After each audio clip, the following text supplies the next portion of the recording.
All right, hello everybody. Thank you for coming to the Spring Run Juvenile Production Estimate Peer Review public meeting. Very happy to have you here in person and online. My name is Kim Luke. I'm an environmental scientist at the Delta Stewardship Council, and I'm facilitating this peer review. So I'm just going to go over some quick sort of housekeeping notes, and then we'll get this started. Most importantly, in the event of an emergency requiring building evacuation, we ask that everybody remain calm, take all your belongings, and proceed to the nearest exit out of the building. So that would be out these doors and then down the stairs and right outside. The safety relocation point in an evacuation is 1615 9th Street, which is the Franklin D. Roosevelt Park. Please look for building staff. They'll be holding a second floor sign, so you'll all gather there. All are encouraged to assemble at the relocation point with other building employees. So just follow us. We'll take you to safety. Also importantly, restrooms are to the left of this exit. So you go out these double doors through the locked door, and then the restrooms are right there, as well as a water bottle refill station. I believe everybody has been able to access Wi-Fi without a password, so I think we're good for that. But you can log on to CRNA Guest. If you are participating via Zoom online, please use the raise hand feature available in the reactions to indicate you would like to provide comments. When called on by me, the meeting facilitator, you will be unmuted and you'll be able to provide your verbal comment or question. And when that's done, just make sure that you lower your hand. And if you are participating by telephone, dial 9 to raise your hand, and then also dial 9 again to lower. And for in-person attendees, please raise your hand if you would like to provide comment during the Q&A discussion or during the public comment portion of the agenda item. We will bring a microphone and a speaker to you when we call on you. And that's all I have for housekeeping. So with that, I would like to welcome up Dr. Lisamarie Windham-Myers, our Delta lead scientist, for opening remarks.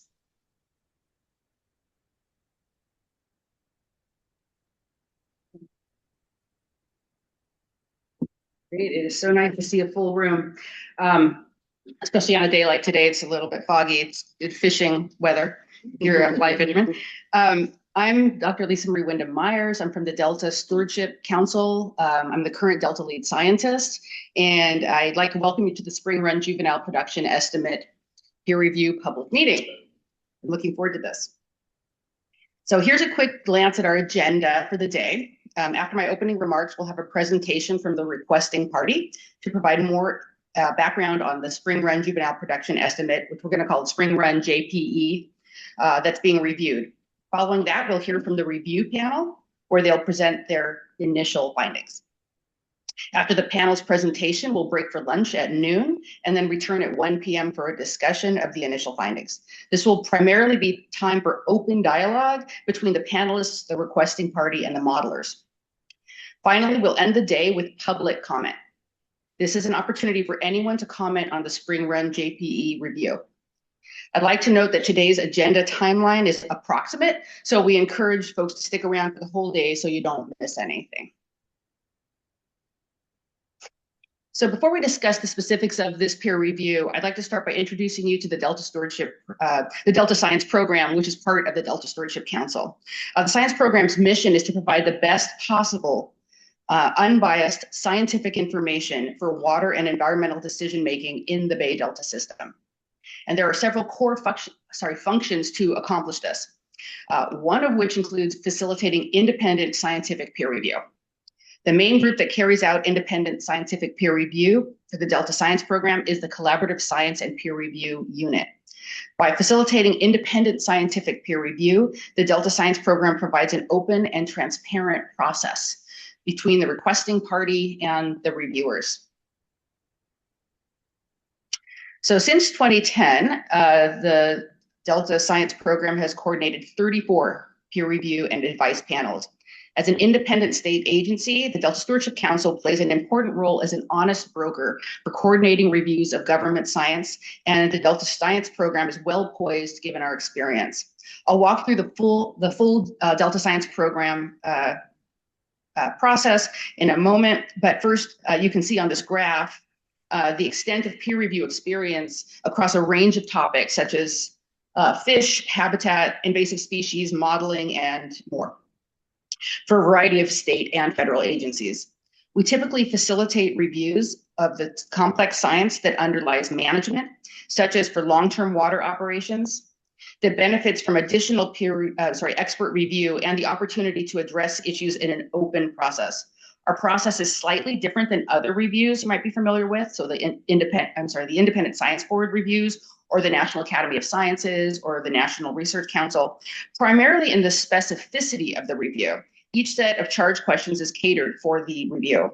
For example, the Delta ISB and the National Research Council and National Academy of Science provide periodic high-level reviews of programs or specific topics with broad implications for natural resource management, including adaptive management of the Delta. Our process is not only specific, but also very transparent and tested, and it has a successful history. So as I mentioned previously, the Delta Science Program acts as the liaison between the requesting party and the reviewers. The requesting party and the panel to foster an open and transparent process. So the process, you can just follow here along this timeline. The process starts on the left where we have a request for a review. Then with input from the Delta lead scientist, which I currently am, and considering capacity, we make a decision whether or not to accept the review request, and then we respond with a formal letter. Next, we work closely with the requesting party to scope the review, thinking about the timeline, the charge questions, the scope, and the format. We select reviewers, we check for conflicts of interest, and we contract with them to ensure that they are compensated for their work. Reviewers get to work. They do it together when necessary or individually, and sometimes at a public workshop like this one. And then lastly, the reviewers submit their final report or reports, and the Delta Science Program staff conducts an editorial review. The Delta Science Program may suggest grammatical or formatting edits to improve a draft panel report, but they will not otherwise substantially amend or change a review panel report. After all this, we post the materials on the council's website, and we transmit the final report to the requesting party. So now that you have some of that background on the peer review process in general, I'm going to share some specifics on this review. This independent scientific peer review was requested by the California Department of Water Resources for their spring run juvenile production estimate. The California Department of Fish and Wildlife issued an incidental take permit to DWR for the continued operation of the State Water Project in 2024. The 2024 ITP, incidental take permit, requires the development of a juvenile production estimate, a JPE, for spring run Chinook salmon. Again, the spring run JPE, to support the development of future measures to minimize the impacts of water operations on spring run and to improve or develop new spring run life cycle models. The goal of this independent peer review is to review the scientific approach that's been developed for calculating an annual spring run JPE.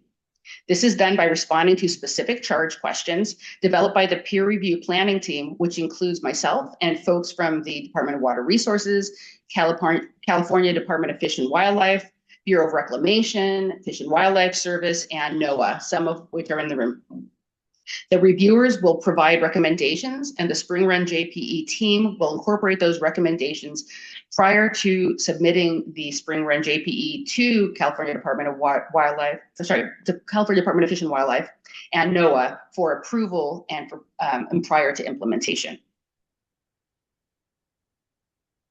So for this review, we have a 5-person panel and 1 panel chair with 1 lead author, and they'll develop a single panel report.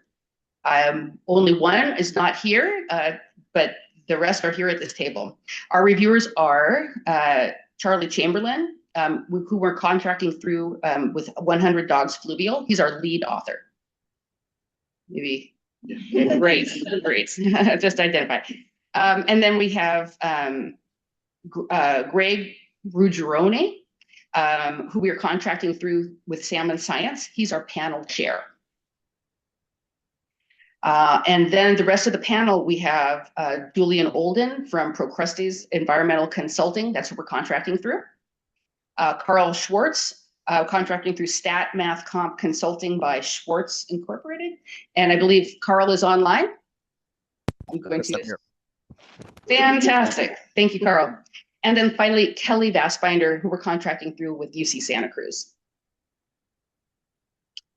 All right, so these are the required documents to be reviewed by the panel, which includes the different model chapters written to develop the Spring Run JPE.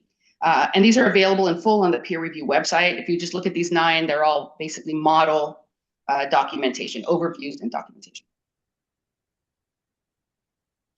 And then there's these supplemental materials that are also available to the panel for review. They're posted on the website as well. And the charge questions that the panel are tasked with answering are as follows. So I'll just clearly read these out to make sure we're all on the same page. To what extent does the proposed Spring Run JPE provide an annual estimate of the number of Spring Run juveniles entering the Delta that reasonably approximates the true number, including the error associated with that estimate? And are there additional ways to evaluate the ability of the Spring Run JPE to approximate the true number of Spring Run juveniles entering the Delta? 2, how could the proposed Spring Run JPE plan make more effective use of current and historical data? And are there additional data or monitoring needs or modifications to existing monitoring approaches that could be considered?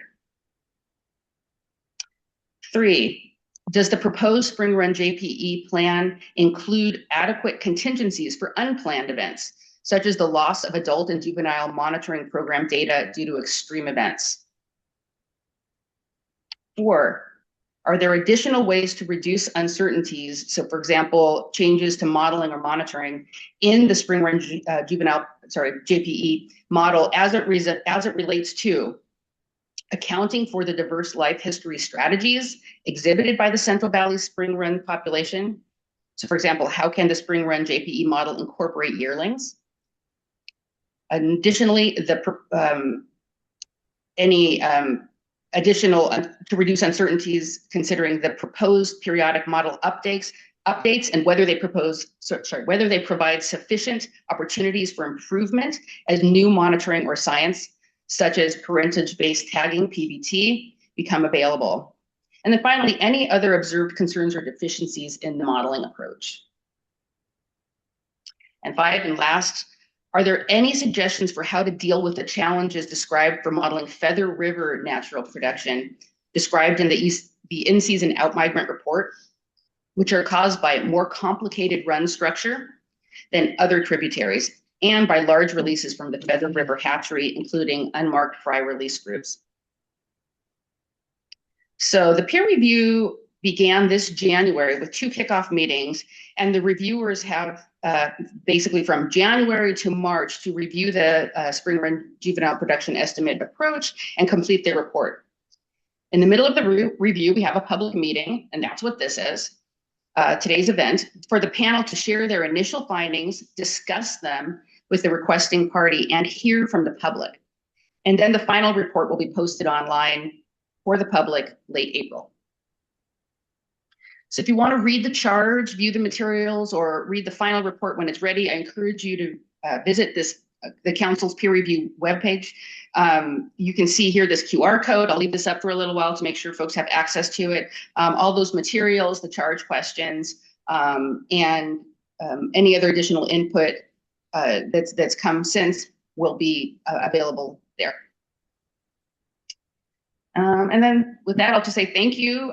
You can scan this QR code if you want to be included in email announcements in the future. You can find us online at deltacouncil.ca.gov, and you can follow us on Twitter, Instagram, LinkedIn, and Facebook. So thank you for being here. We can move forward unless we have any questions. What's that? Yes, yeah. Thank you. Thanks to everybody. It was after the 50th time that we hit the share button, our participants popped up and we were able to do what we wanted to do the whole time. So thank you for your patience. Thank you for sticking with us. Next, we are going to have, let me just advance through these slides to get through to the next section, but we're going to have a presentation from the requesting party. We have Brett Harvey from Department of Water Resources and Sheena Holley from California Department of Fish and Wildlife. Let me just advance and get rid of this. No more of this.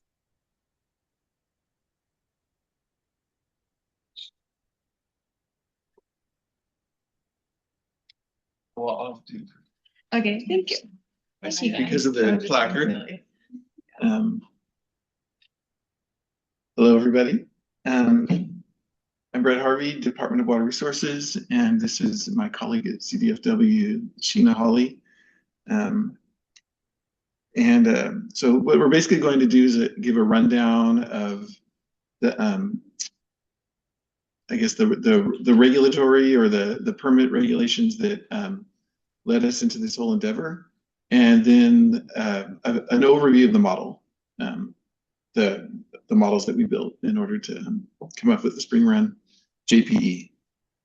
But it's going to be a kind of a high level look at the model. I'm not a modeler, and really the people that put together most of the information that we're going to be presenting are Josh Corman, who's actually in the room today, flew down from Canada.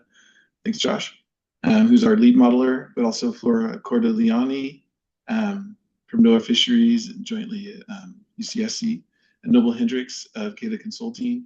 And then we really have to give a shout out to the people that helped us throughout wrangle all the data and even did some of the modeling. And that's actually Visek and Liz Stebbins and Aaron Kane from Flow West. So in addition, we did try to put together a list of names of all the people that have been collecting data over the years. I mean, it's just extensive, huge amount of work to collect the data that was used in the modeling. But we also have also a core team that sort of helped us shape a decision process around this, and a set of interagency reviewers that gave really valuable comments before we sent this off to the peer review panel. I think we'll now launch into it, and Sheena's going to give the next little bit. Yeah. So this is going to be a little bit redundant from what you've heard earlier, so hopefully I can scroll through things that aren't redundant. Slide. So it looks different. Interesting. Okay. Central Valley Spring Run Chinook salmon are currently state and federally threatened under both Endangered Species Acts. They've experienced severe population declines in the recent years, and there's 3 remaining independent populations on Mill, Deer, and Butte Creeks, which I'll show on the next slide with the map. So in 2023, the 3 populations experienced a cohort collapse with fewer than 100 adults returning for spawning. Viability was further jeopardized in 2024 with an additional second cohort collapse. So in 2023, NIMS did a mid-cycle viability assessment that identified Mill and Deer Creeks at a high risk of extinction, and Butte Creek is a moderate to high risk of extinction. And that was through analysis of consistent drought years, degraded habitat and water quality conditions, migratory delays and obstacles, and disease outbreaks that led to their declines. So with that, and given the current status of Spring Run, it's become incredibly important to promote science and understanding of population dynamics and survival to help support the population and management actions, including a juvenile production estimate and a future life cycle model. So before diving into the real purpose of the juvenile production estimate, I want to just orient you to the delta and upstream tributaries that contribute to spring run production in California Central Valley. So on the map, there are 7 different tributaries identified with colors. The 3 independent populations that I mentioned earlier, Mill, Deer, and Butte, are identified with my color blindness apparently happened. Yellow stars. And then next slide, there's a hatchery on the Feather River that's the red star. Sorry, I don't know why I got that so mixed up. The Feather River hatchery produces roughly 2 to 3 million smolts annually of spring run, and they also produce steelhead and fall run. The hatchery was constructed in 1967 to mitigate for the loss of salmon and steelhead spawning and rearing habitat caused by the construction of Oroville Dam, which is a major component of the State Water Project. And following the construction of the dam, spring run began Competing with Fall Run and the similar spawning grounds, it led to hybridization between the runs. And then also historical hatchery practices contributed to further hybridization. And then not well depicted on the map is the San Joaquin area. I don't know if you can see my cursor. You guys probably all know. Oh, I think if you start laser pointer, it doesn't end. I think you've said that to me before. Well, it's not good. It's down in the right corner. And the San Joaquin River historically supported the largest run of spring run, but they were extirpated in the 1940s, 1950s. Reintroduction efforts began in 2014 and are supported by the genetic stop of the Feather River Fish Hatchery and also a newly operational scarf on the San Joaquin. Production goals are eventually going to ramp up to 1 million smolts annually, but for the purposes of the spring run JP, we're not including spring run from the San Joaquin population. And then another key feature on the map is the federal and state export facilities, which is highlighted with a blue plus sign in the far right corner. Their primary purpose is to deliver water from Northern California to the Central Valley and also Southern California to support irrigation and municipalities. The export facilities currently do not have any fish screens, so when fish are entering the facilities, they're salvaged or taken in terms of the California Endangered Species Act and later returned downstream in the Delta. When certain thresholds are exceeded by take of listed species, export operations are adjusted to reduce further entrainment. For the purpose of this work, the goal is to develop a modeling framework to forecast an annual juvenile production estimate for spring run on the Sacramento River Valley, which is highlighted all above that Delta entry logo. And the key word here is forecast, which means our models need to predict how many spring run will enter the Delta before they enter the Delta. This will help us understand how many spring run and at what time of year they're impacted by the South Delta export facilities. And developing a JP will help managers design improved protective measures to reduce take of spring run at the export facilities, and also support the development of that future or current life cycle model with improvements and real-time management actions to safeguard salmon populations. So the next couple of slides, I'll just walk you through the regulatory framework for developing a JPE under the State Water Project ITP, which Lisamarie mentioned earlier. So prior to 2019-2020 consultation between the Department of Water Resources and CDFW, there were measures for hatchery and natural origin winter run, and those were scaled to the juvenile production estimate for winter run. So when production entering the Delta was large, the thresholds were higher for fish salvage at the facilities. Specific measures for spring run only included yearling life history losses, and that was through the development of hatchery surrogates for late fall run hatchery fish. So if late fall run were observed and salvaged, that would contribute to the spring run threshold. And just a reminder, when thresholds are exceeded, export operations are adjusted to reduce entrainment. So during consultation, both agencies agreed that more information was needed to better understand both the take and exposure risks of spring run in the Delta. One of the major constraints in the past had been our length of date charts, which have been used in monitoring and in salvage to identify fish, and they have been pretty flawed in classifying spring run to spring run. Brett has some additional slides further on that show you that table. Then there were also advancements in genetics, specifically at the Grub 1L, that allowed for run timing to be determined in a really timely manner. Well, we can figure it out within a couple of days. So with genetics and improved monitoring, we were in a right path to develop a JPE. So following consultation in 2020, we developed an ITP under the California Endangered Species Act, and the ITP included some state requirements. The first is to convene a team of experts in the Central Valley for spring run, develop a monitoring plan with funding committed, and also our major goal was to develop a JP in hand by 2024.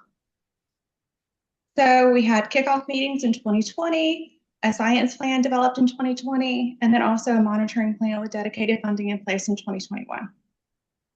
And then in 2022, reinitiation for long-term operations of the State Water Project and Central Valley Project started, and it put us behind a year as we shifted our priorities. And the goal of reinitiation was to harmonize state and federal operations Following consultation, we issued an additional ITP in 2024, which extended the timeline for the development of JPE by a year. And that's pretty much where we're at. So we submitted the draft JPE approach to the independent review this past winter, 2025. And then I'm going to briefly talk about the roles and responsibilities. And just for you guys to know, we're going to cut the independent peer review charge bottom because that's already been discussed. So you just have 2 more bullets after this. This slide represents all of the 6 different teams established, as well as their membership for the JPE process. At the center is the JPE guidance team, which is made up of DWR and CDFW. And then we have 5 technical teams. What did I say? That's this. Yeah, exactly. And then the 5 technical teams. So we have a monitoring team, which conducts all of the monitoring of spring run on native tribs. The Run ID team, which collects those samples for monitoring and provides genetic analysis for improved ID. So we're not just using that length of date chart. And then the data management team, which compiles all historical and ongoing monitoring into the usable database. Then we have the structured decision-making team, or the core team that was mentioned earlier. We have about 15 core active members from all the agencies and water contractors, and we're tasked with actually developing that JPE recommendation.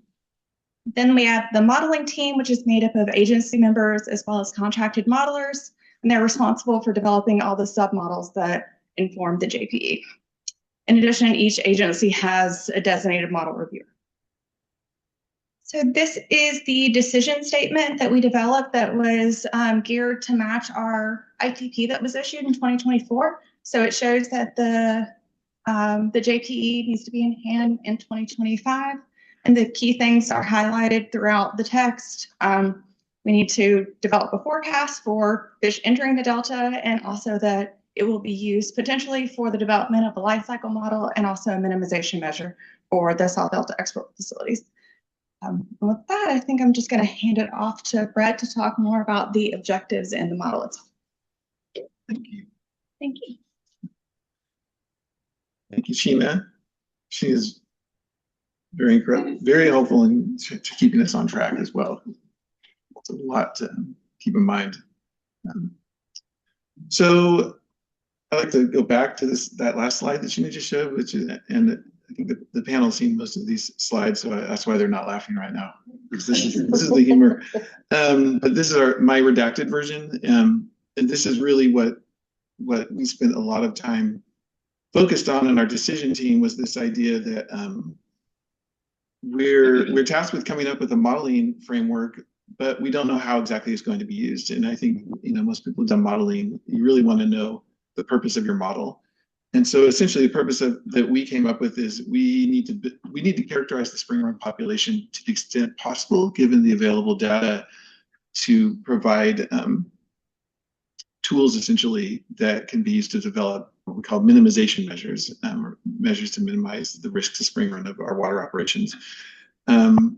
So going along with that, the structured decision-making team, or we call it the core team, came up with a bunch of what I'm calling challenges, essentially, to the modelers, or guidelines for what they were supposed to try and achieve through a set of objectives. And so I'm just going to walk through those objectives. And this one is to maximize the spatial diversity, which is essentially to be able to describe how many spring run are coming from the various different tributaries, rather than just describing the total number of spring run.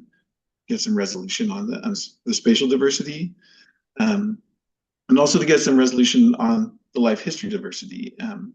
So if you think about the total production each year as that pie on the top, you could also, then the middle pie is reflecting the spatial diversity, where all the spring run are coming from across the valley, and then the bottom pie is this idea of the life history diversity. And I'm not sure if Sheena mentioned this, but we really focused on the young of the year, not the yearlings, because our monitoring right now it's hard to count those fish, and we're actively working trying to figure out if there's a way to get a good number on those yearlings. So, but that's what was one of our objectives that we didn't necessarily tackle. Maybe the only one. We also wanted to I think I need my glasses.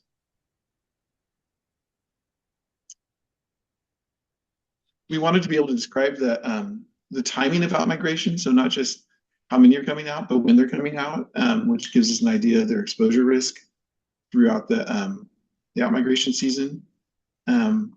We also wanted we had this one we called maximize the timing of output. So initially we were thinking an earlier JPE would be better. But then, later we came to the understanding that, earlier is not always better. But there's probably going to be some sort of a cutoff where there's a trade-off between the resolution we get on the JPE, given with in-season data that's coming in, and accuracy. And then this might be the last one. We also were asked to come up with some kind of redundancy. So we'll never really know the exact number of spring run coming out, but if we could come up with different ways of measuring or forecasting, we could compare those and use that to reflect on each other. And if they're matching up, that's great. If they're not matching up, that allows us to dig in a little bit more and figure out why. And the way that we did that on the modeling team was that we came up with a forecast based mainly on tributary outmigration data, and then we also did one that's based on trapping in the main stem river closer to the delta entry. In addition to those objectives that we were given by the structured decision-making team, there was also this challenge that we need to be able to tell which of the juveniles coming out were spring run. We have a mixed race or mixed run stock in the valley. It's four runs, and traditionally we've used this length of date model for years, where on a given date, if a fish is between a certain size range, we'll call it a spring run or a winter run or a fall run. But this is just showing an analysis we did back in 2010, where we were looking at this is genetic spring run, and is showing that they're sort of spread across these length categories. And so we knew that was going to be a problem, that if we use this, we'd be missing a lot of spring run. And similarly, this is showing the fall run, genetic fall run, and how they creep up into the spring run size category. And then finally, this is another major challenge that we're still grappling with. We used acoustic telemetry studies to estimate survival probabilities and travel time of the juveniles as they exit the tributaries and make their way down the main stem. And those, just because of the limitations of how small a fish you can actually tag without creating a huge tag burden, meant that most of the fish that are coming out are much smaller than the smallest fish that were tagged for the study. And so we had to do the bad thing of extrapolating well beyond our data.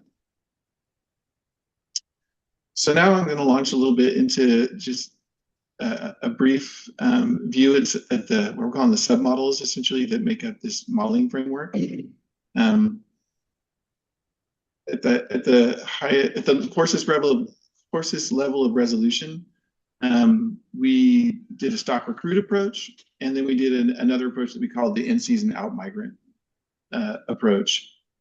And just a little bit more on that, if you look at the figure on the left, this is, if you think about it, if you want to produce a JPE forecast, say in late December, the only in-season information you have to go on is the number of spawners or the number of reds that those spawners produced. And so we have a set of stock recruit models, and we use, depending on the tributary, we fit it to either the holding counts or carcass counts or red counts. And I think we might even use passage counts on a few, but and then on the right, we have what we were calling the in-season out-migrant model. And this is where if we were able to get away with producing a JPE a little bit later in the season, after some of the juveniles have already started to exit their natal tributaries, that could give us an idea of what the total number we expect to come out will be. The animation there. And then this overall modeling framework, and I won't spend a ton of time on this, but again, we have the stock recruit model in the big the top bubble or top box, and then the bottom we have the in-season out migrant model. And for the integrated model, what we essentially did is we said, okay, if we start in December, all we have is the stock recruit model. But as we move forward, we actually have the stock recruit model and the in-season out migrant model, and we can use the predictions from the stock recruit model to set constraining priors on the in-season out migrant model to help shrink the uncertainty around those forecasts.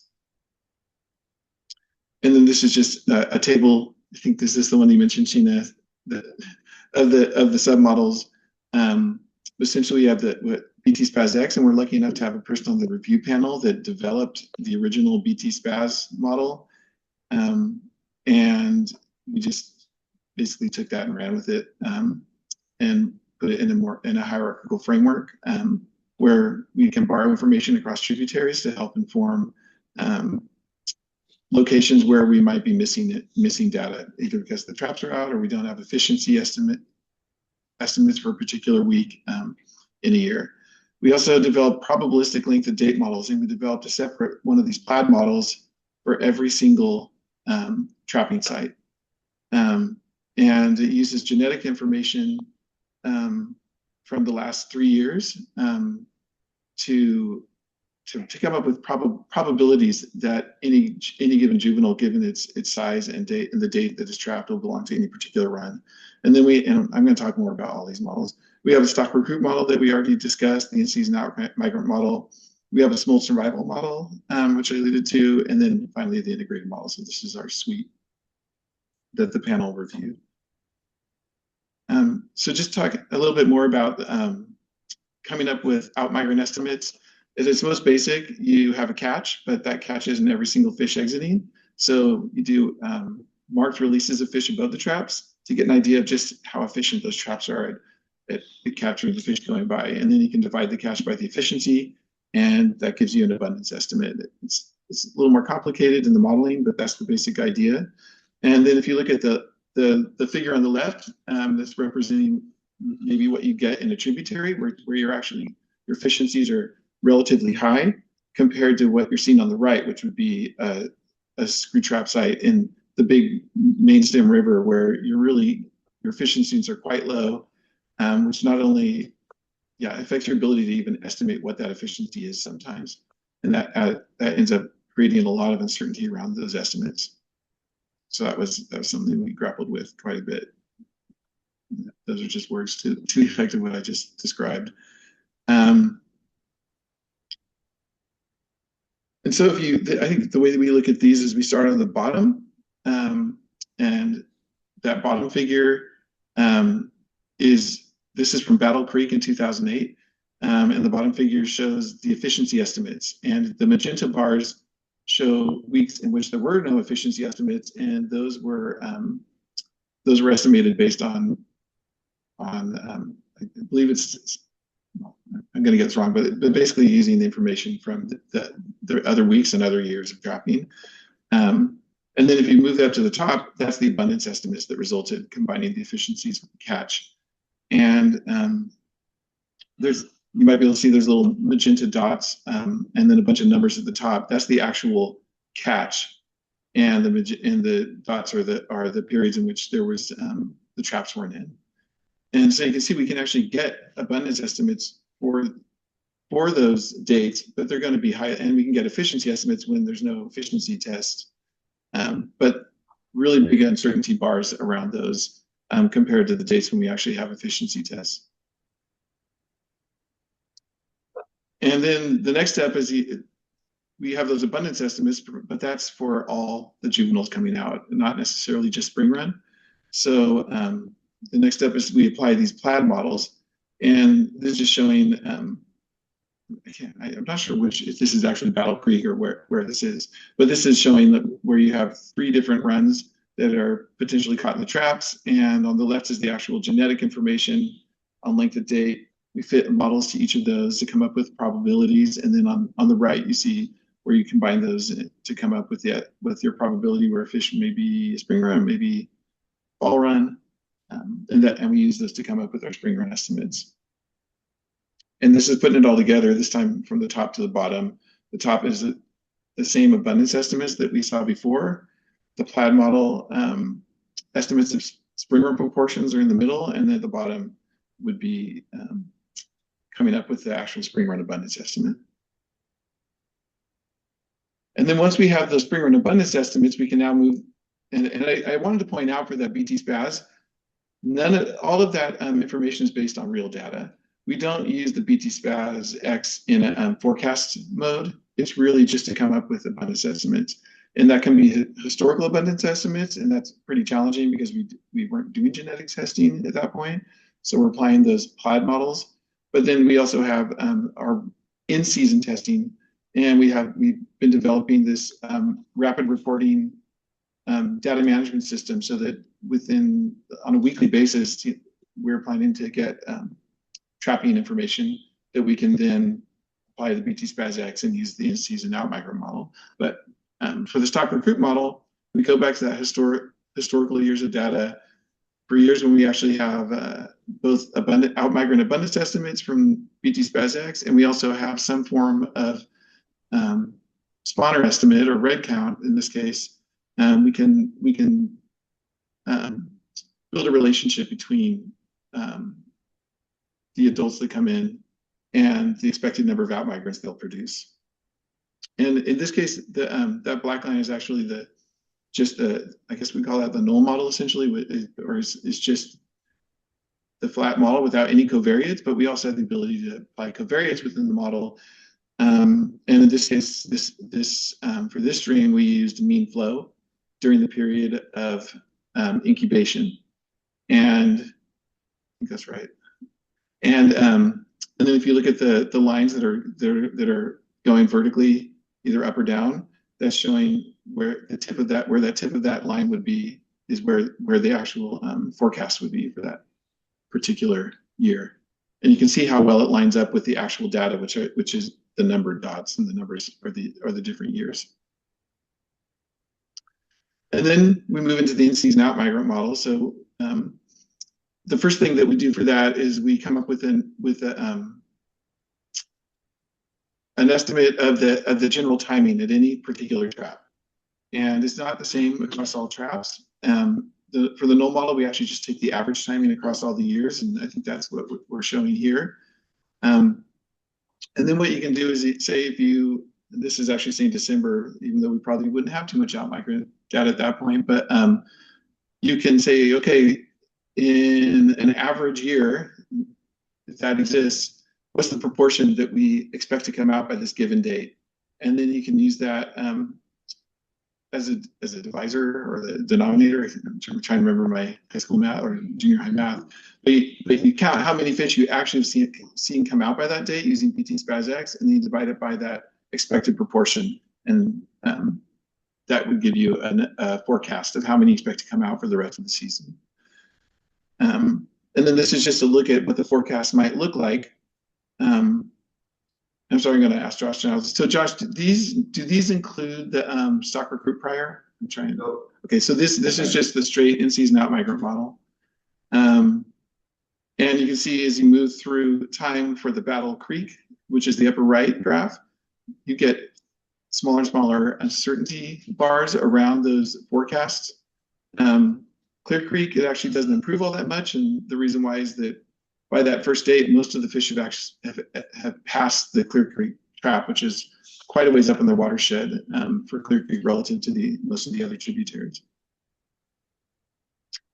And then now we have this estimate, we have a forecast of how many juveniles we expect to come out of the tributaries, but they still have to migrate down the river.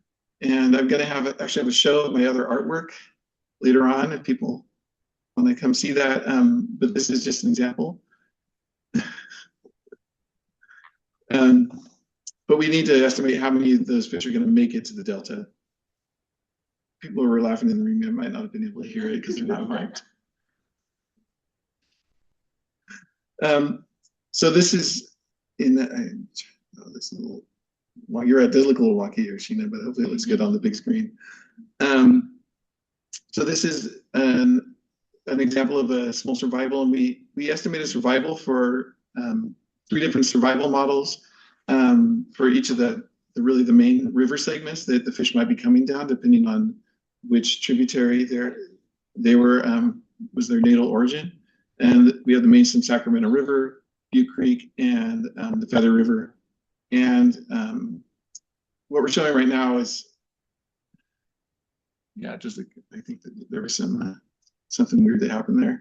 But what we're showing is the effective flow within the model on the expected survival rate, and then this is the expected influence of the fork length of the juveniles as they're exiting the tributary on their expected survival rate.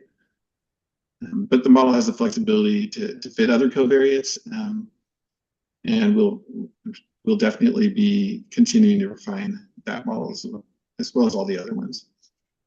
So now, if we put it all together, we can come up with our JPEs. And again, this is showing JPEs that could be produced at various points in the season. I'm not sure how well folks will be able to make it out, but there's two air bars associated. There's two air whiskers, or whatever you call them, associated with each one of these bars. The left one is based on just the in-season out migrant model, and then the right whiskers are what happened if you apply that prior using the stock recruit model. And then this is again, we have two different sets here. On the left of each one of these pairs is the forecast of juvenile spring run that we expect to be coming out aggregated across all the tributaries. And then on the right is how many of those we expect to be, after the application of the survival model, how many we expect to enter the delta.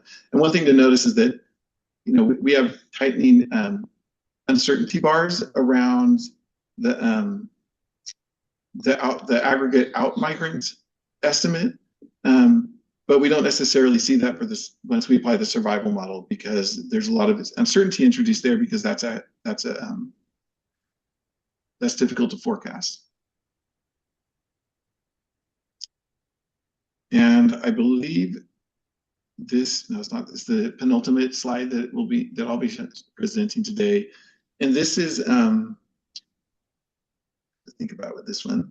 Oh, this on the left, there's two curves here, and on the left one is an estimate of again the timing of juveniles leaving each tributary. And then on the right is the actual observation. Is that right? No, this is what is the expected timing of when they'd enter the delta. So you can see for most of these tributaries, they move down the main stem pretty quickly according to our model. And point out the bottom right is an aggregate of all the tributaries. Actually, it's not all the tributaries. It's all the tributaries upstream of the Knight's Landing trout. And then this is where we do that comparison of our two different approaches. One is using the main stem observations to come up with an estimate of juvenile outmigration timing, and that is the curve on the left, if I'm not mistaken. And then the curve on the right is what our model is predicting. Is that right? Yeah. And so yeah, there's some discrepancy there. We've actually been digging into this quite a bit since we produced the reports for the peer review panel, and this pattern seems to be holding. That there's quite a discrepancy, and we have a number of hypotheses for that we're not going to, but we'll definitely be vetting over the next couple of months. And something that's not reflected on this is there's also a big discrepancy in the actual abundance estimates. In some years, we're seeing the observations in the mainstem traps predicting upwards of 40 times what we're expecting coming out, or maybe Josh's saying maybe not that much. 5 to 8 times, sorry. I'm off, but it's just an order of magnitude. But pretty, we have like I said, we have a number of hypotheses about what's going on with that, and they have to do with all the different modeling steps. But there you have it. And I think, I'm not sure, the next And so it's something I forgot to do when we started was to thank the peer review panel. We got a chance to look at a bunch of their comments and suggestions, and really very insightful. And thank you very much. We appreciate it, and we'll be battling it out, I guess, later on. Cool. Thank you.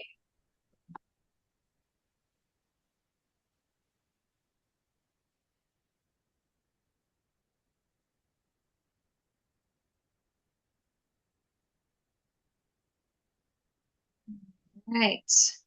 I'm just gonna skip through this. The moment you've all been waiting for. We're gonna hear about the initial findings from our peer review panel. And yeah, Greg's gonna start us off, and then Carl's gonna take over. He is on Zoom. Carl, if you just kind of recoup some time, maybe skip through some of the first ones of this stuff that Brett's already covered about the modeling. We'll be right on track. Yeah, Greg, take it away. Thank you. And yeah, you can, oh yeah, and Carl, Greg's gonna advance slides for you. I don't know if I just said that.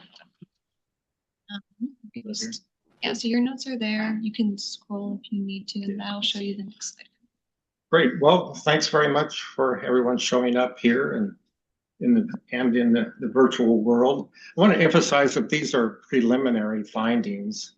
Our team has only been working on this since mid-January. This is the first time we've ever met in person. We've had a few Zoom call meetings, and we also hope to finish this review by late March or so.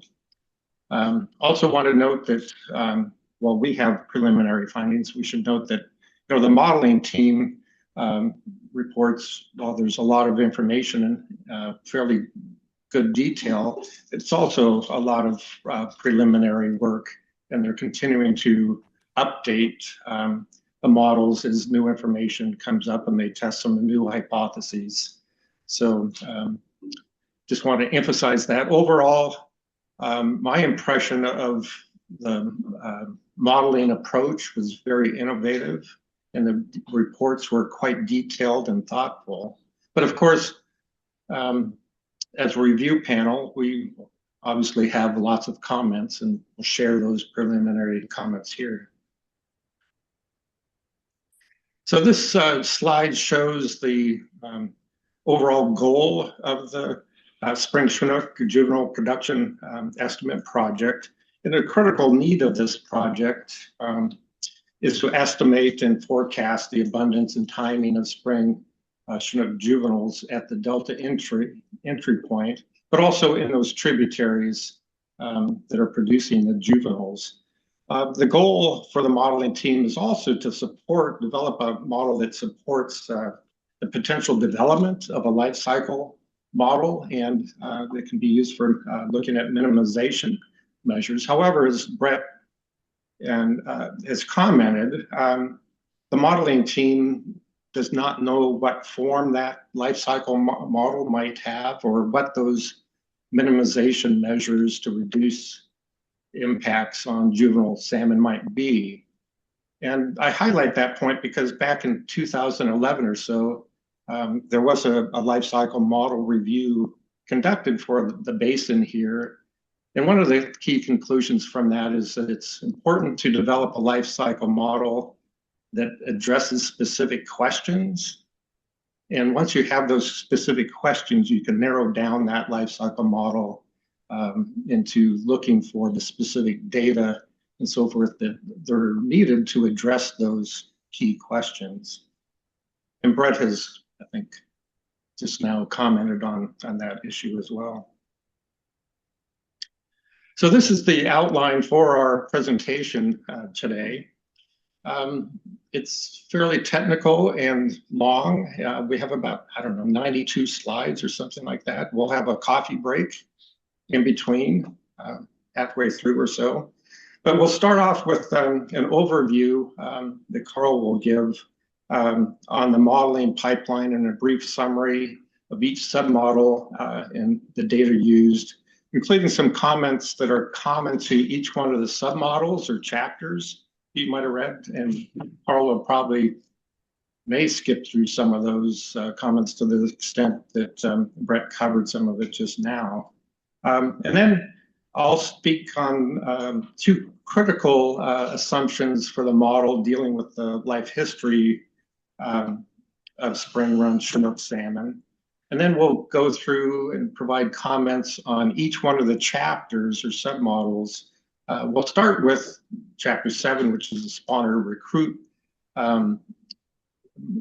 chapter. We start with the upper part of the watershed and work downstream through the different submodels and end up with the chapter 3, which is the integrated spring run approach that combines all of those different submodels.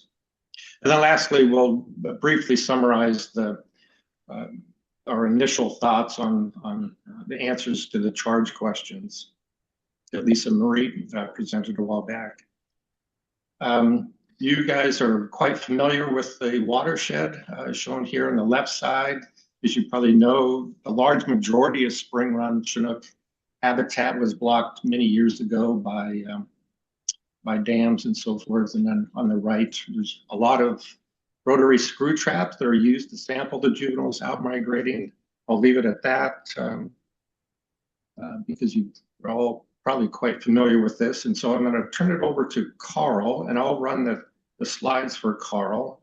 And he's going to start off with the slide from Brett showed in a minute ago. But I just want to mention about Carl Schwarz. We're lucky to have him on this review team because Carl is, and he and his graduate students are the ones that developed the BT SPAS that's basically the framework for the modeling effort here. So anyways, Carl, if you can take it over from here and let me know when you want to switch slides. Right.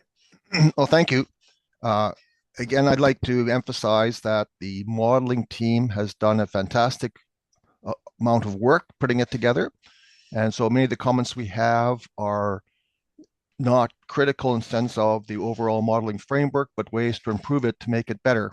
So I think that's one of our goals here. We've all seen the modeling framework. I won't do that. Next slide, please. So I just want to briefly go through some of the data that's been collected and some of the issues that we will raise quickly. So for example, in the stock recruitment submodel, it's quite common. You've got a list of years for each year. You've got the spawners, number of out migrants, and some covariate, and you want to fit a Ricker model. Notice that the epsilon t, the uncertainty, only applies to recruitment. It assumes you know the spawner count exactly, which of course is probably not true in this case here. The amount of spawners is not known very well. Next slide, please. And so at the moment, one of our recommendations is that some of the uncertainty in the spawner should be included. And that may not be available, so you may have to, quote, make it up. So try, for example, a 10% spawner uncertainty or 20% spawning uncertainty to see how much the results change. Next slide, please. And so, for example, when you have the spawning recruit model there, you can see, for example, under spawner abundance, some of the points have quite a large impact, but if this point is shifted to the right or to the left, depending upon the amount of uncertainty in the spawner abundance, you can imagine the curve could shift considerably up or down. So one of our recommendations later on is that the uncertainty in the spawner abundance should also be included. Next slide, please. And then for the outmigration, it's a rotary screw trap. There's an example of one. Next slide, please. And so the data consists of two parts. First of all, efficiency trials, which do not occur every week. They're sporadic and sometimes have smallish numbers of recoveries, particularly in the main stem. And so an efficiency trial, you have some week 10, you release some fish and you see how many recovered. And that proportion, small r over big R, is your efficiency value for that particular week. And then you also have unmarked fish, presumably caught every week of the season. So in week 1 to 32, you have the number of unmarked fish. Next slide, please. And now because efficiency data is sparse, you want to combine it over all years for tributary sites and overall sites and years for the main stem. And so the modeling team used a hierarchical model saying that the observed efficiency is the effect of some overall mean efficiency and effect of a covariant plus some error. one thing they do not include is a year-specific effect. And you'll see an example of why that's important. Next slide, please. And so if the efficiency data is missing, you've seen the slide before in the red bars there, you use the above model to predict the efficiency value with some uncertainty. But if I look at this particular example here, all of the gray bars are well below the red bars. And so perhaps a year-specific effect saying for this particular year, the efficiency is not around 0.05 on average, but closer to 0.03 or something. And so that may reduce the uncertainty in the red bars if you include a year-specific effect. Also notice that when you don't have an efficiency trial, there is a much larger uncertainty, which is to be expected. Next slide, please. Now, how do you estimate the run size then? Well, you want to use a spline curve, which is sort of a smooth curve to say this is what we think the run shape looks like as fit to the data. And you constrain that curve to be not too wiggly. And here's an example of what a spline curve might look like. I used it for another project there. One of the things that are lacking in this output is we never see spline curves for the fits that were done. And it's important then, if you want to estimate the total run size, that the curve goes to 0 on the left and the curve goes to 0 on the right. Now, this is on the log scale here. So values close to 0 are small numbers of fish. And again, we never see that. The advantage of having a spline curve is that for weeks where you don't have any data, so for example, suppose the rotary screw trap was not run, you use the spline to sort of say, well, based on the past pattern, this is where we think the total run for that week should be. And of course, the uncertainty in those points will be much larger than if you actually have some data. As well, the spline curve constrains sort of the little red circles, which is the observed estimated proportion, saying, no, those must be brought closer to the curve. And you can see there's some issues in this particular curve around week 15 to 17, where the run appears to go down, then jumps back up. Perhaps the rains came, which started the out migration, so that there's some jump in the spline curve there. So I think when you do the modeling, you might be able to incorporate some of that, saying, there's a sudden jump in the run here, so maybe we should allow that. Next slide, please. Then once you have estimates for each week, you add together the weekly estimates to give your overall migration abundance. Now, while the efficiency data is pooled over year, each year is estimated separately for abundance. So there's no using other years' data for that. Only for the efficiency data are other years important.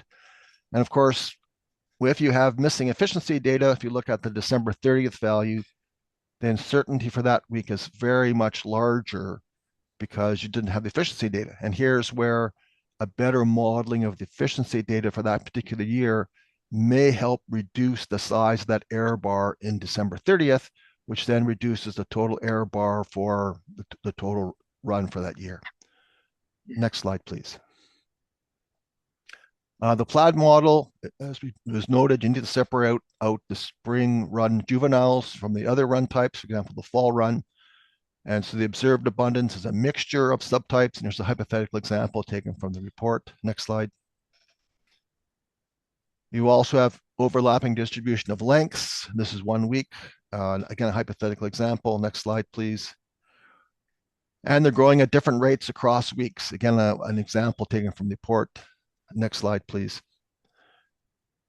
And so the data you have, you select fish over the year, you measure the fork length, and you genotype it, and you pool over all the years in a site. And now you have a complicated model where you have to model growth, linear by date and log scale, which is log normal at a specific date, run proportions using a single peak over the year. Next slide. And eventually you get a probabilistic assignment by week. And we've seen this before where initially it's virtually all spring run. There's very little uncertainty about it, but the uncertainty increases as you get later in the season, where you think, we don't think it's spring run at this point, but there's lots of other fish coming by, so it's not clear what's happening. Next slide, please. And so then you use the efficiency, the weekly abundance estimates times the plaid to give you overall estimates only for the spring run. And notice that the uncertainty increases when you add the plaid. In this case, there's not too much of an increase because for this particular year in this particular tributary, most of the run occurred where it was pretty much 100% spring run. So the increase in certainty actually was very small. Next slide, please. Then to estimate the survival from the rotary screw trap to entry, you acoustically tag fish and you have 4 downstream receiver locations. And so for each fish, you have the date of release, and then was it detected in the various acoustic sites? So Woodson, Butte, Sacramento, or Delta exit. Sometimes they're not detected. And so you've got the date and time of the detection as the fish moves downstream. Next slide, please. And the survival is a standard Cormack-Jolly-Stieber model, a mark recapture model. There's a hierarchical model for detection probability across years at a particular detection location, a hierarchical model for survival across release groups within a site, plus fish and environmental covariates. And then you multiply these things all together, and so you now get a survival from release to delta entry. Next slide, please. And as you might expect, there's high variation across years and across release sites. Some of it's partially explained by covariate, a dry year in red versus a wet year in blue. But if you're trying to forecast and you don't have much data, which of these points do you use? You see there's high variation over time. So I think we think it's important that we try to identify covariates which affect the survival in the survival submodel. Next slide, please. And the same thing for the travel time submodel. Because you have the time of detection, you actually can get times from release to, in this case, Woodbury, Wood to delta entry to delta exit, etc. You model the travel times as log normal, etc., with some covariates. Next slide, please. And again, you get this case where some of the variation is explained by covariates like wet year or dry year. But again, which is the right value to use in the future? So without information on suitable covariates, you can see there's a very high variation in travel time across years, which of course accounts for some of the uncertainty you see in your forecasts. Next slide, please. And then your in-season model, we've seen that before. You fit a cumulative proportion and you pick a date, you find the proportion to give an estimate of production at the time. Now, the way the modeling team attacked this problem is they tried to develop a model for the curve in general. Well, I don't think you have to be that general. We think that it might be easier just to pick 3 or 4 timing points and only work at those 3 or 4 timing points. And if necessary, just use linear interpolation between those timing points. It just makes the modeling so much easier. Next slide, please. So the methods they used are Bayesian methods. And the reason for that is that the standard statistical methods like likelihood, regression, have difficulties. It's very difficult to fit a model with multi-level random effects. So you've got multiple levels of variation. You've got year-to-year variation, site-to-site variation, etc. You want to share information across years and site because sometimes the data is sparse. Think of the hierarchical models for efficiency trials. You want to incorporate prior information. And in this case, they've got a very complex multi-stage model. The results of one submodel feed into the next model. That's very difficult to do with standard statistical methods. You've got these derived parameters. You've got sum of weekly abundances to give you the overall abundance. And you want to propagate uncertainty across the multi-stage models. So the choice of Bayesian models is sort of forced upon you. It's a good choice to do that. Next slide, please. And the basic idea of doing a Bayesian method is you've got some prior belief or prior data plus some data based upon a likelihood. And that gives you the posterior belief, sort of an update of your prior belief from your data. And in a multi-stage model, you take the posterior from model 1, which gets fed into model 2, which gives you posterior from model 2, which gets fed into model 3, etc. There's no simple computational formula, and so you have to use specialized software like JAGS or STAN. It's not analytically possible, so you have to use specialized sampling, in this case, Markov chain Monte Carlo sampling. Bayesian methods make it easy to create derived values, things like weekly abundances, and uncertainty automatically gets propagated through the stages. So the choice of Bayesian methods is sort of forced upon the modeling crew. It's appropriate, and it appears to be done properly. Next page. Next slide, please. But Bayesian methods are not for the faint of heart. As the modeling team knows, there's lots of things that you can fiddle with. So you need to carefully select priors to make sure they are sensible. You have to make sure you've defined your likelihood properly. And more importantly, you need to carefully evaluate the results. There's lots of things that go wrong and they're hidden from you. The model looks like it's converged properly, but in fact, something's got off the rails there. Next slide, please. So throughout the reading of the report there, we're very impressed by what the modeling crew has done. Some of our comments may reflect the fact the modeling crew is always under a tremendous amount of time pressure. There's never enough time to do things as fully as you'd like. And so sometimes things get rushed. And so, for example, our first comment is that the notation used in the chapters is not consistent. So sometimes the notation is pure math, sometimes it's code, sometimes it's math shortcuts.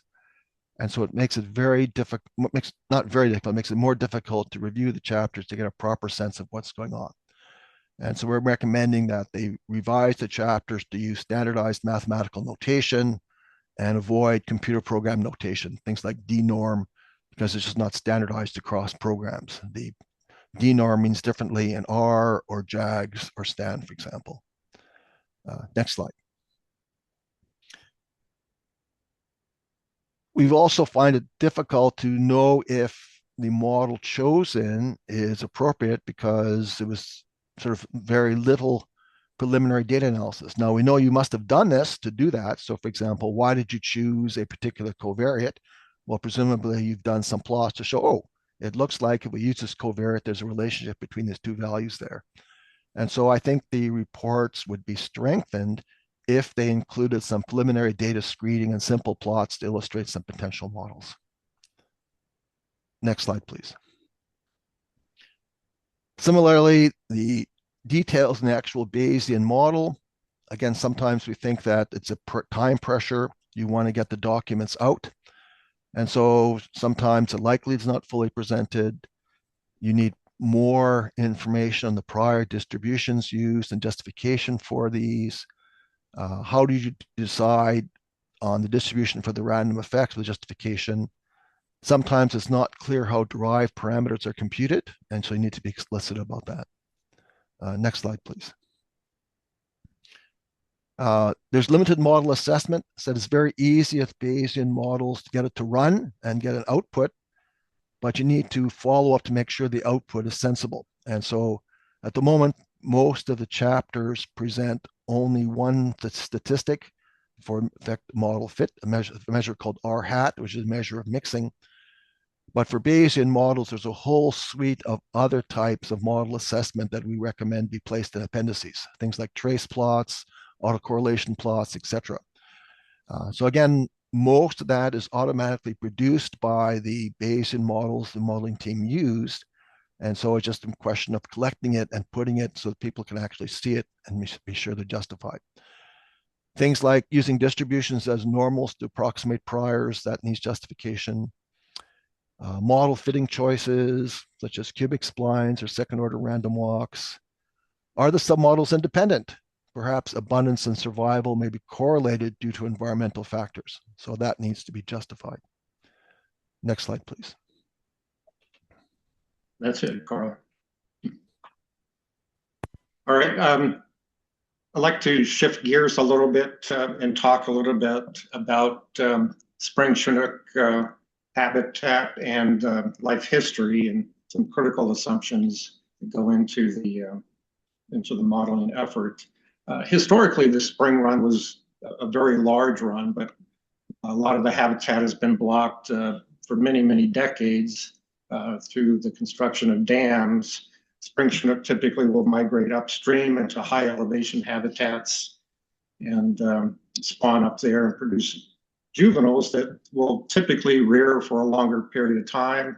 In northern areas where there's no dams, for example, in Alaska, almost all of the spring Chinook rear over winter in freshwater habitats. Here they're quite resilient, I think, and they're making use of the limited habitat they have downstream of the dams and out migrating, mostly 90% or so migrating out as sub-yearlings and maybe about 10% or so as yearlings.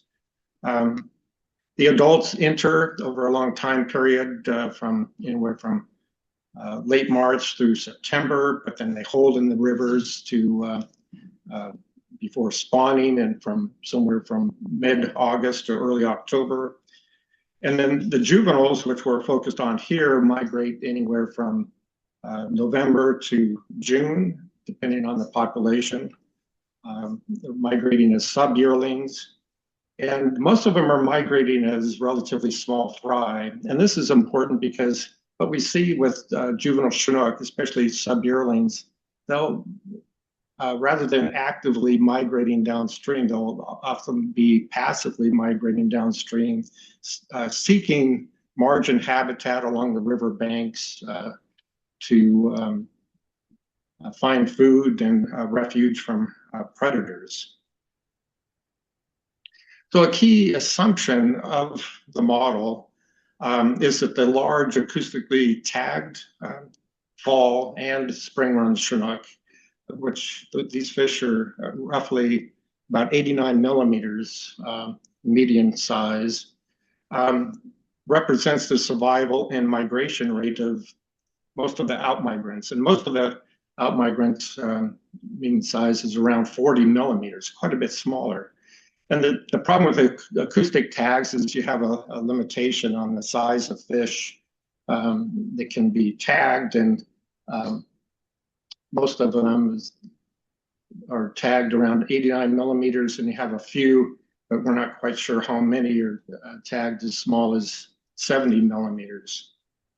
So there's, if you look at the modeling results, it looks like the greatest uncertainty stems from the region, the habitat from the tributaries down to the delta entry point. But importantly, the modeling uncertainty that's calculated really doesn't take into account the fact that we're extrapolating from these very large acoustically tagged fish to the very small migrant fish that are actually migrating earlier in the season compared to these large tagged fish. This slide shows some of the details of what I'm talking about here. There's basically this mismatch of tag salmon with the migration and size of the fish that make up the majority of the spring Chinook outmigration. The plots over here on the right come from chapter 3, that's figure 8, and the black lines show the migration abundance over time of each one of these populations, just basically showing that a lot of these fish are migrating in winter and early spring.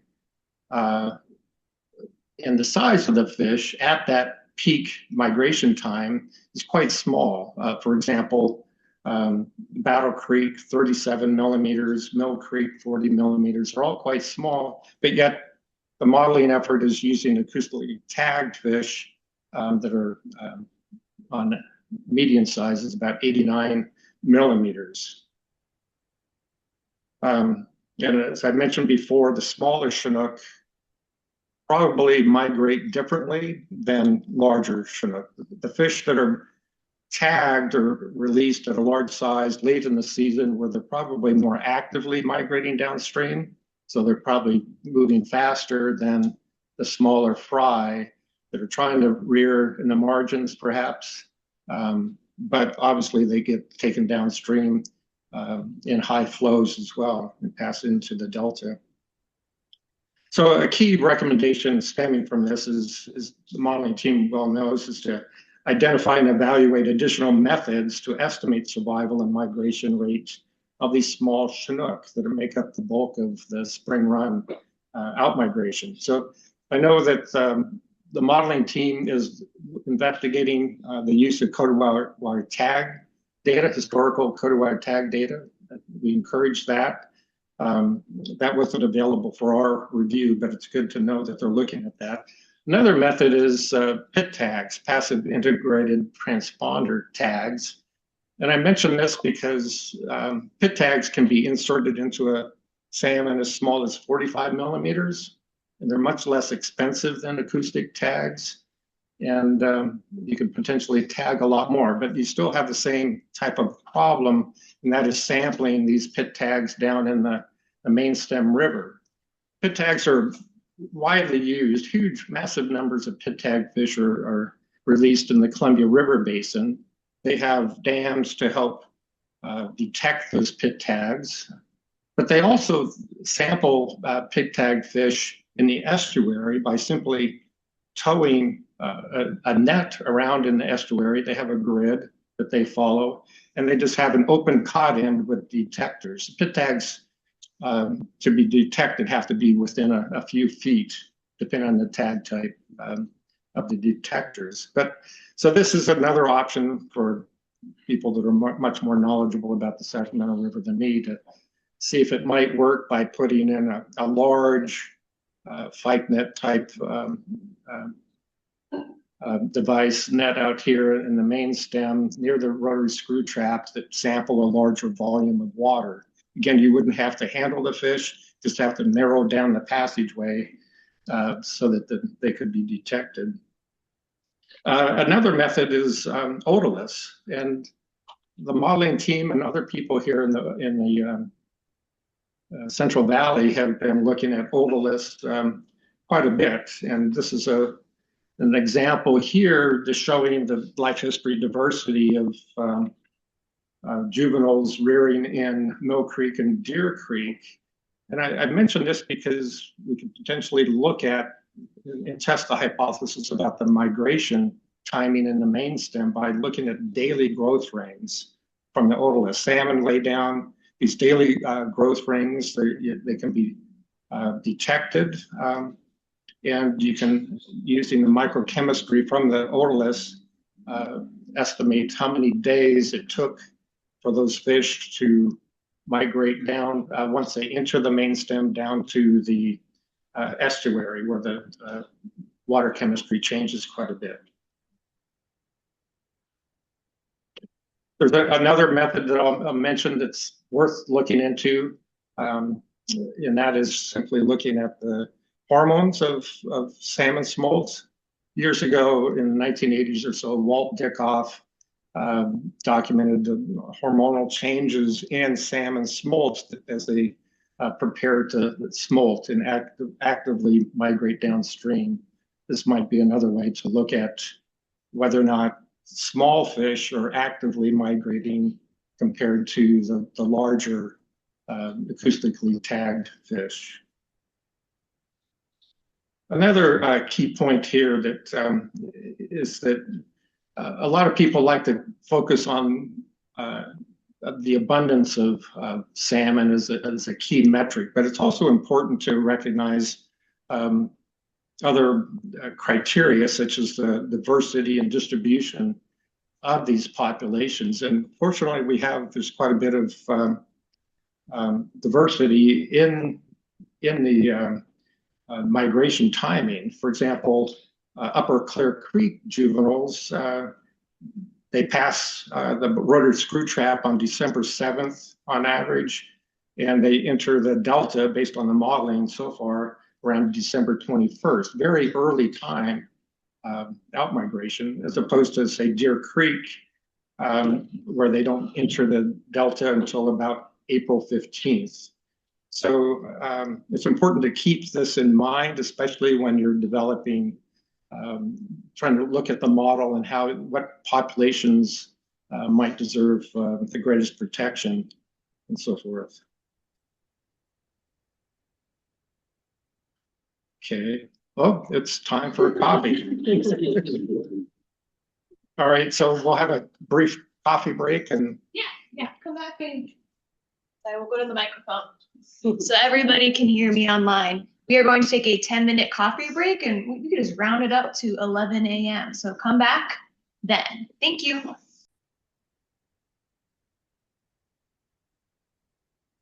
All right, folks, we are back in the room, so we will continue our presentation from the panel.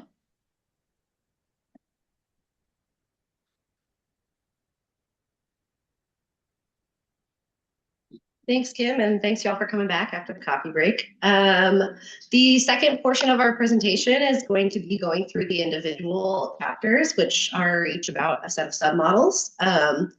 As Greg mentioned earlier, we're going to start you out upstream and take you down into the delta in the order that we're going. And then Charlie's going to bring us home at the end and show you some of our preliminary findings on the charge questions that we've been given. So we're going to start with chapter 7, which is the outmigrant stock recruit model. A stock recruitment model links the number of spawning adults to the number of juveniles that are produced, allowing them to describe average outmigrant abundance for a given spawner level. These juvenile abundance estimates come from the BT-SPACX models, which Carl will talk about in chapters 4 and 5, and the probabilistic length at date models in chapter 6, which you've already heard a lot about this morning. Spawner abundance is estimated using survey methods. So these are things like passage counts, red counts, adult swim surveys, and carcass surveys. And then environmental factors like flow and temperature were included to account for effects on survival rates during upstream migration, during spawning and incubation, and during the early rearing phases. Multiple stock recruitment models were evaluated. As Carl mentioned earlier, this was a typical rigor stock recruit model. There were actually 16 different models fit, a null model, which you heard about from Brett this morning, as well as discrete covariate models. So these are going to be models where water year was used as a discrete environmental driver, and continuous covariate models where you have flow or temperature as a continuous effect on that rigor model. And Carl walked you through those equations this morning. Model performance was assessed using goodness of fit metrics, process of error, covariate reliability, and cross-validation. And across these sites, the best stock recruitment models did explain a moderate amount of variation. It's really common to have high uncertainty in models, especially in stock recruit models like the rigor, and this was seen in this set of models as well. However, those temperature and flow covariates were able to improve the models, and the results were that there was reduced productivity under warmer temperatures, and in some cases, higher productivity under high flows and wetter water years. So we were able to see some increases in fit when including those environmental drivers. So the panel had a couple of questions and recommendations on this chapter. One of those was to evaluate and refine covariate use. And so one issue with a model like this is that you need a lot of data. To fit a 2-parameter model, you need 10 to 20 points per parameter. So for a 2-parameter model like the null model, which doesn't include any environmental drivers whatsoever, you already need 20 years of data. If you're going to include an environmental driver, like one of those covariates for flow or temperature, you then need an additional 10 data points to fit that third covariate. So you need at least 30 years of data. This is a really high data load for models that are based on survey methods and monitoring. And so one of the suggestions from the panel was to continue to search for explanatory variables. These flow and temperature-based covariates did only lead to moderate improvements in the model, and in a lot of cases, they didn't reduce the out-of-sample error that we've seen in outmigrant abundance predictions. So the panel wanted to recommend exploring refined continuous temperature and flow covariates. In addition, there's going to be some site-specific variability and a potential masking effect from measurement error or limited environmental contrast, where tributaries that are nearby might be experiencing similar environments. Another suggestion was to identify other discrete models or models that combine covariates. So these water year types were a really innovative approach. They weren't ubiquitously successful, but the idea behind them is really exciting because instead of fitting flow or temperature as a continuous variable, you're able to sort into a wet or dry water year. And so another suggestion. Okay, yeah, I was able to open the DocuSign. Oh, that's great. So I signed the document. Yep, okay. I think that we've got a couple people unmuted maybe, but All right, thank you. So the water year You too.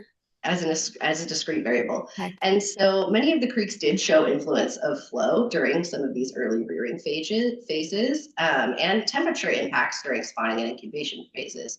And so Something like time of emergence, which was suggested by the authors in this chapter, could combine information about temperature or environmental drivers and developmental effects. And so we wanted to recommend looking at other covariates like that could combine the impacts of multiple drivers into a single covariate so that you can still meet those data needs while including the information from those drivers.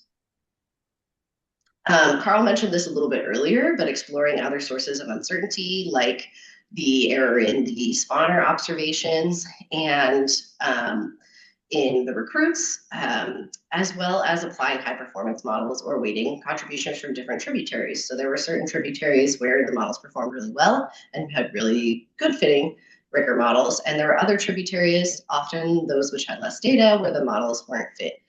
The model fits weren't as good. And so we wanted to suggest potentially weighting the contributions from the tributaries that had better fitting models so that recruitment estimates could incorporate greater emphasis on the stronger model fits and more reliable data.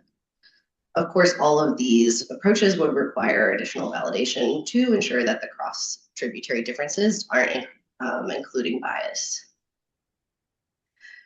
We also wanted to suggest model selection across life stages and covariates in terms of the advice given to the end user. So several times during this chapter, there were models that performed similarly within each creek. So the spawning incubation model, the rearing model, or the migration model, as well as sometimes there were different covariate models that performed similarly well. We wanted to emphasize that what model you choose to use is going to depend on what your selection criteria are. So if you're just selecting based on small differences in model area or error, you might be choosing the best fitting model. But you could also prioritize selection based on biological relevance or data availability or what management objective you're trying to obtain. And so we wanted to suggest that when providing advice about which model to choose, you might not necessarily be choosing the best fit model as the best model to answer your questions. And as Brett mentioned this morning, there was the modeling team had to build a swath of models without knowing the specific questions. And so being able to target your model selection choice at the questions you're asking, the data availability, and the biological relevance to your system is one way that you could improve this selection. Finally, we wanted to suggest that perhaps Butte Creek could be used as a system proxy for cases of redundancy. So we know that Butte Creek has a strong stock recruit model in this chapter, and it's a major contributor to the overall production in the region. So for things like disasters where you might not be able to get data at other creeks or to increase redundancy, perhaps you could use this as a proxy in years when other data isn't available. Differences in habitat, hydrology, and population structure should be carefully considered before implementing that widely. And finally, Carl talked about this a little bit this morning, but there can be some uncertainty in the spawner abundance data, which will impact this model. So there's differences in how spawners were counted or enumerated between different tributaries. Sometimes it was using reds, sometimes it was using carcass counts. And in some cases, like in Knight's Landing, it's relying on upstream passage estimates. And if you have an error in one of those passage estimates or you're missing some of those estimates, it's going to bias your spawner numbers. So we wanted to suggest or ask whether there were ways to standardize the methods or calibrate them between tributaries. In addition, some of the panel was curious about the male versus female spawner ratios, as well as the number of eggs per female.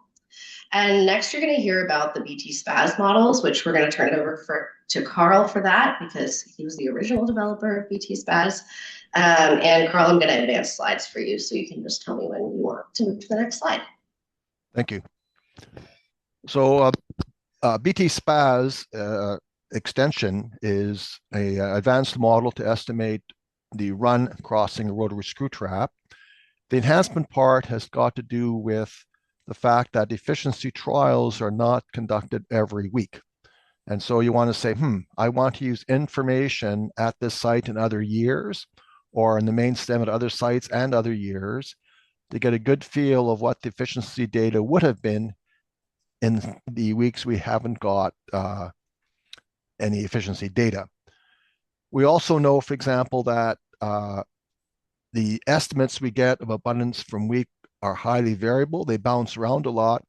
we don't think that's biologically reasonable that you goes from 0 to 500,000 down to 200,000. And so we say that some of that is just observed uncertainty.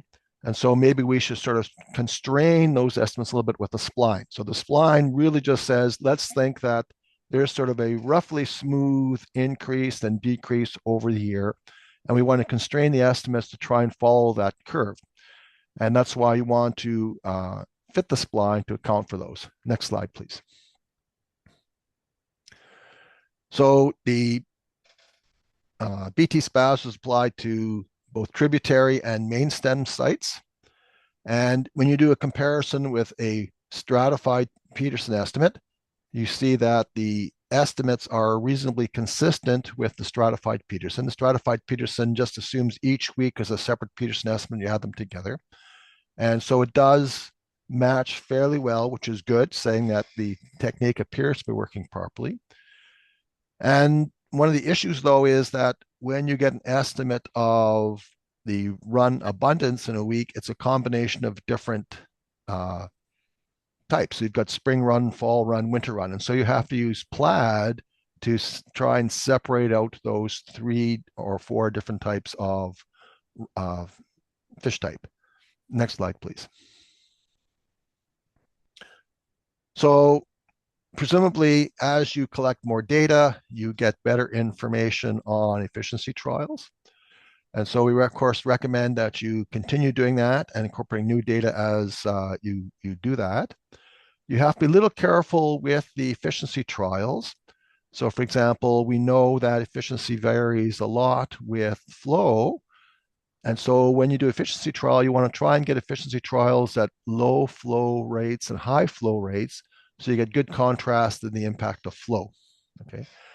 As well, you have to worry about, what about weeks where we didn't sample? So sometimes you don't sample because there was a crew got sick, for example. Sometimes you don't sample because it's a very high flow. And we know, unfortunately, that very high flow is often associated with very high abundances for that week. And so you have to be very, very careful in assuming that weeks where you're going to interpolate using the spline actually fit the spline curve. There's not a sudden jump because the rains have started the migration process. Next slide, please. You also want to know, we've got this uncertainty in the model. So where is the uncertainty coming from? You have uncertainty because you don't have some efficiency trial. But not having the efficiency trial when the abundance is close to 0 is not really important, because 5 plus or minus 100% of 5 is not have a large effect on the overall abundance estimates.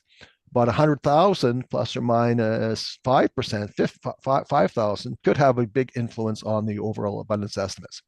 And so you have to ask yourself, if we're going to do efficiency trials, we have to know when is the best time to do that. And so you want to investigate what are the covariates which affect efficiency trials. Maybe we should move some of the efficiency trials to weeks where it's more important to have a good estimate if at all possible. Next slide, please. And there's also some questions about how you did the standardization of flow. They used a flow standardization for each site, and there's a separate standardization for each site. Is that appropriate? Perhaps, because flow might be correlated across sites within a year. Perhaps a different type of standardization process would be better. Next slide, please. The main stem model is problematic because you had very, very, very small efficiency. It looks like, for some reason, the main stem is very difficult to catch fish. So perhaps the traps are in the wrong place. We don't have any information on how you can do that. Maybe it's because it really is a low efficiency, which means you have to release more fish in the efficiency trial. Well, maybe you can't get more fish for that. So maybe you have to use other methods and pair them, such as coated wire tags or acoustic tag releases. So we think for the main stem, there's the obvious things of maybe we're trapping in the wrong places. We're not experts on RST placement in that particular main stem. We hope that the modeling team has investigated that. But it may also be that even in cases of very low efficiency, you get around that by increasing releases if possible. or using other data sources. So rather having a low efficiency, maybe we should also use acoustic tag, which have a very high efficiency as another variable for that. Next slide, please.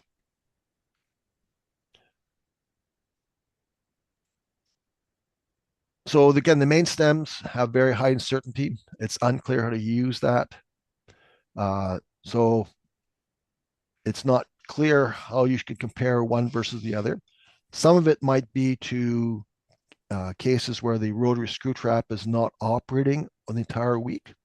And so you have to be very careful, for example, that if the efficiency trial releases fish, let's say on a Sunday, and they all pass the screw trap by Monday, you may say that efficiency is 10%, but if the rotary screw trap stops on Thursday through Saturday, it's not 10%, it's actually much less than 10%. So maybe some of the cause of the discrepancy between the main stem and some of the tributaries might be artifacts of when the rotary screw trap is operating, not operating, versus when the efficiency trials take place. Now, again, that's a lot of information, and it was not presented in the report on how missing data within a week was handled or whether it's a problem or not. We recommend you go back and do a more careful examination of that. We also find that you've got very high correlation in some cases, and it might be just an artifact of the model you're fitting. The model you're fitting might be too general, and so it might be worthwhile stepping back and saying, why are we fitting very site-specific random effects that can't forecast in the future are going to be applicable? And so maybe it might be better to use a covariate that you can predict in the future, and that would mean it might be more useful than that. Next slide, please. The efficiency trials, we know that hatchery fish and regular fish might have different efficiency. The origin of the fish was only recorded for a small number of trials, but that might be just an artifact of the data. So for example, if a site never has hatchery fish, they never would record they used hatchery fish. So in fact, they are all wild fish as opposed to not knowing what the origin of the fish are. So I think you might have to go back and try and figure out, why is the origin of the fish not recorded for a lot of the trials? Is it because they really don't know the origin of the fish, or because there is no uncertainty about the origin of the fish, and so it never was recorded? So it might be an artifact of data standardization. So some recommendations. So as mentioned, it does not appear that there's a year effect to the capture efficiency. And several examples of, and they showed the estimated weekly efficiency data, it looks like the data taken across years tends to be sort of higher or lower than the efficiency trials in that particular year. So maybe by incorporating a year effect, you can account for a uniform increase or decrease efficiency across all weeks in the year. They fit a single spline for a curve, but we know that there are sometimes jumps in the run. And so, for example, we know that if there's a high rain event, which causes high flows, that might cause more fish to start migrating. So perhaps you might want to include some jumps in abundance at known points, let's say high rain events, and account for that to see if that makes it important. At the moment, you're only modeling one age class. BT-SPAS actually has models for 2 age classes, so you might actually be able to include the yearlings as well as the young of the year. Again, it's not clear from the documentation about how the rotary screw trap data gaps were handled. So what happens if the rotary screw trap doesn't run 24 hours per day, 7 days a week? How do you force the run to zero at the start and the end of the season? How do you account for missing data like that? There was a comparison of the estimates versus a stratified Peterson, but never against the pooled Peterson. We know the pooled Peterson is often similar, but its estimated standard deviation, standard error is too low. But if you can get a correction factor, that makes a much easier method of getting an estimate of abundance for that week, for that year, rather than going through all the way through BT-SPAS. So that could be a quick and dirty way of getting estimates of abundance with a correction for the reported standard error. Again, as noted, sometimes the documentation is a bit sparse, so we'd like to see better documentation on the actual fit. So when you fit a spline, let's see how the spline fits to the actual data. Next slide, please. Okay, I think that's the end of the BT SPAS-X section. Yep. Thank you. So I'm going to talk to you guys about the probabilistic length at date model, which you guys have heard a lot about this morning already. It was developed to address the challenge of identifying the runs of the juvenile fish that were detected at the RST site. PLAD uses genetically identified fish to estimate these relationships between fish length, capture date, and location. And this allows prediction of run type and the associated uncertainty for those juveniles that weren't genetically tested. These PLAD models are tailored to individual RST sites in the Sacramento River, and when coupled with the BT SPAS-X results, these PLAD run assignments allow forecasting for the spring run JPEs. This is a really exciting solution to what is a complicated mixing problem. And so this is a really innovative and exciting way to look at the proportion of these juveniles passing through the RST sites that are from the spring run. But we also did want to identify as a panel some of the key limitations of this PLAD framework. One is that it has really high data and parameter demands, and you need a really good amount of temporal coverage and sample sizes to reliably estimate these time varying length distributions. Parameter identifiability can be weak if cohorts are overlapping in time. So if you have a lot of fall fish coming in at the same time as some of those spring fish, extrapolation beyond your observed data range can then become difficult. Model accuracy also depends pretty heavily on the quality of the genetic run identification data. And so you're relying really heavily on there being available genetic data for these runs. Your model performance can also be sensitive to assumptions about growth variance, the type of growth that is used, and the distributional form. And so if you have something like an anomalous year that causes a difference in that growth rate for the year, this could be impacting your model performance. In addition, there's some potential to confound growth processes with selective sampling. So there could be gear selectivity effects impacting the size of the fish that you're catching at the RST sites. And this selective sampling or size selective entry from certain areas could be getting confounded with growth processes during the PLAD process. Some of our recommendations and questions on PLAD were, are there additional data types that could prove these estimates outside of the genetic run sampling? Does experience with other probabilistic model types help in fitting these models? And can you apply some of the strategies from other types of probabilistic models here? How robust is the PLAD model to assumptions of homogeneity across time, across species? Are there similarity in growth patterns across time? And is run timing assumed to be identical across model years? One recommendation that we have as a panel is continue genetic testing for each year in the future to define the PLAD estimates at the RST sites. This was shown to be really important in the data years that were used in PLAD. And then there were also a few site-specific concerns that we had. There's high uncertainty in these earlier season estimates, and this is a common issue between creeks. And there's some overlap between spring and fall run, which can make it harder to narrow down those estimates. Increased data availability was shown to improve the models, so the upper and lower Feather River models were really good, and these were also areas where there was a high amount of data availability. And so increased monitoring, especially in the genetic testing area, could improve the PLAD models. Finally, in 2025, there were some creeks that showed an increase in winter run fish coming in, and this is for a year that wasn't used. So the PLAD model was using data from the previous 3 years. Now we're seeing a shift in the number of winter run in 2025. Is this an anomaly or is this a new trend? If this is a result of conservation efforts for winter run fish, this could be something that you see continuing in the future. And so how can that be included in PLAD? Can it be updated to include these new numbers of winter run that you were seeing?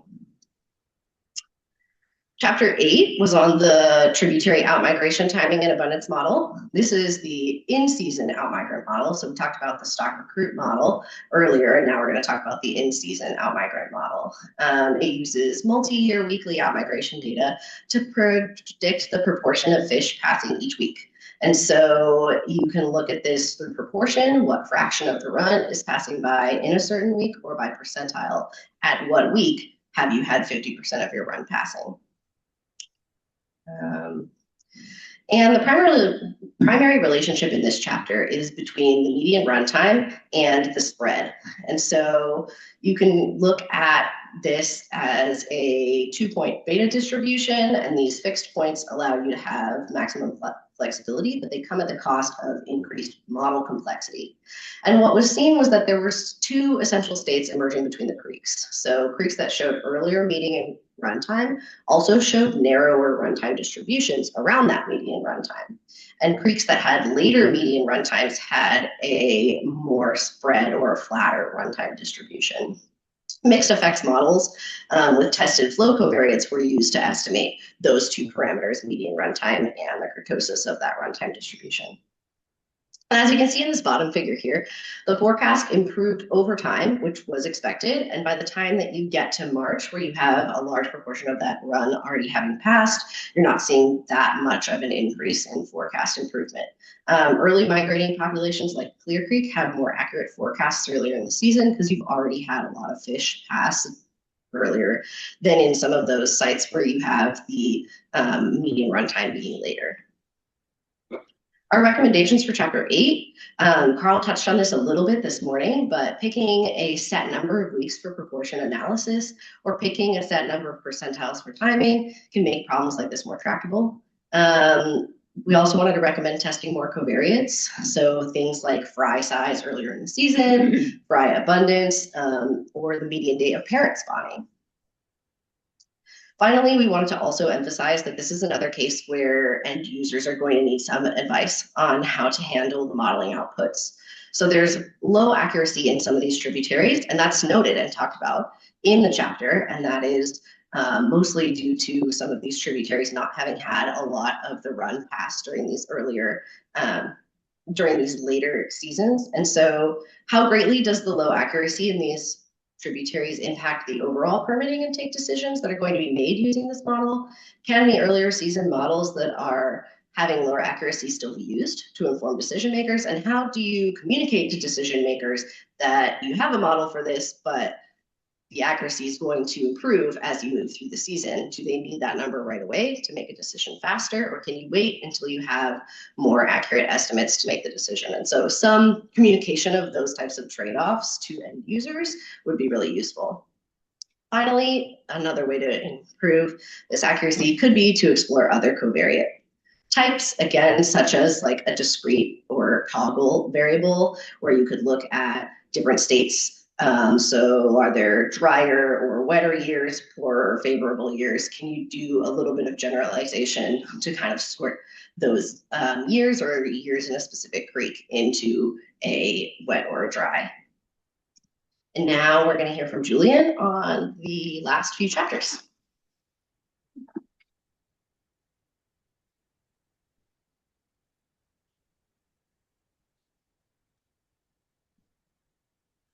Morning, folks. I'm batting at the bottom of the order here in terms of the chapters, and then we'll get to the top of the order here with Charlie to kind of wrap things up. So, in chapter 9, the primary goal of this was to combine models of time run and survival juveniles from the rotary screw traps to the delta entry, and obviously the end goal was to kind of dovetail this with the abundant estimates in chapter 8 and moving forward. A big primary part of this was fish detection data from the telemetry studies to estimate smolt survival.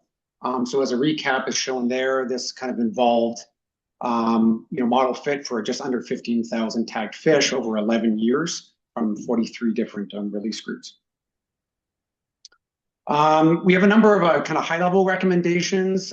First is a two-pronged look at how better consideration of model uncertainties might come into future modeling endeavors. So as we've heard from Greg previously, they're, because of the tag burden with respect to the acoustic tags, right, limited with respect to the size of the fish that can be tagged. So a big fundamental challenge, and you've seen this plot to the right here, is that the ability, since most spring run migrants are much smaller in terms of their fry size, the ability to be able to model those successfully is kind of highly limited right now.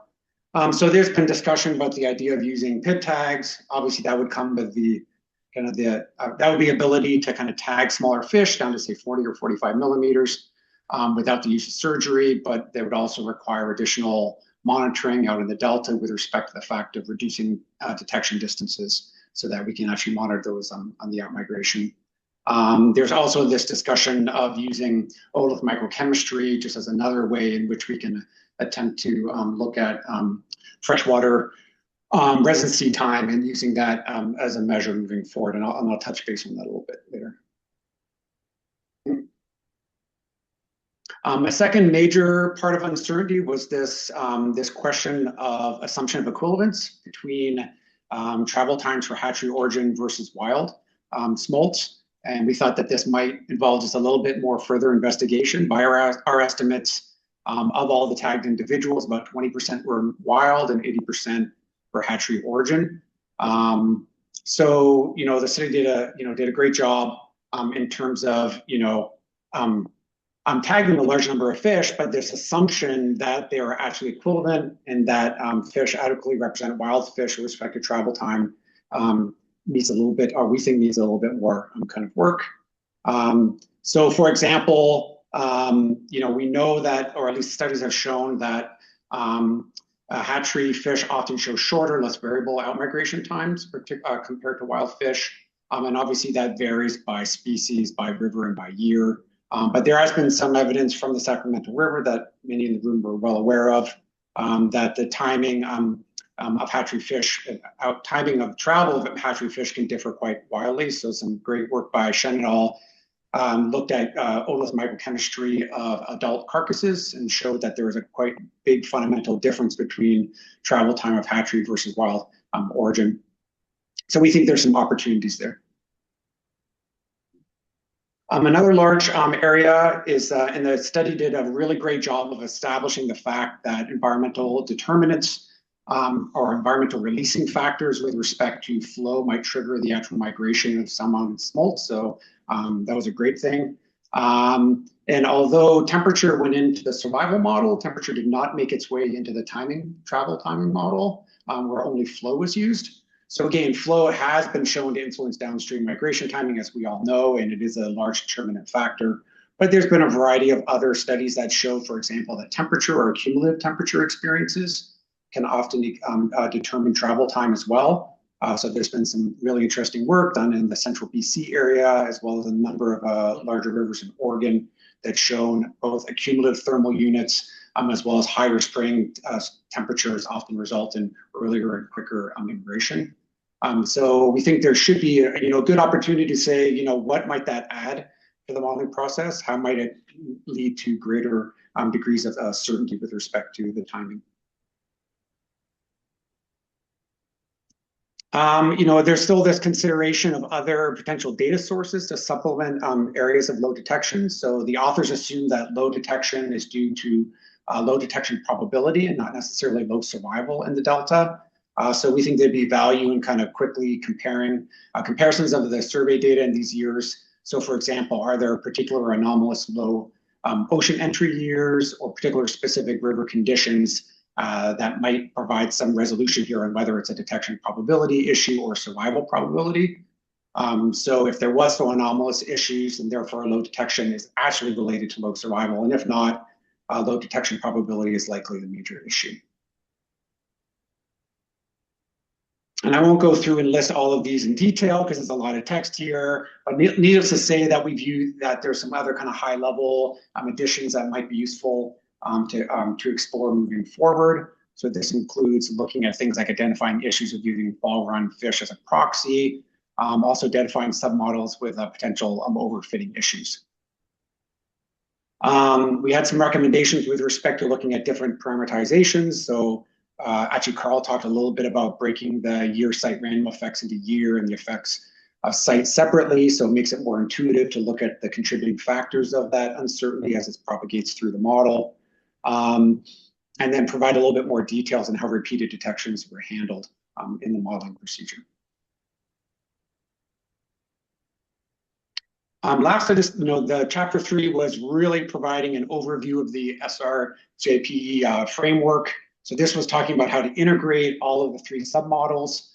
So the stock recruitment models that forecasted annual out-migration rates, the in-stream model, and then estimating outstream abundance and juvenile survival to forecast survival again from the RST locations to the delta entry.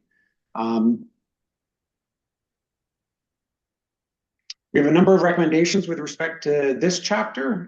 This includes, again, things about how do uncertainties enhanced and survival rates estimation from the screw traps to the delta. A big significant source of uncertainty. Different sources of uncertainty were identified by the modeling team. So right now, the current forecasts do not account for weekly variability in conditions such as flow, temperature, and turbidity. Rather focusing in on month-wide estimates. So that might be something to explore in terms of trying to shave off some of that uncertainty. And then actually we heard from this previously as well in terms of exploring biases in the mainstream rotary screw trap catch data, which obviously is highly challenging. And then finally, there's just been this reoccurring theme with respect to enhancing covariate forecasts for the environmental conditions. So again, we want to applaud the modeling team for really tackling the best way forward. Particularly with respect to try to use small amounts of environmental covariate data, but potentially large returns in terms of reducing uncertainty. One thing that we think that would be beneficial to look at is this assumption of stationarity. That is, how well can we actually use past historical conditions in these models to project out in the future? So at least explicit incorporation of how non-stationarity in these climate variables and also how extreme climate events might play out, not only in terms of collecting the monitoring data, but also how that plays out in the parameterization and the modeling uncertainty, I think is something that I think should be explicitly noted. And this idea of error propagation, I think is beneficial when we think about I'm using these hierarchical Bayesian approaches, but unfortunately, as Carl mentioned, sometimes that sweeps a lot of the details under the rug, and it's a little bit more difficult to identify where that source of uncertainty is. So we really and that's really important when we think about, when you start to think a little bit about how to prioritize future monitoring data, right? Where to collect additional data and where are other areas in which additional data would not lead to large reductions in uncertainty. So this idea of decomposing that variation and those sources of uncertainty throughout the entire modeling process, we believe it would be kind of really instrumental, not only to prioritize where new data is, but where do you safeguard current monitoring data in a kind of financial unfuture uncertainty.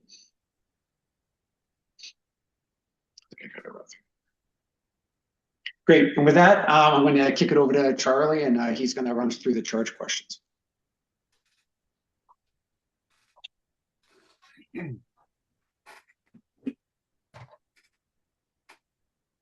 All right, thank you. I want to just start by saying I'm flattered to be considered to be part of this panel here. These are really intelligent, articulate scientists. And, yeah, it's just an honor to be part of that, considered for part of that group. But so the charge questions are kind of the punchline of what our duties are to pull out of this. This is a work in progress.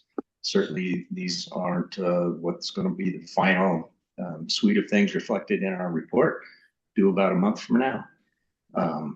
And a lot of the ideas that are here were kind of recognized in some of the documents already by the modeling team, and we appreciate the thought that they put in there. And there may be a few new ideas in this group here. But the first charge question, there's 5 general questions. A couple of them have some subparts, but the first, to what extent does the proposed JPE provide an annual estimate of the number of spring run juveniles? And the proposed JPE does approximate the number of juveniles reaching the delta, excluding possibly the Feather River in a few small tributaries. We think it's worth potentially considering the Feather River separately. Accuracy and precision could be improved by many of the points brought up earlier by the team, and some of the ideas in the that the modelers brought up themselves. Figuring out how to navigate here.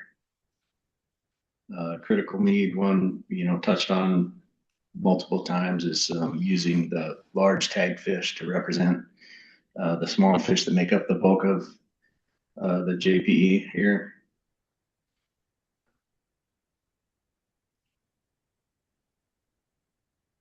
One A to that question is, are there additional ways to evaluate the ability of the JPE to approximate the true number of spring run juveniles entering the data?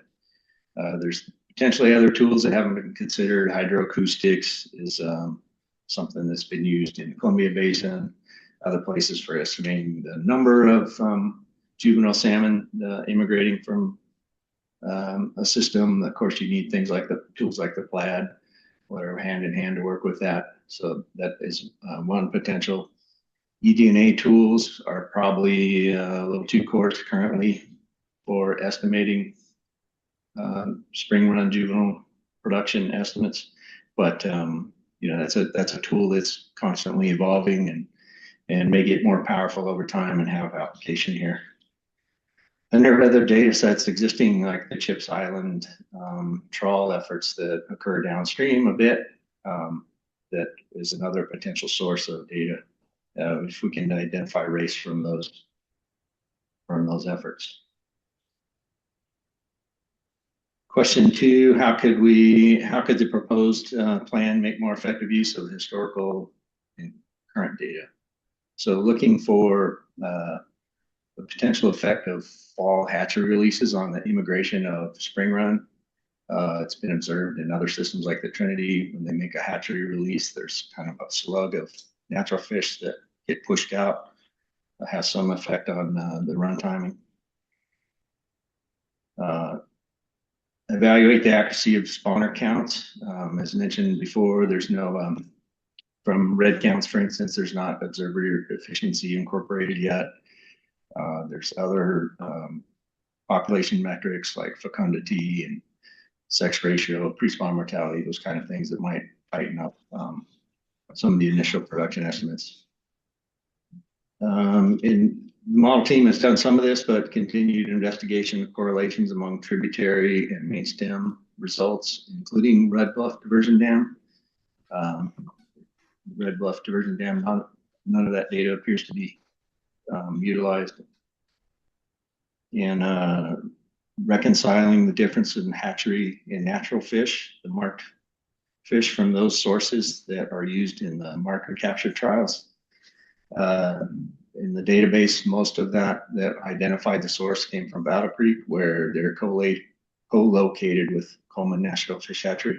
So it's a convenient source to get fall run fish to use in a marker capture trial. But there's other programs like Clear Creek that rarely, if ever, used natural fish that may just not have had a column in their data set for identifying source. So direct communication with those programs might tighten up some of that data. And it's important because the hatchery fish, for whatever reason, had about half the capture probability of natural fish for those that they did or didn't.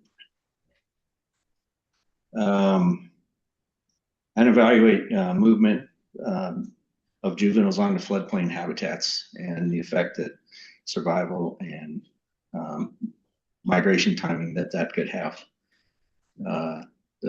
When folks look at reconstruct the juvenile life history of successful adults, those fish that spent time on floodplains growing and rearing are disproportionately represented in the adult returns. So they have a higher value in a sense than fish that are moving through the main stem and just exiting quickly.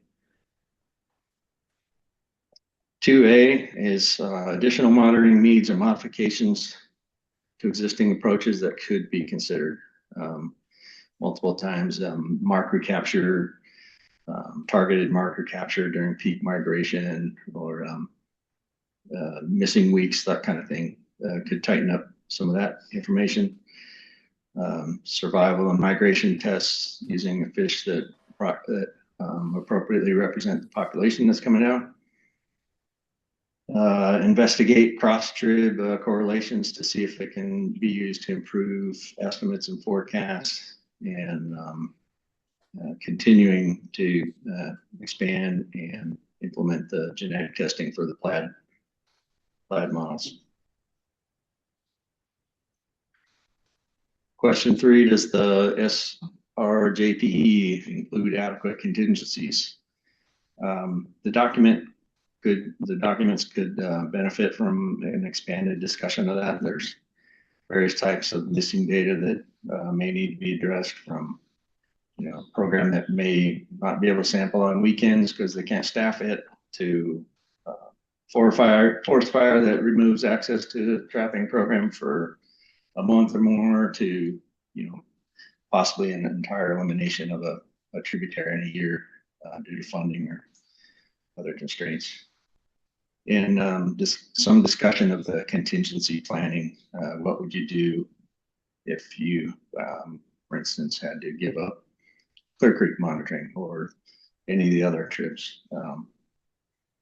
How would you adjust? Or if you had to shorten the number of days per week that are sampled? Just some idea of what those adjustments might be. Could you get in front of those could be helpful. Number 4A, are there additional ways to reduce uncertainties as it relates to the accounting for diverse life history strategies exhibited in the Central Valley Spring Run? The BT SPAS does have programs that are designed for 2 age classes, and those could be implemented to capture the yearling part of the life history too. Recognize and account for the considerable diversity and migration timing among the subpopulations. Deer in Mill Creek, for instance, those fish still access high elevation, cold habitats and have a much different immigration timing than do the other creeks, and probably more representation in the yearling age classes. And as mentioned before, investigation into successful juvenile life histories as expressed by the returning adults. So some emphasis on those juveniles that are destined to survive at higher rates in the ocean and beyond. 4B, the proposed periodic model updates and whether they provide sufficient opportunities for improvement.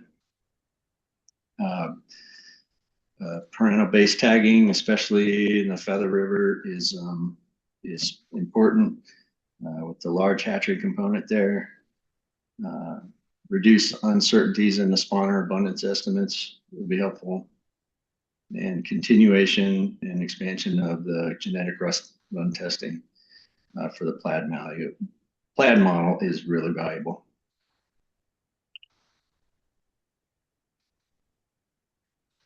And 4C, are there other observed concerns or deficiencies in the modeling approach? Model uncertainties might be reduced after the questions that are going to be asked of the model are identified.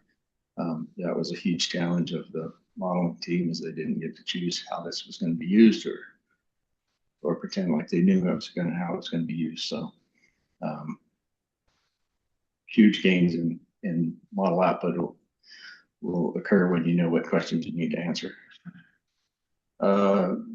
There's, as I mentioned earlier, there's a lot of recommendations in the documentation that came from the modeling team that are worth incorporating, and we've identified several in our presentation here.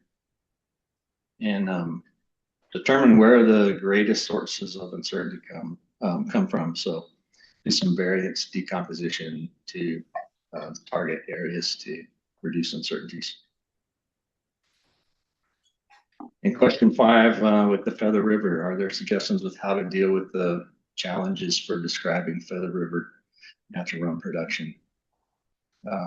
Feather River is kind of a unique animal.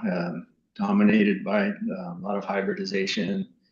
And the only hatchery program for spring run in the system. And our initial thoughts are that we think it at least it warrants separate treatment than the global SR JPE.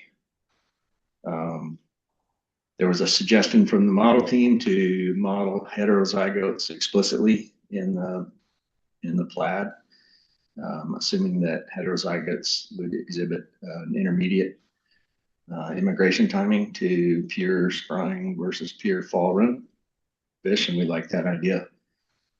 May not be in the toolbox for this group, but 100% marking at the hatchery with both fall and spring run would help tighten up the data.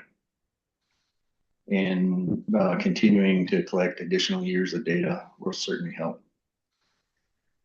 And also maybe not in the toolbox here if you're trying to answer a question about the number of binarily how many spring run there are out there, but considering with hybrids treating them as a population of alleles out there.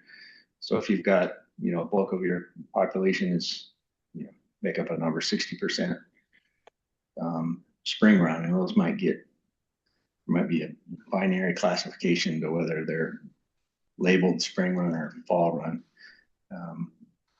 And an alternate to managing for that is to manage for spring run alleles and trying to maximize those in your management actions and conservation actions.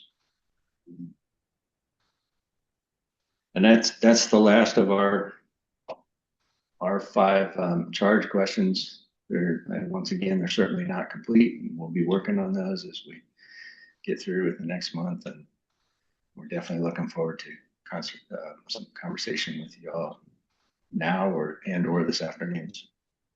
Thank you.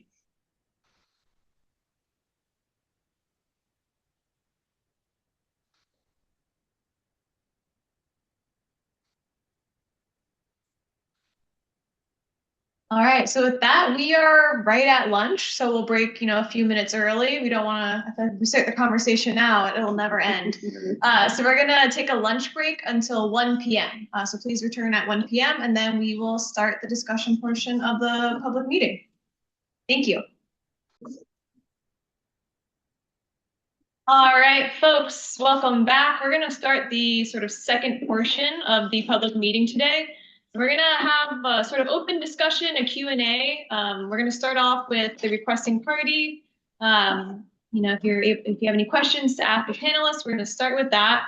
I just want to remind everybody to be patient and speak slowly so it can get picked up on the speaker. And if you do want to ask a question, please make sure you raise your hand before speaking so we can get you the mic and the speaker so that it can get picked up for all the folks that are joining us virtually. Thank you. They're asking if we this is the question. You have some.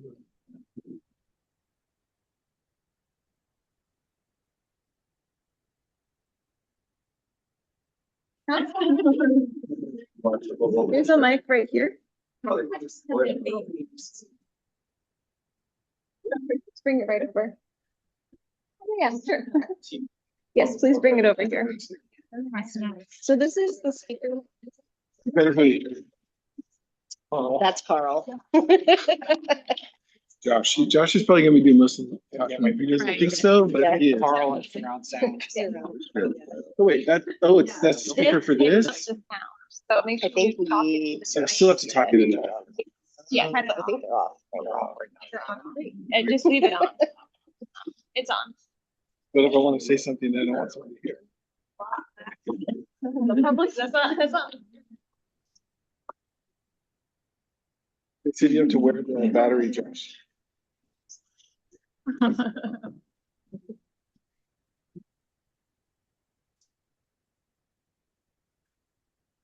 I think we've decided that can you hear me on this? We're going to defer to Josh. Okay.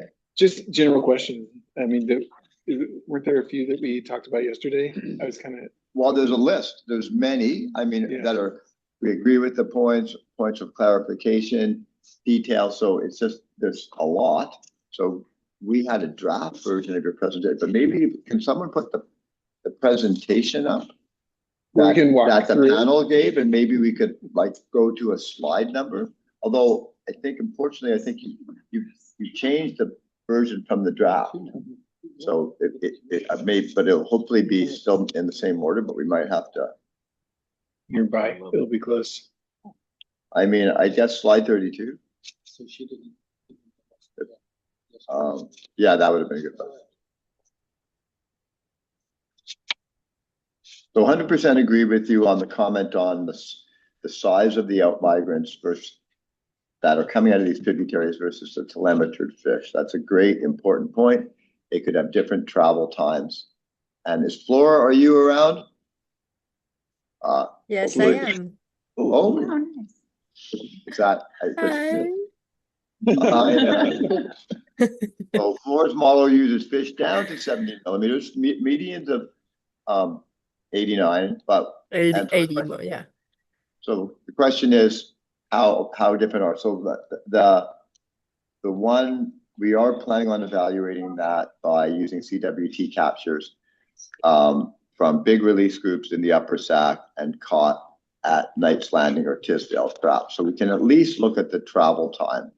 We just started digging into that data, so we don't have an answer, but we agree with you. It's a good point, and it's an active, and that same data set, we can also do that in the Feather River from releases, which are near the low flow channel, like up at the top, and there's recaptures at the traps in what we call the high flow channel.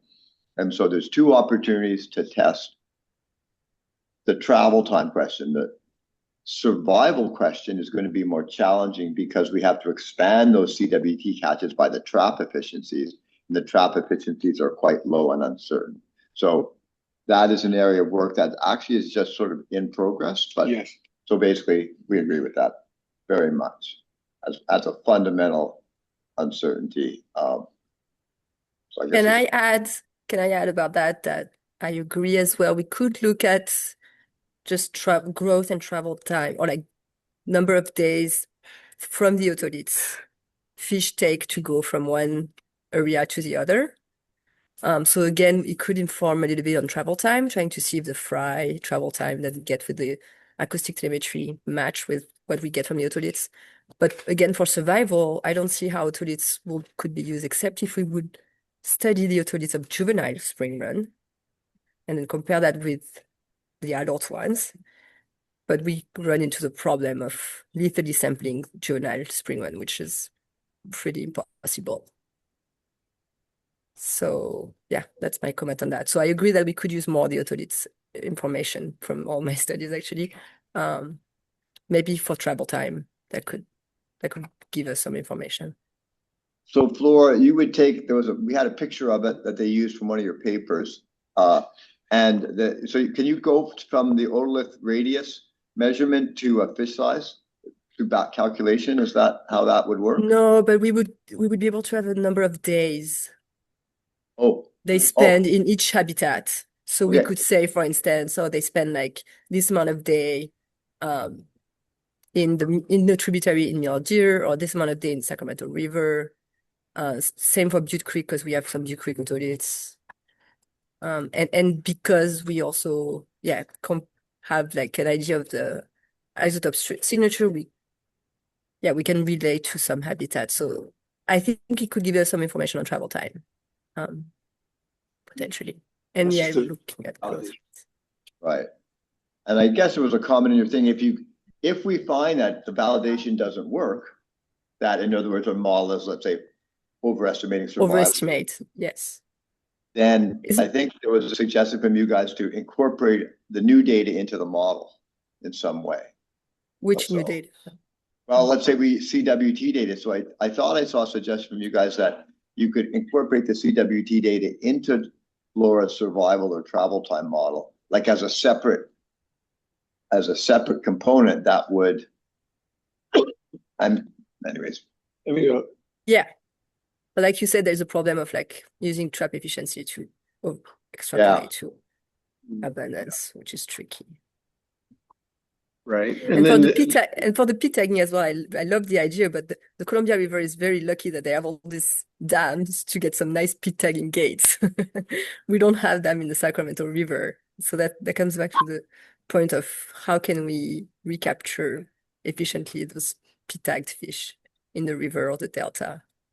There was actually a study, and I just pulled it up. It's still on the CDFW website, a partnership with Steve Lindley at NOAA Fisheries, who's no longer there, with NOAA Fisheries to do what you had suggested occurs on the Columbia, but dragging pit tag transponders, is it transponder or receiver or whatever, around in the lower river, and to see if they could pick up any sort of quantitative estimates of the passage.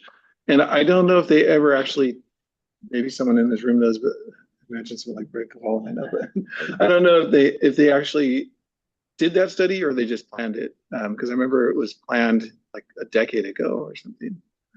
And I will also point out that a recent publication in North American Journal of Fisheries Management, it was just the last issue, we did a sort of a rough estimate using coded wire tag fish and what we used it was recovery rates of adults and recovery rates in the ocean is sort of a rough estimate, and then looked at how does the fish size influence those recovery rates. So the idea is we look at the relative recovery rates, and this new publication did it what we did, but probably better, but maybe not quite as directed to our question. And so we're going to go back and look at that publication that just came out. The people at Coleman Hatchery did it, and maybe look at our data again. But the trouble that we're having now is how do you compare recovery rates, the influence of release size on recovery rates for giant batches of coded wire tagged fish to an individual based survival estimate. And we were trying to figure out how to transpose the y-axis or something so we can at least look at the slopes and see. So I think since they're different response variables, that's where it gets tough to try and combine that stuff. I mean, at least for me. Oh yeah. Comment, and Steve Lindley says that there is a report on the Steve online. He is.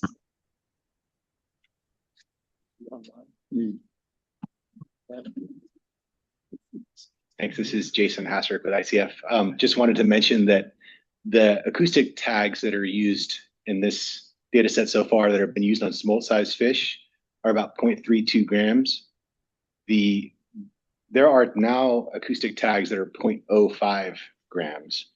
And we're using them to tag delta smelt that are in the size range of the sizes that you're recommending that be tagged. So it is possible to start, supporting studies to look at some of these smaller size fish using acoustic telemetry as well. What, 50 millimeters? Sorry? Down to port length around 55 millimeters? Lower than that. We're tagging delta smelt smaller than 40 millimeters. Smaller than 40? Yeah. Yeah, but is there a reference for that? We're currently doing an experiment with UC Davis looking at the tag burden effects of these tags. So it's not yet published, but it's in progress. Can I say also it's very encouraging, but we also need to test detection efficiency of those fish when they travel through the Sacramento River and the Delta, and that's something that is going to be done as well. So that's in the future, we're probably going to be able to tag smaller fish, smaller juvenile salmon with acoustic telemetry, but not yet. Yeah, we're doing that right now. We're doing the range testing for that tag.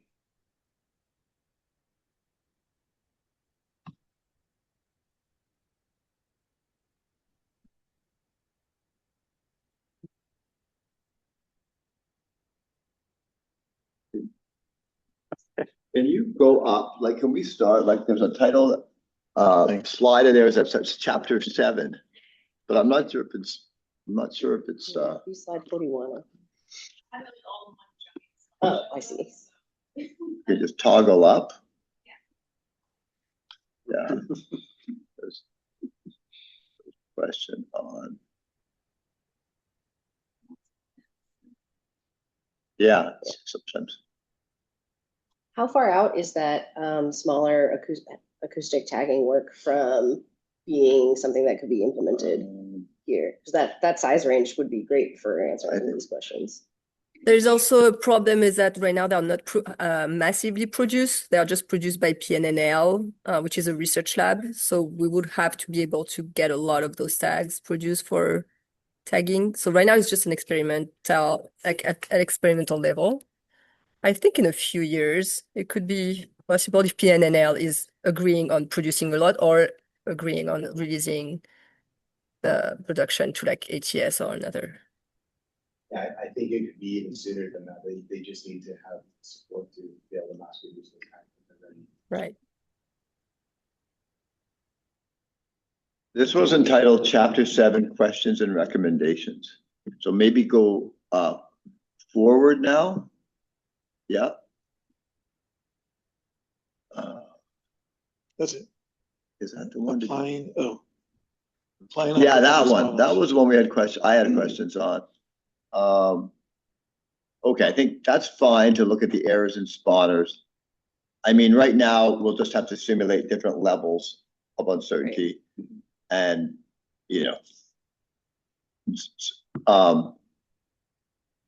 so on the other, can you clarify the applying high performance mold or weighting tributary performance? That was, I feel like we were fuzzy on that, Brett? Yeah. Carl would be the best person to expand on that.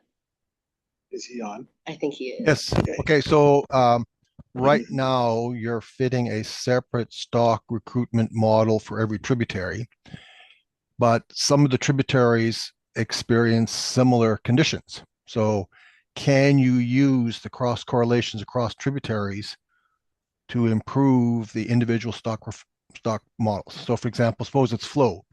Well, if 3 tributaries have the same high flow event because it's, for example, in a localized rainstorm, do you see that in the data?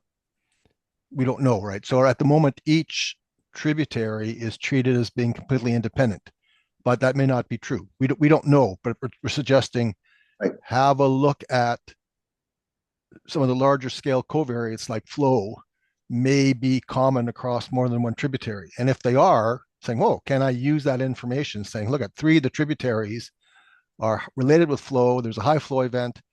And in fact, the stock recruitment curve is completely different for all 3 tributaries. Well, that's useful information to know. Or, oh, the points in all 3 curves actually are above the point, above the line in the same direction. Oh, that's also useful to know. So would you go as far as if you did some preliminary looks like building a hierarchical version? Right. That's okay. Yeah. I got it. That's great. And there are some covariates, like some of these temperature-based incubation covariates that are commonly top models across many of the tributaries. Right. So yeah. Okay. Just that. So that's what that slide is. So could Carl, he sees these slides? Yes, I can. I peered a little closer. It's because I'm just reading some of them. Is there can you go next one? Well, I think the next one was focused on, I guess, what do you think about the View Creek one? Do you want to ask about View Creek? Yeah, I think that was it. What was the question was, I have to remember the question. Right. So this gets to some of the charge questions. What happens if you lose monitoring systems? So for example, if there's a high correlation between tributaries and you lose some tributaries, maybe use Butte as a proxy for what's happening in the other ones. So again, I think it's all part of the same idea that there's lots of cross tributary information, which I don't know if you've investigated it or not, but it was not presented. So we'd like to see more first. Okay, we got you. And we're initially thinking we would just do a simple correlation between the out migrant abundance from each tributary. And there's some overlap over time, but it's not, sometimes it's down to like 10 years. So we should just look at whether there's interannual correlations among the tributaries. And then Carl, you took it further with looking at like covariate effects and trying to correct some of that stuff. Right. And also one of the charge questions was, what happens if there's reductions in the monitoring? So some year there's a forest fire and you can't get to a system. Can you use one of the other tributaries to impute what would happen in that system for the time you can't monitor? So there's sort of two levels going on. First of all, is there across or among tributary correlations? And can that improve the modeling for individual tributaries? And second of all, what can you do if there are problems in monitoring? So forest fires, the California shuts down for 2 weeks, doesn't pay staff, so there's no monitoring on certain things, right? So two different aspects of that. Over. Great. Next slide. That's good.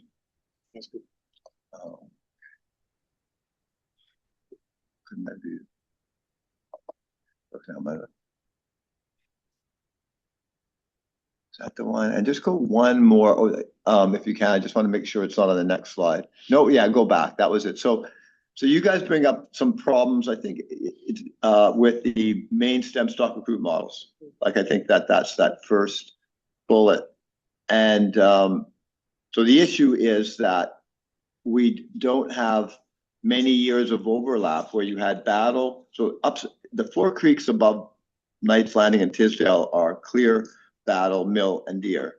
And so you need to do a main stem stock recruit model. You need escapement estimates in those 4 trips all in the same year. And if you do that with the data that's from, maybe it's a little different because Flow West added some data, but you end up with a really small sample size. So our initial goal was, let's just use upper, clear, or battle as like a surrogate for escapement for those 4, who knows?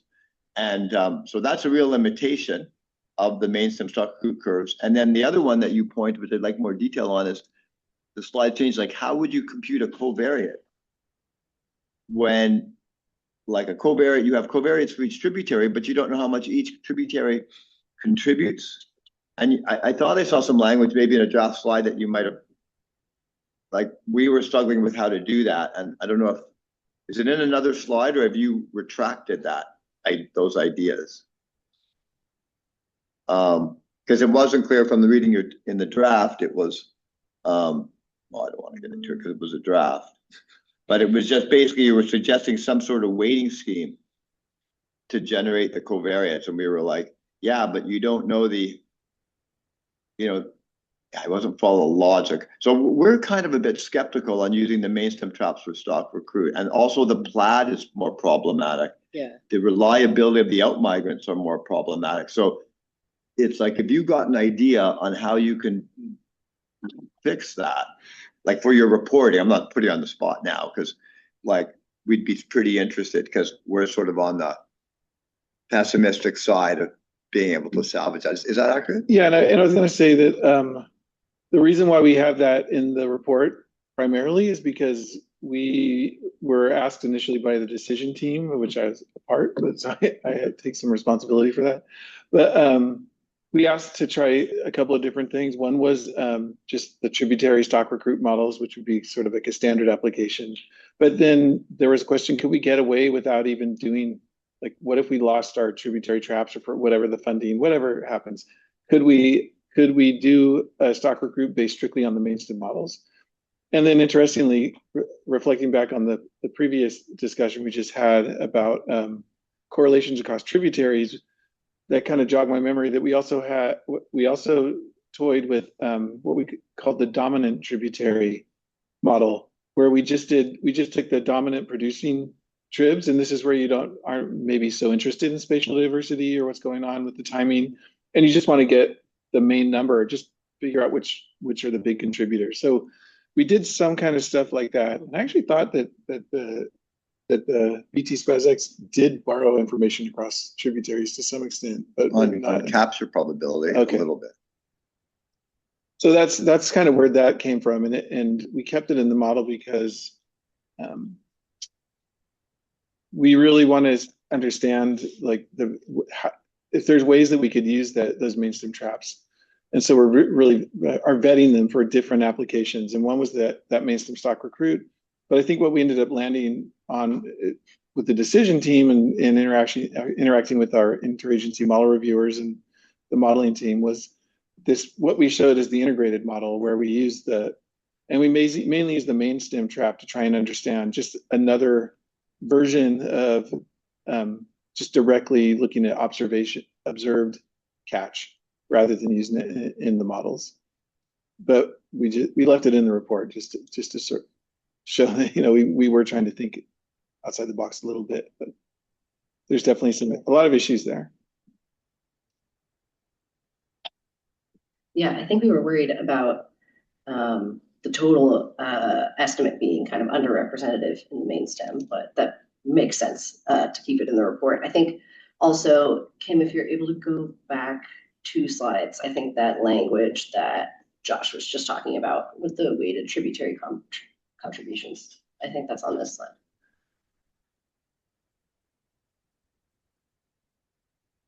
Is this the language you were wondering about? Yeah. Yeah. Okay. Yeah, but just how to actually do that would be neat to, because it's like, okay, you could weight a tributary covariate by the outmigrant abundance in that year. Yeah. That's what you're thinking. Yes. Yeah. Although, you know, the other factor is you have to consider if it had the downstream survival. So it would be some outmigrant times downstream survival would be your weighting factor. How many made it all the way down? Yeah. So it would be complicated. Yeah, and then it's like, oh yeah, and the outmigrant estimates are way more uncertain because the trap efficiency is so low, and the plat error is greater, I think. So it's just like, is this a productive avenue to invest in? I suppose would be a one, like when you consider the challenges, or like, do we go with an RS like tributary based model only and use the downstream main stem traps only as kind of out of sample testing? That's how we're kind of leaning. So it'd be great to, so in other words, we can test the timing we get from tributary timing, test predicted travel time, and then we say, let's compare with Knights Landing and Tisdale, but we're not actually using Knights Landing and Tisdale in the JP itself. So I think we're leaning that way, are we? Yeah, that's definitely how we're leaning at this point. And that's a big issue. Yeah. So if you could comment on, think through that deeply, and maybe it would be great. And I don't know what the extent to which, I mean, because we've continued to vet that data, found, you know, some issues with the initial way that we did it, that we produced in the report. I keep saying we, but this is actually Josh. Do not swear. So, and I think the main thing we're seeing is that the observations based on catch, I mean, the estimates based on catch in the main stem traps are telling us that there's far more coming down than are even being counted coming out of the tributaries, even before you account for survival. So there's something weird there. And it's also saying is they're coming out in some years far earlier, not in every year. So just trying to figure out what's going on there. Is it the survival travel time model? Is it the plaid model? We think we're more confident in the plaid models for the tributaries. Or is it really something to do with, are they actually underestimating the efficiency? And that's pretty soon you see, like, maybe they're actually more efficient than we think under certain conditions, maybe when all the fish are coming down. And it's like, I think you mentioned in the report is spot on that, that those marked release groups that they're using for the efficiencies might just having very high mortality before they get to the, back to the thing. So there's all, you really touched on a lot of stuff.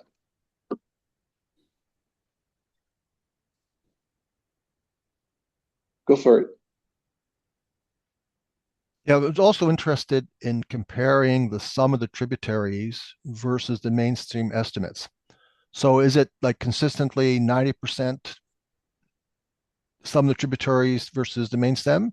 If it is, that's interesting. It's saying that the main stem is indexing the sum of the tributaries properly. So either there's more production somewhere we don't know, or if that's a consistent number, that's great to know, because it says that we're doing something right, that we're getting this consistent effect over time. And I don't remember if that was in the report or not. No, we were just getting into it. So we did 2 years, 2005 and 2010, where we had Knights Landing and all the contributing tributaries. So Clear, Battle, Mill, and Deer. And as abundance estimates, I think once you route those fish to the delta from the tributaries, the abundance at the main stem trap was about, I don't know, I'm going to say 5 to 8 times higher at the main stem trap. So, for example, if you had higher, if you release some fish upstream of main stem trap and you have high mortality on those fish due to predation, that's going to lead to this very low efficiency. That's actually not that low, and that could explain that big discrepancy. Or we could be wrong in some of our predictions. Yeah. But do those include the feather now? The feather and Yuba? Well, I was just thinking of the nice downlink comparison. Okay, right. So okay. upstream. So go ahead. Okay. Take it away, Flora. Oh, yeah, no, I don't want to like stop the conversation on that. I was just thinking to another suggestion that at one point you had is to use red blood diversion dam data. And I think we started talking about that a little bit, and I was wondering, like, how did you envision using the data? Is it again to just check how many spring run you think are coming out of the upper sac? Yeah, so I just wanted to have some information on that because I think that's something we might look at eventually. Yeah, that's how I was simply thinking of it, is comparing Red Bluff to the tributaries upstream, which are only Battle and Clear. Everything else is downstream of Red Bluff diversion dam. Good idea. But so the Battle Creek screw trap, it's upstream of where the hatchery releases occur, right? The upper Battle Creek. So that means we would be needing to account for the Coleman releases potentially in the Red Bluff. So, but it's still another way of looking at it. I think that's probably why we initially shied away. And then the other reason was, I mean, aware that there's some spring run production likely or definitely occurring in the upper sac amidst the winter run and the fall run, but I guess professional judgment from the people which probably included you Charlie, that it's not a very significant number, and I don't know if that's true or not. So if you have other thoughts about that as well, definitely feel free to pin that onto the report. But the nice thing about doing to Red Bluff, and I think that Flow West already has it in the data set, and we just have to run it. So it's not a huge lift, is that I think they got higher efficiencies there, I think. And it's solider, it's a solider main stem estimate. So I think it would make a more informative comparison. So I'm keen on trying it.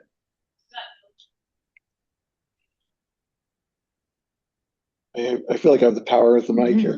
Go for it. Go for it, Noble.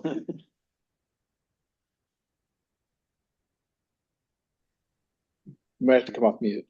Yeah, let's see if that works. Can you hear me okay? That's a yes. Yep. Okay, great. All right. Yeah, so I really like the Red Bluff idea.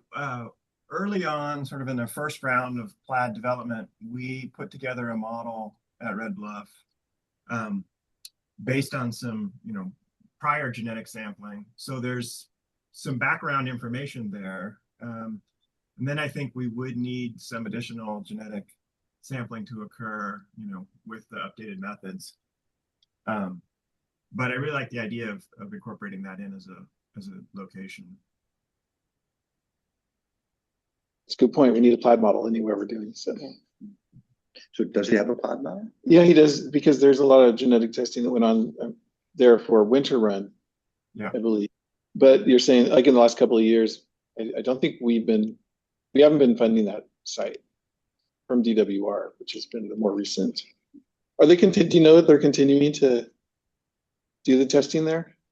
I think they are, but it's even more directed around reconciling spring run, winter run, sized fish in the length of date categories. So I think we would want to have some additional sampling that would occur over a broader set of size ranges and dates and so forth to try and encompass the two runs better.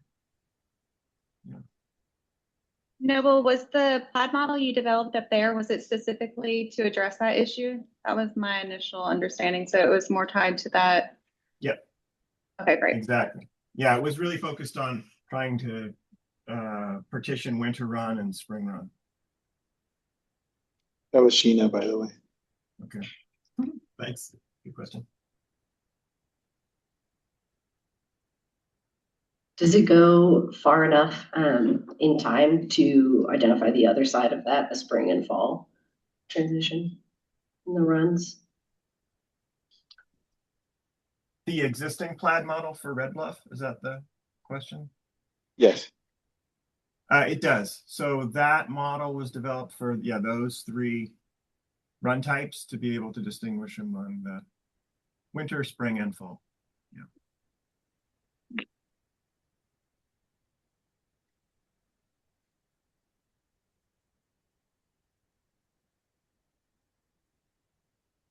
We're just gonna take a little pause while people think. Are we still on this topic or can we move? Go for it, yeah. Can you move the slide down to there's further down? Yeah, I think one more. Or no, go the other way. Sorry, there was that stock recruit curve. Yeah, so the one with the curve with the plot, either above or that one. Yeah, I don't want to. So I have a bunch of like nitty gritty statistical questions for Carl, like that. Maybe this isn't the best forum. I'll try one, and then we can say let's not do any more. Like you guys suggested Bayesian, Bayesian p-values as a way of evaluating model fit. It's really good. But I just was thinking, like Carl, how would applying it to that stock recruit curve up on the slide? Presumably, I would do a Bayesian p-value for each data point. Oh no, well, Bayesian p-value probably won't work for stock recruit curve because the model's too simple. It's a simple straight linear regression. It's just You've got error in variables for both spawners and recruits. It's the Bayesian p-values be more useful for the BT SPAS X models, the survival time, travel time, things like that. But stock recruit, the graph shows it all. Right. Yeah. Okay, that's what I thought. Okay, so in the cases of these other models, and you have to pick like so for BT SPAS, it's predicting 31 abundance estimates in the year, one for each week. Like, so you compute the p-value for like one of those what's the observation first of all? No. Okay, so what a Bayesian p-value does is it's badly named. It's not really a p-value. A Bayesian is a posterior predictive plot, is another name for it. So what you do, for example, is you say, let's look at the U's, the small U's. The small U's are supposed to be binomial NP, okay? Well, let's simulate a data set where U's really are binomial NP. And let's get a measure of goodness of fit. So for example, total square difference, and compare the total square difference between the simulated data, which really follows the model, versus the actual data, and see how close those are. And the Bayesian p-value looks at the plot of each of those simulated measure of goodness of fit versus actual measure of goodness of fit to see whether or not they are similar. And if they're similar, the one-to-one line should have roughly half the points above, half the points below. And so the Bayesian p-value measures what fraction are above or below.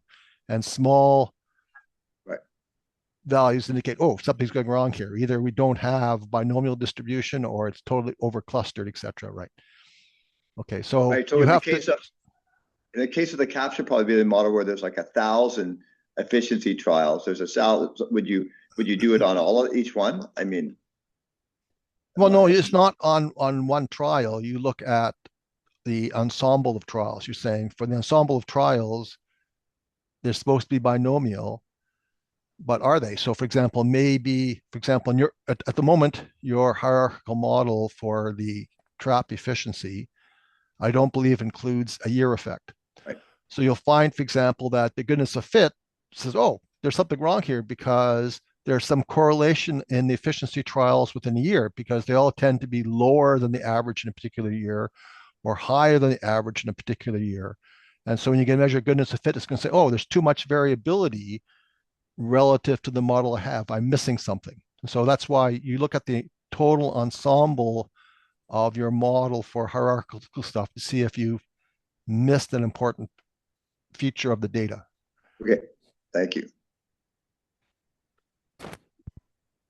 So did you want us to take a temperature and have people raise their hands who followed that? Yeah. I know you okay. followed it. Or mostly, I will have follow-up questions. Okay, that's great. Do you want to just keep thumbing through the slides? Yeah. And just one by one? Yeah, we want to just, would you mind, Kim? Just like toggling down till we see one that we have a question on. Go slower, maybe. Yeah. And there's just the So other that, side. can you go up? So there's one on the 3,000 eggs per female. I think there's one more slide up.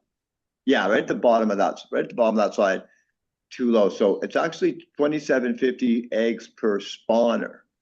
So there's a table there that you're probably referring to that has like the stock recruit based productivity, and then we use it to do an egg to out migrant survival. And so there may have been either a typo in report or in your interpretation where, and we've got a reference from Sturrock or something where they've got sex ratios by age, and but we have redone that calculation, so that will be updated.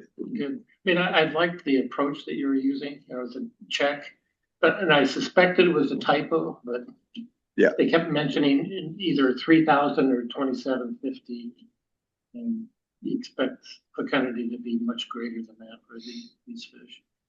Right. So that's per spawner. Males and females. Yeah. Good. So quick question. When they're doing spawner counts, are they assuming just a 50-50 ratio, males and females? That's a good question. Actually, Because when we look at this in Alaska, it's really skewed. A lot more males on the spawning grounds than females. Some watersheds, it'll be 75% males. Well, I don't know if they're assuming anything. I mean, they're just doing a spawner count. I'm not sure if there's are they? I don't know. I've seen, looking at Liz was here, who was a part of our data, management team. They worked really extensively with the monitoring programs to really QA/QC and understand the metadata and everything. I do know that we didn't actually get survey data or anything like that. We got sort of the final numbers, right. And so yeah, we can't answer that. But Anna on the chat says they do for bute, and I'm pretty sure for melangier they do as well, because they count reds and they just multiply. And then 2.5 is standard. Yeah. That's good. So Anna is in charge of the program. Oh no, Anna says they identify male versus female in carcass survey, but I'm not sure they do that in every tributary. Thank you, Anna. I thought Ryan Repnack was, sorry to call you out, but if Ryan is here, he can talk about melangier.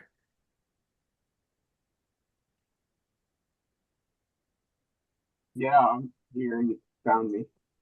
I found you. Yeah, for mill and deer, for Deer Creek, we do a holding survey, so we can count individuals. For Mill Creek, we do a spawning survey where we count reds, and we assume a 50-50 male-female ratio. You said they assume a 50-50 ratio. Yeah. For the spawning surveys and the holding surveys. It's just. Yep. It might be worthwhile to sometime check that assumption. Mm-hmm. One other quick question, regarding the data, because I assume you guys are just getting the data from the state or whoever.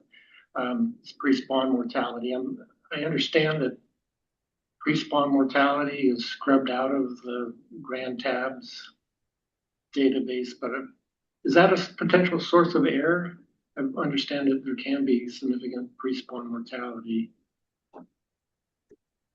I guess my only response would be, yeah, it is. We don't have information on that. So the assumption is that whatever's happening is happening the same every single year with no bias due to any changing environmental conditions or anything. So on our end anyway. I guess we've gotten a bit into it. We've done plenty of some models which never made it into reports of looking at upstream passage in the video versus red counts. And so, if there was significant pre-spawn mortality in some of these tribs that had both those data sources, you could sort of, you could see the problem. Yeah, the problem is the red counts are just a count. And so it's difficult. But if you saw some anomalous ratio in one year, that was a warm year, that would give you a hint. But it's pretty hard from the data we have.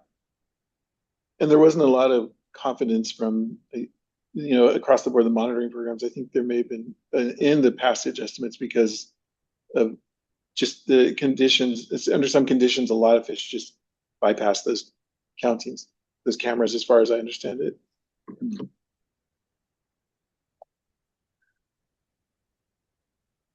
Okay. Can we? Next slide. Yeah, so we keep talking through until one of us has a And then question. the next slide, we don't need the other outcomes. There, let's look at that for a sec.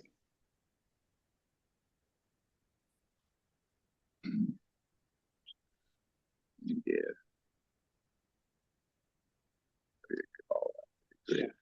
You did have a question on why I'm not sure if it's captured. Would have been good to have that final version of the slide, but you said we standardized the flow effect on efficiency, and those flows were standardized within tributaries, but we didn't try to explain capture efficiency based on differences in flow across the RST sites. So that was a question, I guess, to answer that question. The thinking was we directly estimate an intercept for each RST site because it's going to vary based on placement, morphology, and a bunch of other specifics other than flow. And then we just use the flow to explain the within site across week, year variation in capture probability. So that was the thinking, but we're open to, and we thought if we standardize the other way, using the mean from all tributaries, that we'd sort of be double counting with the intercept, and I don't know. So just you can. It's pretty easy thing to try. So if you've got a reason why, I guess my question is, if we still had a site-specific intercept, what's the point of using the flow variation across sites? Yeah, I was just a little confused on the benefit of doing that, or uncertain. Don't want to put you on the spot now, but maybe think about it. Again, it has to do with the among tributary correlations. Okay, so if you had to make a forecast of flow, it's much easier to come up with a general flow number for all the tributaries as opposed to individual flow forecasts. So is the year coming up going to be a much greater than normal flow? Right. So that would fall in there. So it's got to do with how can you use the multiple tributaries and their interrelationships to help you make forecasts in the future. Okay. Yeah. Did you want to say something? Yeah. Well, so I was thinking, but only in the BT spouse context, which we never use in a forecasting mode. We're only applying it to historical. So what you're talking about is using forecast flows in a forecasting context. Right. I was confused on that. I was just waiting for you to bring that up, actually. Yeah. Because we did, I mean, from at least the last couple of years, we've been moving toward this idea of developing scenario-based JPEs. And so it's just another tool in the toolbox for people developing, the minimization measures. And exactly as you said, a lot of variation across all the different year types, but if you can do like a wet year or dry year, and we've talked a lot with other, folks out in the system working in it, and, they strongly stress developing our own sort of a flow metric that's based actually on flow, or something that's more mechanistically linked. I guess they wanted something that's very flow related, because the water year thing is more, it's an index that was developed for water storage or water supply, but it seems to work. I mean, because it's capturing climate. But yeah, so we've definitely explored that a bit. And in previous versions of some of these, sorry I didn't make it into this one or into my presentation. I took that slide out. I did have a whole slide on the scenario-based forecast that we're definitely considering. The challenge there being, I believe, that if you came up with a particular discrete covariate in that way, it would be something that you would have to be able to apply across all the different models that are going in forecast mode,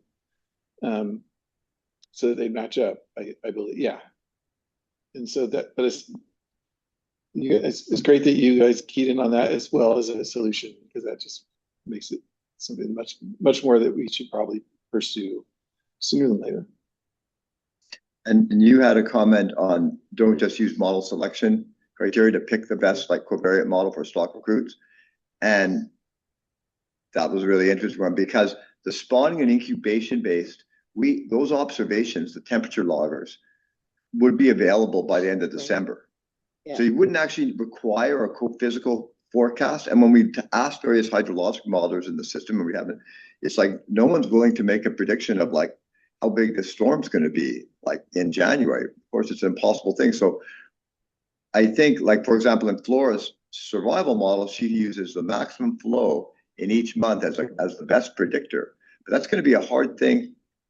And these fish are moving over, like, you know, we're seeing from December through April. Or so that means I don't know how we're going to forecast maximum flow across 4 months in December. And so we have these models that do a little better, but we can't, like, when applied to historical data. But we might have to revert to the null model. Yeah, that's forecasting. And it's just, if you had build bigger dams with more storage, then you would be able to predict the flows better because you'd have control of them. But in this system with it, I think that's a real limitation. We may be finding we're using the null model or doing the scenario based. But even we talked about using discrete version of the flow instead of the continuous version for the forecast, because it might be easier in a forecasting framework. So not necessarily using, like you said, the best model based on some criteria. I don't know if we need to reverse to the null model completely. But yeah, that's something we've been discussing. So you could sit there in December or whenever the first, and that's again, feedback from the decision makers on the timing of when they need the decision, really important to this conversation. But if they were good with waiting till, you know, February 1, then you might get a sense for whether this is, if we're going to have continued winter storms. But it might be pretty hard if you're sitting there in early December to do that. But yeah, I mean, you could say, okay, here's the wet forecast, here's the dry forecast. They're now saying there's like a 70% chance of a wet year. Oh. And I hate to invoke this, but there was just a talk with someone that, who made at UC Davis and for watershed science, who was playing with the easily available AI models and the idea of being able to put a probability on water, you know, what kind of climate we're going to have starting in, like, he was making predictions from October that, I mean, it showed some promise. So I'm just saying, like, down the road here, as more and more of us get replaced by those models, it may be there better forecasts. And so I won't advocate for the scenario thing, but I like it. So the solution is bigger dams and AI replacing us. That sounds like a we're on it for. Great future. Yeah. Okay. I think we would be interested to hear more about the scenario work, maybe in like have a meeting and talk about it or something like that, because I think that was what you two have both just touched on, was one of our big questions, is some of these really great models aren't available till later in the year. And so if the decision maker, like you were just saying, is saying that they need to know in December, like, how do you couch that in kind of like a cautionary version, and how do you communicate that to somebody that's not doing the modeling? And so I think that was one of the things we were thinking about, and that scenario based JPs could be an interesting way to address that question, in terms of just like using a couple of discrete covariates instead. But yeah, I don't know. I think we would be interested in that, in hearing more about that. I'm going to ask a point of order. So Delta Stewardship Council folks, so if we have updated figures that are from what we've been dealing, are those things that we can then, I mean, right, because we posted what we had at the time in December. I guess we could just randomly post it on a website somewhere, but I'm just curious, I don't know if there's any sort of rules around that sort of thing. And that's why I'm asking. We don't have to answer it now, but we should definitely follow up. Yeah, like if they've added some of these things that we've already recommended, but they have already done it, could they show it to us? Or we love to see it.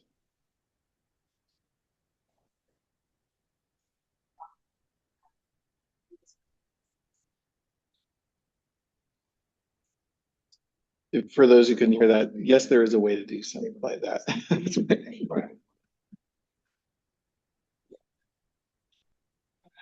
Point of order, but I can't remember it. Sure. I think it's great. Okay, blah, blah, blah. How many juveniles survive between release and recapture for these trap efficiency? We're running a closed model, right, Carl? And it's like, so we're assuming there's none. And some of these traps are coming up with very low efficiencies, not just the main stem, the Yuba also comes up with a very low efficiency and comes up with consequently a very huge abundance estimate that dominates, as I think you were pointing out, the total production. So it'd be nice to check that. If there is high mortality, I mean, I guess one could, for example, do releases really close to the trap and then further from trap, and just to see. I don't know if you have experience doing that or. That was a question I had because there's no description of the methodology for doing the efficiency tests. You know, are the teams releasing the fish far enough upstream so that they mix and basically mix in with all the naturally migrating fish? And then there's the trade-off, because the further upstream, the higher mortality. Yeah. I mean, I know that there may be people that add comments in the chat, because I know there's people online that do the trials. And the efficiency of Yuba, you say, is very, very low. Does it make sense given the amount of water that's being sampled by the screw trap? Good question. Don't have an answer, but I think we should do something like for each system, like what's the distance of release, what's the capture pulp, what's the trial efficiency, what volume of water are they putting through the traps, and we could just sort of see if some of these things are potentially biased. I thought we haven't really talked about that point, but I thought it was a good one, and I think it could matter a lot. Yeah. So are they, for example, doing 1,000 fish all released on Sunday night, or is it we have 100 fish released on Sunday, 100 fish on Monday, 100 fish on Tuesday? Do you release it continuously through the day or all at night? Or like a lot of those things influence how well the fish mix and move and mortality. And we have no information on that. Presumably you've looked at those things. You know, things like, for example, you release all 1,000 fish on Sunday, they all migrate by Monday past the screw trap, and the screw trap shuts down on Wednesday. Well, that efficiency isn't correct for the week anymore. So there's lots of things in play in the releasing structure to ensure that the RST actually gives you a proper estimate of efficiency for the week. So we're nodding our heads to your suggestions and shaking our heads to that you probably already did this.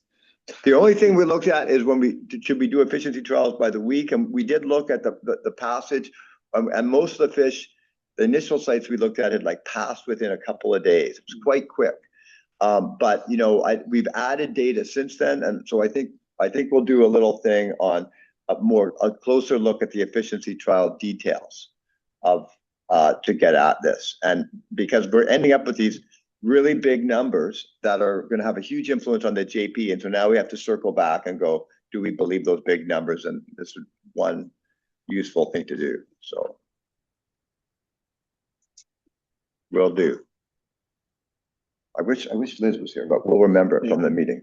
Okay. I think that's all. Well, I don't know if Liz actually has those answers. I think we'll be going back to the stream team leads and talking to them about it. Okay.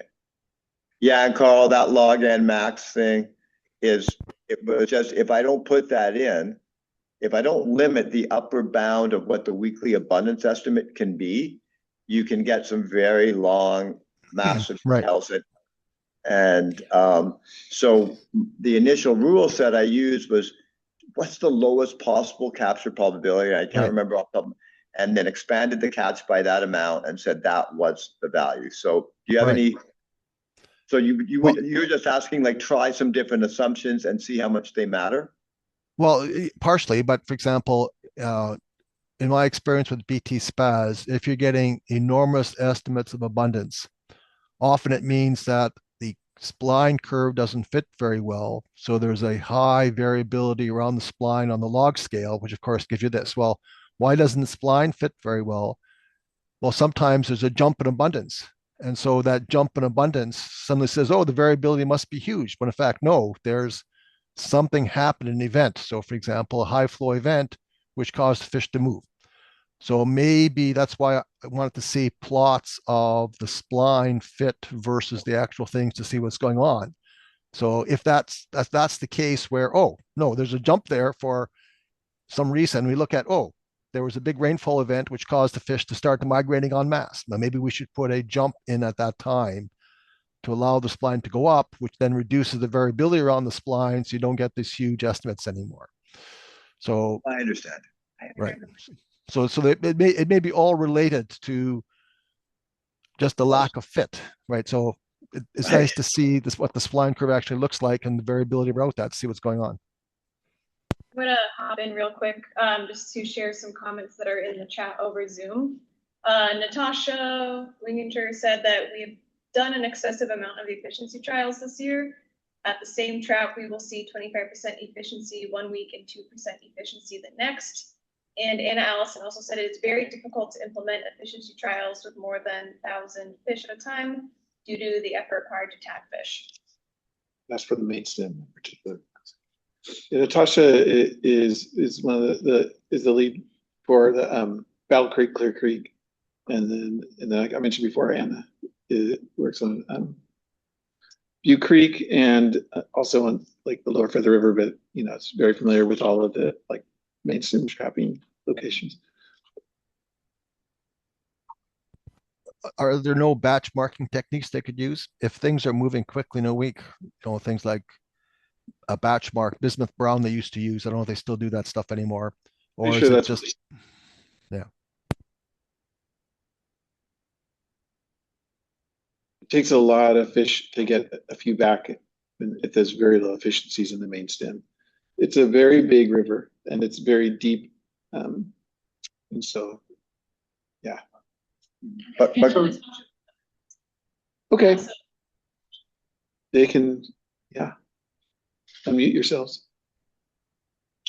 Is it okay to make a comment? I just thought it was easier for us to do it in the chat, or it was more appropriate, but I just wanted to just respond to that question.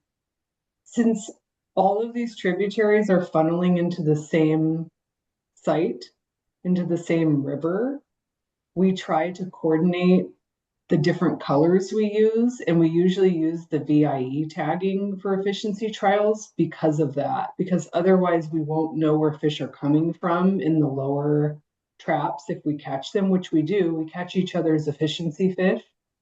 And so we've steered away from the Bismarck brown because of that, because if everybody's using that, then we won't be able to identify where they're coming from. So we try to coordinate VIE color as best we can.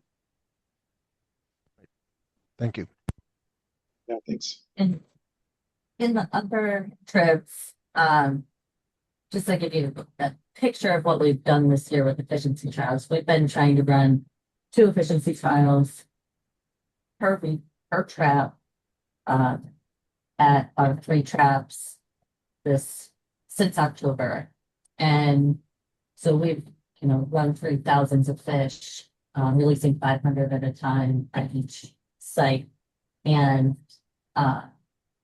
with that, I would say that the Red Bluff Diversion Dam traps that caught our fish, which are clearly marked, we caught probably less than 25 fish all season. And that's just from the upper tribs to Red Bluff Diversion Dam. So, I would say our efficiency going all the way down to the delta is going to be super, super low. Just thinking about that efficiency rate from Clear Creek to Red Bluff.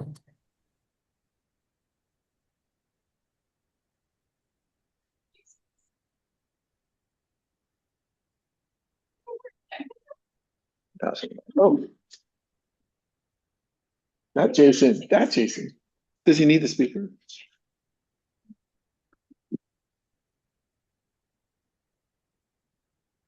I was just curious why fish aren't released at night.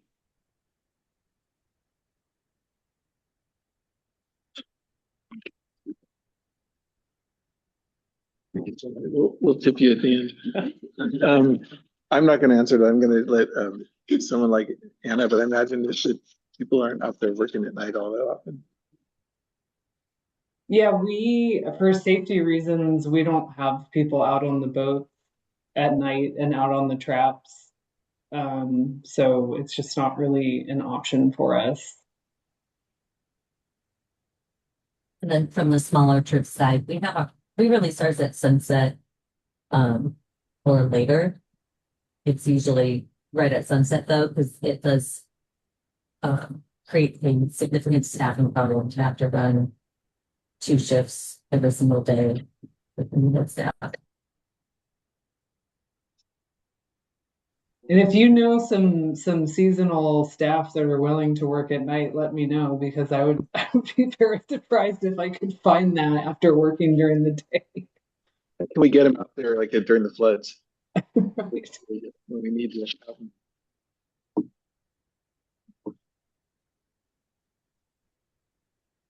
Is he on mic? Oh, I have the power of the mic. Justin, you're on. Hi there. Yeah, we had experimented with some release boxes that have a timer. The link I posted in the chat are a bit spendy. I think they're 4,000 there, but we've actually made them too using a chicken coop timer and had some success with it. Also had some fouling with it, but just wanted to pose it to folks as maybe an option. Thanks. You remind us what program you're working in?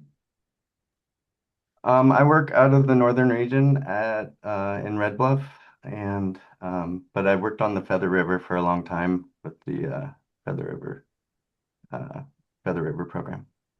Thank you.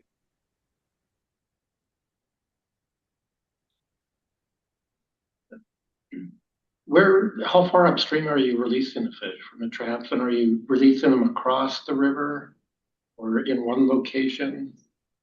How well are they mixing with the fish that you're trying to estimate abundance for?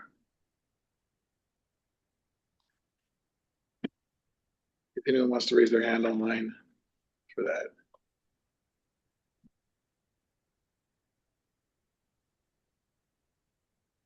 Echo. So we release fish approximately 1 mile upstream of all our trap locations. I will tell you that, just as a side note, the catch in the traps seems to increase on the descending limb of the hydrograph after we have a precipitation event. And those are also usually the times when the rivers get really high and they become unsafe. And sometimes we have to pull the traps because of debris or safety concerns. And so a lot of times we aren't in a position to be able to do an efficiency trial because of having the trap full hold or the conditions out on the river not being conducive to safety. But generally we release about 1 mile upstream.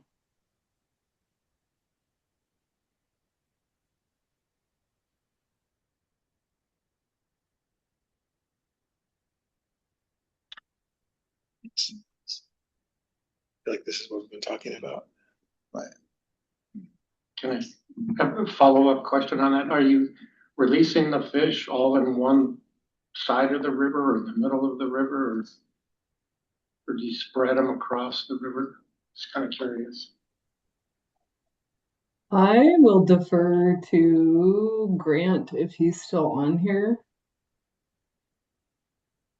I don't see him. Hey, Anna, I can speak for our group.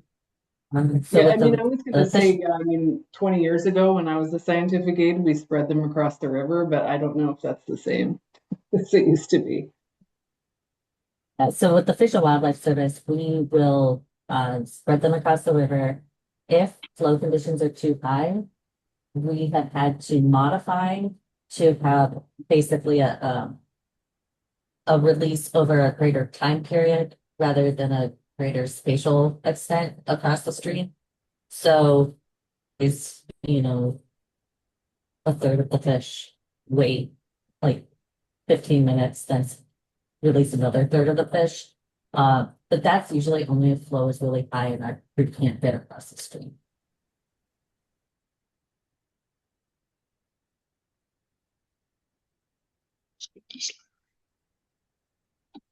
Yeah, maybe the one comment on this slide about alternate methods for the main stem traps to get better efficiency estimates using coded wire tags paired with acoustic tags is the same problem we've identified with the model is, so those are going to be bigger fish. And so the survival rate that but the idea is you get a survival rate from the coded wire, from the acoustic tags, and then you apply that to CWT releases. So the question, we have to solve the issue of whether that's going to be representative of the CWT size fish for this to work. And I think Cal Fishing Game has done this, right? There's a poster by someone at CDF who has some estimates with this approach. And so that's the uncertainty, is whether the survival is appropriate. But if it is, or if we work out how to adjust it properly, then this would be good. We've also only recently compiled the CWT captures at Knight's Landing. So we also have to look at how many those are to see. And what size are they coded wire tagging? Are they coded wire tagging fry? At least there are captured fish, right? In recent years, most releases until recent years, like for the previous decade, most releases were 75 millimeter, like smolts essentially. In the early 2000s and earlier, they did release smaller fish. They went to these, like basically smolt releases across the board. In the last couple of years, they started releasing smaller fish again, and they're genetically tagged essentially. They're just PBT. So that means we need PBT at the traps. Yeah, which we have to do anyway because we need to be able to filter out those hatchery fish. So going back and doing this historically then won't be a good idea because we're not going to get small enough fish. And the other thing is we would use Flora's model to say we could apply a survival rate to these different groups based on, let's say, the closest release group she has in her model. But that would be matching that release group from a different location at maybe a different time. It might be quite hard to use this idea with the historical data for some reasons. Yeah, if in the future, by some miracle, we were really able to dial in exactly what influenced efficiency, and we tag smaller fish, then you could potentially back apply that to get more years of data. But like scale your years, But so it's tricky. It's a really tricky. It's a tricky place to sample fish. But the conclusion is we don't think from the historical data that the CWT data will be useful for estimating efficiency. Are we concluding that? I think that's the case. Probably for Knight's Landing, like where the traps where we have the longest data set. But going forward, we'll see. But could you use it for travel time in the main stem? Yeah. We're going to do that. Yes, but then again, that's somewhat conflated because if you're looking at cumulative, you kind of need a cumulative abundance curve to look at. If you're just to look at that, I guess no travel time. Yeah. But again, the size of those coded wire tagged fish, you're not tagging the 40 millimeter. Not recently, but for travel time, you could, if you were trusting your traps to some extent and didn't think you're just missing big chunks of fish when they're coming through. But again, I think if you're really trying to get like an average travel time or a distribution of travel time, you're really again dependent on the uncertainty in your efficiency. So it all kind of goes back to that. But we will. Flow West is building a table now of CWT recoveries that Anna provided at Knight's Landing, and then we're going to pair those up with what was attached, and then we'll have a size. And so we'll be able to build a table to look at And then we will compare travel times, but and hopefully that some of them will be small enough. He's glass half full. I guess I'm glass. No, but I also I want to bring up that we have a pretty good data set. They actually did use coded wire tags to do with paired, I believe, acoustic tags to do a bunch of studies on the Feather River, and so that's been written up, and it's just I think it's still in draft form, and so we're talking with the person who did that.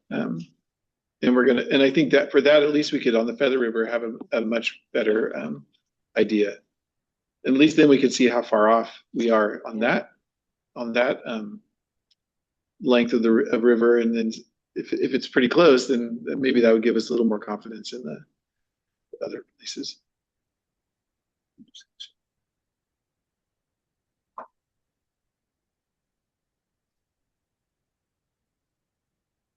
Square.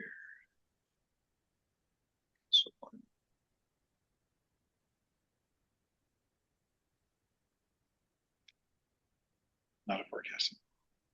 For the second bullet. Yeah, so that's right. For BT SPAS, when we never use it as a forecasting model. So the second point there is that you've got a lot of the variation, the high R squares in some of our models are due to the random effects. And so what happens when we do a forecast then is we would use the fixed effect part, let's say flow, predicting seasonal timing of out migrants. But then we add a random effect to the forecast. But there's no data to estimate that random effect. So it fuzzies it up. So basically I'm saying it leads to a more uncertain forecast. So it's if you didn't do that, then you'd be very much underestimating the error. And unfortunately, that leads, if you looked at floors, I think you guys even called that unrealistic error for the survival model. We'll get to that. But that is because that random effect is being simulated and creating this big wide interval. And so that's it.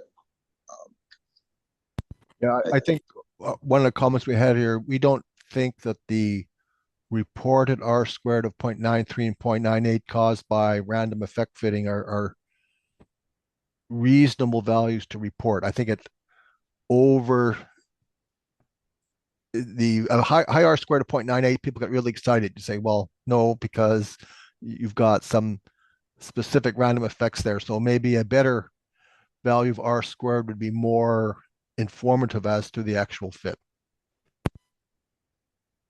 Right, like the proportion of like the multi-level R squared then would be the right. Okay, gotcha. I understand this point now. Thank you.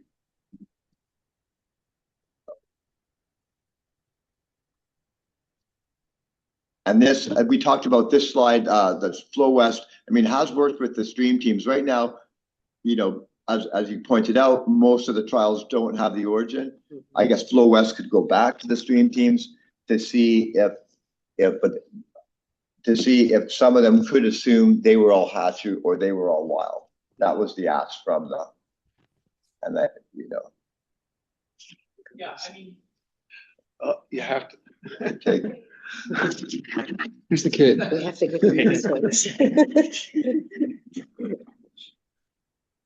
Great. Yeah, when we were working with all the stream teams to pull together these data, if we had a column for origin for one, we would have asked everyone for that data if they had it. But I do think that it's worth, again, just like following up again to see if we can get more data, because I mean, we have the capacity to store it, so might as well use it. Liz Stebbins from Flow West. So you're saying because that column was there, if they could assume they were all hatchery, they would have populated it. Yes, yeah. So Because if we had the column and if we were able to assume that all of them were hatchery, we would have put that into the data set. But again, it's something that's we can follow up again and just ask again. So.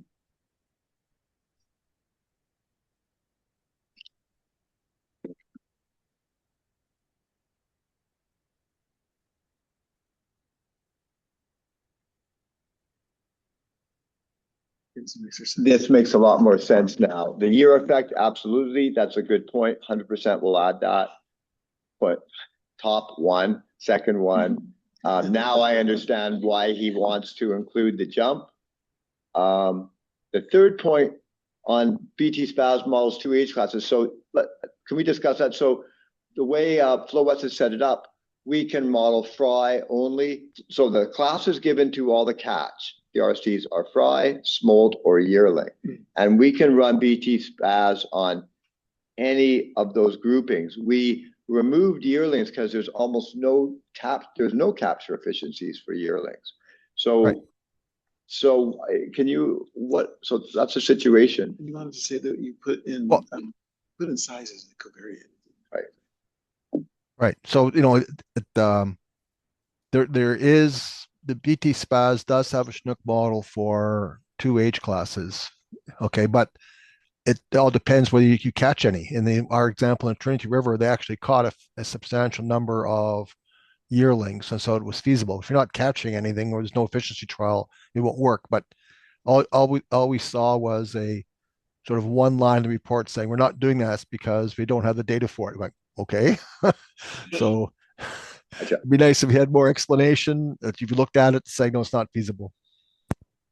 Okay. I didn't know if there was some BT SPAS magic that was going to still. And Brett did say we did, and this is really surprising. You saw that in the tributary report. We did not see a relationship between fish size and trap efficiency, and it's really counterintuitive. And now, if you really believe that, then you could say, well, this must apply. Then, Brett, are you saying we could therefore apply the yearling catch and assume they have the same trap efficiency? No, you weren't. I was just saying because of the distinction between the fry and par or whatever,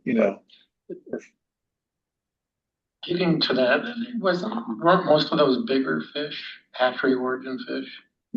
I think we have in that plot, I feel it's like between 40 and 80 mils or something. For the efficiency trial? Yeah, there's a plot of pretty big range. Was that only Battle Creek? Yeah, it was. Maybe the other places didn't have enough range to, can't remember the other ones. Yeah, there's actually not that many recorded as well. And I'm pretty sure FlowWest tried to dig that out. So there's a lot of mean fork length for the release groups was not reported. So it is a limited sample, and it's just, I don't sort of believe it, but I don't know if we're gonna improve on that. And just to run through these questions, because one of them, okay, so for 24/7 sampling, Carl or whoever was at, we just do the expansion. So if they missed, we do it weekly. So if they miss like 20% of the hours in a week, then we expand the catch by that proportion, and we don't account for that uncertainty. But that only works if the efficiency trial sort of was one day, right? So, but if the efficiency trial was 100 fish every day for a week, as opposed to 700 fish released on Sunday and they all pass the trap on Monday. So you have to look at when the fish for the efficiency trial passed the trap versus when the trap was running. So it's actually quite complicated to figure out how to properly adjust it, because you have to actually know as well when the fish are released. So as a simple example, if 100 fish are released every day and the trap only runs 5 days, you don't have to make any adjustment. It all works out in the wash. But if the 700 fish were released on Sunday and they all pass the trap on Monday, and then you stop the RST on Thursday, you have a problem. And you just can't multiply by 7/5, right? So it's a complicated adjustment which depends upon multiple things. So it's not a simple fix. That's why I think you have to go back and look at how the efficiency trials were conducted in order to figure out how to do the proper expansion. Yeah, my instinct would be on the data that they wouldn't have, and maybe Anna or someone from the stream teams can jump in, that they wouldn't have done a release unless they knew they were going to be able to fish the trap. But we can go look into that. I think I don't know how many efficiency trials have this issue where the trap isn't fishing for long enough for all the marks to pass through. We should definitely check that out, because that could also be another reason for anomalously low efficiency. So I thought you were talking about just catches, not efficiency trials here. Both. They all go together. So the question is, how do you adjust the little use for trap not running on the entire week? So if the efficiency is 10%, because you released all the fish on Sunday and they all passed by Monday, that's a different adjustment as to 100 fish released every day. And so you have to, it's a complicated issue. I don't know if you, a little bit of code speak here. Remember I had that sampling fraction parameter in BT SPAS. I took it out because I've realized you can't do it that simple. It's a real interaction between how the efficiency trials were run relative to when the screw trap is operating. And so, yeah, and we didn't see any information in the report on those types of considerations. Okay, but I would say 90% of our weeks over the all trap years, there's no efficiency trials happening in those weeks. So right. in that case, is it okay just to take the use and expand it? Yes. Okay. You're really concerned is when the efficiency trials are happening and right. shut down. Okay. Right. Great. And thank you for clarifying. And then on the B part, how is the run forced to zero at sort of the end of the run season? It's not. So we typically screen the data to make sure there's not too many missing weeks. So there's a sort of an arbitrary decision. I think you had a question on this. Is you wanted to know a bit more details on the screening, which is an important one. And I think it might be FlowS would have that. And then, but of the data, but of the years we include, we never force the model to estimate zero at the end. So sometimes, but we pick such a wide window that if you look at the catches, you flip through that long PDF I think you were given where you can look at every single year. Typically the catches are really trailing off at the beginning and the end. So can you? Right. Again, it may work out that way. Like if the traps are running for long periods of time, incorporating the span of the run, it may be okay. But I would look at the plot of the spline to make sure that it sort of is unimodal or bimodal with tapering off to zero on both ends. Because we have seen cases where it sort of goes up and stops because they started the trap too late. And so you're sort of already at 100,000 the first week. You go, oh, now we got a problem. So I think a lot of these issues might be resolved if there were more goodness of fit. Let me see the spline curve, how it fits against the actual data were presented. Now, in terms of the report, I think you're going to have sort of two reports, one smallish with the main points, and another sort of appendix, which is 500 pages long in case someone wants to look in the gory details. But I don't think a 500-page report is going to be very good by itself. Gotcha. Yep. And the next one, the pooled Peterson. So to compare as like a check, I thought the gray bars that show the estimate for the week against the Peterson estimate for that week, isn't that a better check than doing like a pooled Peterson for the entire run year? Well, they're both valid. And the simple thing about the pooled Peterson is that people can do the back of the envelope calculation and get a number without doing these complicated models. And so they have more faith that your estimates are sensible. I would be a little worried if the pooled Peterson was quite different. That tells me that there's probably huge heterogeneity in catchability. And so I want to see why that's happening. Is it because of huge variations in flow? So again, it's more of a check to make sure that all of the Bayesian histrionics that you get coming out have not gone awry. Gotcha. I think we need a manual evaluating screw trap data. I mean, seriously, for the future. A manual what? Like a manual for like how to evaluate this data like for generations to come. Oh, right. and the plot of the final fitted spline versus the observed views, or right, and you've already gotten at that. Wouldn't you ask for, you want to see the spline and then you want to see the spline plus deviate? I want to see the spline plus, you know, you have those vertical bars showing your estimated run abundances. Yeah.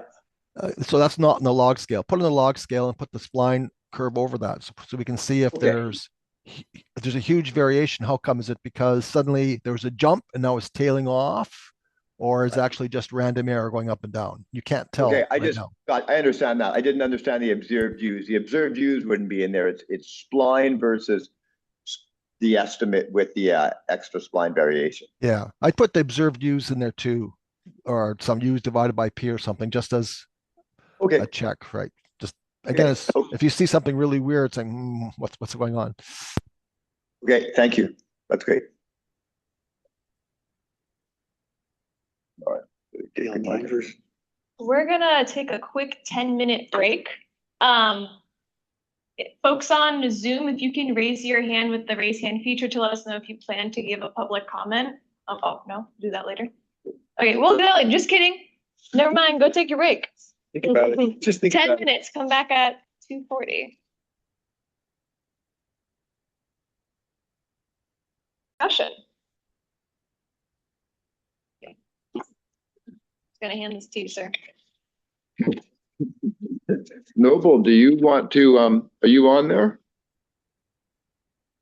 Second to come up with soccer. Yeah, I was trying to get my camera to work, but it's not functioning. So unfortunately.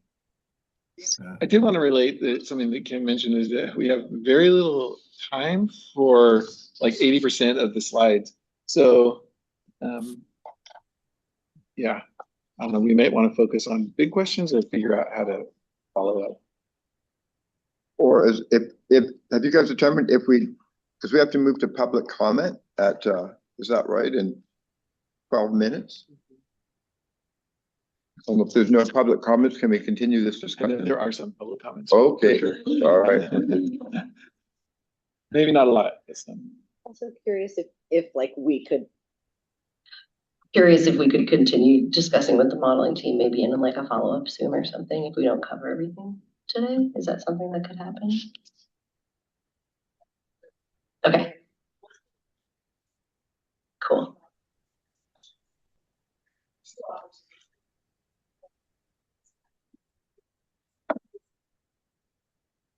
These are times before, but we do want to make sure that we make it. Yeah.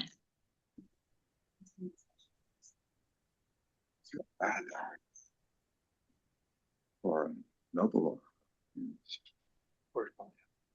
You guys asked me a question. Sorry, I'm having some network issues. Our question is, do you have any questions? No, with the panel, I think the panel is, if you have questions for the panel based on the slide that's up right now, like any sort of clarification, or vice versa, want to address any of the questions just to help them refine their recommendations. Did you catch that?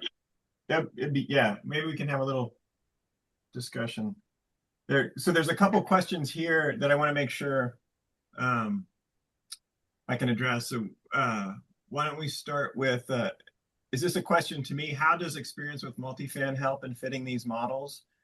Or is that something you want me to answer? I think we want you to pretty much carry this conversation, part of the conversation. That's what we determined. That's fair. But is this a question from the panel to me, or? Yeah, this is the panel slide, and these are like questions and recommendations that came from their reading of this chapter, essentially, or just the application of the Plaid model. So, yeah. Right. So we mentioned the Fournier multifan model in the chapter, and the idea being that there's information in the catch data on the underlying run type components. So if we didn't have any of the genetic information, in theory, we could use the catch composition and variation in the size among the different run types to then fit to those catch distributions, catch size distributions. And that's the way the multifan model's been applied generally to age-structured models, in its applications across fisheries examples. It's difficult and noisy, and in their original paper, Fournier and al. Talk about how there's basically some subjectivity that needs to be included, and they set up a way to do that in the model by specifying ranges that certain components can have, in terms of their size at specific times. And but the main structure of it is essentially a somewhat guided model where you can specify what the means and the standard deviations of those size distributions look like over time. And that's essentially what the growth model in Plaid is doing, right? It's generating that information off of the genetic data that's being collected.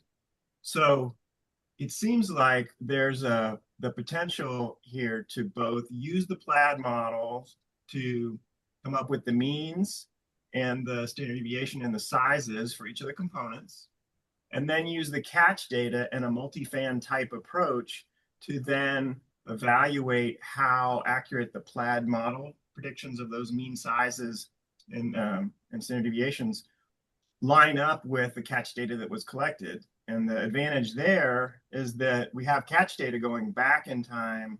We just have the Plaid model for those years where we've collected the genetic data. So it provides a sort of statistically uniform framework for using both the catch data and the Plaid model. That was the idea. And yeah, Carl. Yeah, so I was more interested in the first part of your description of the multi-fan model where they have to put ranges and stuff, because I suspect that with the current data, there's a high parameter correlation.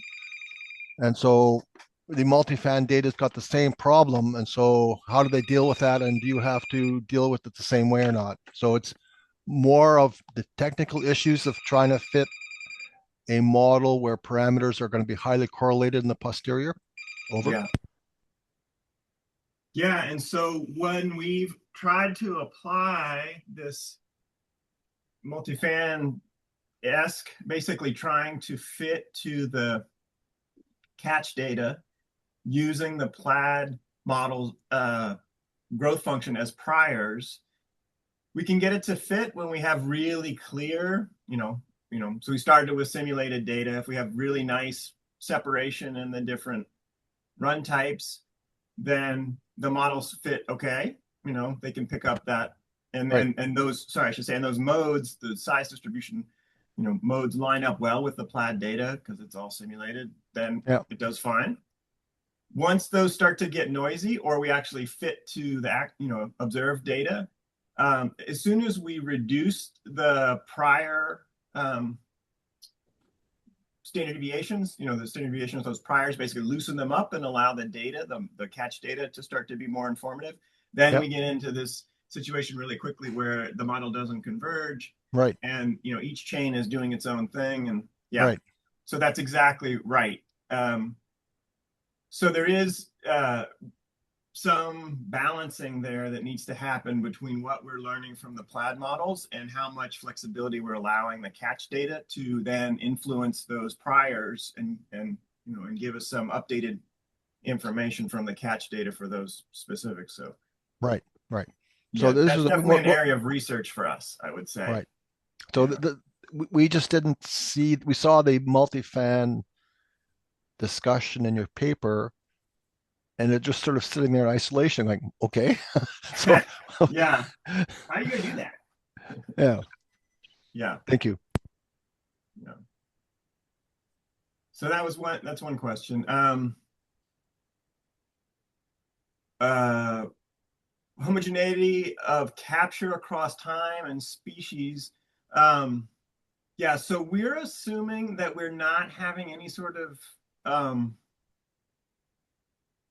issues in size selective catchability that's causing that growth relationship to be basically to be biased.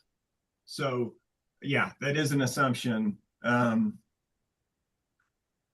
way the data come into the genetic analysis is that, you know, there's catch that occurs.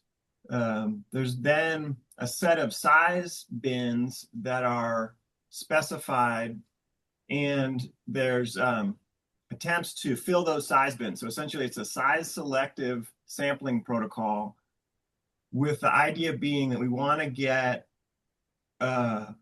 enough samples of fish in different size classes so that we can characterize what the genetic composition is of each one of those size bins, basically. So it's not, we're not using random sampling. So the idea is, yeah, really to try and target those size selective bins, essentially. Right. Yeah. And again, I think the paper could be improved by having a discussion of that in there. Yeah, okay. And then run timing assumed to be identical across all modeled years. Yes, we did look at incorporating in years of random effect for some early iterations of the model. We then actually made a more simplified model where we took all of those random effects out. Part of the reason was we only have like basically 2.5 years of data that we were analyzing for this report. So we're kind of on the margins about how informative those random effects can be. And in order, you know, basically not to end up with like every year is its own sort of beast, you know, we ended up getting in this situation where we're starting to truncate the standard deviation on those on the priors for the random effects. And at that point, you know, once we basically button them down, then we're in a model where they're all acting the same across years. So we just wanted to remove that aspect of the model tuning, which is essentially playing around with the standard deviation on the random effects, and just run a model across this assumption where it's assumed to be the same across years. But we identify that this is the way we want to move forward, which is to include random effects across years, and do an analysis where we look at the sensitivity to the standard deviation and allowing that to vary across some different ranges. The real test I think that we want to use is out of sample prediction for evaluating, you know, do we want random effects across years? Do we want different functional forms for our growth model? Do we want different functional forms for our probability of the different runs being available? And so, you know, getting in the weeds a little bit, like these are the proportions and the mixture distribution, or the pi parameters. You know, those are all, like I said, we're assuming that they're identical, that pattern's identical across years, but those can have random effects in them and allow annual variability. And I think this out of sample prediction, or sort of leave one out, or, you know, k-fold validation that we talk about in the papers, the way to check and see what the model form should be.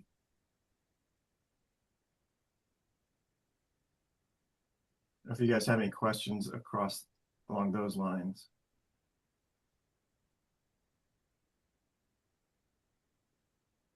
No? Hearing none. Definitely. One thing, you know, there's some plots. I think there's a plot here, for example,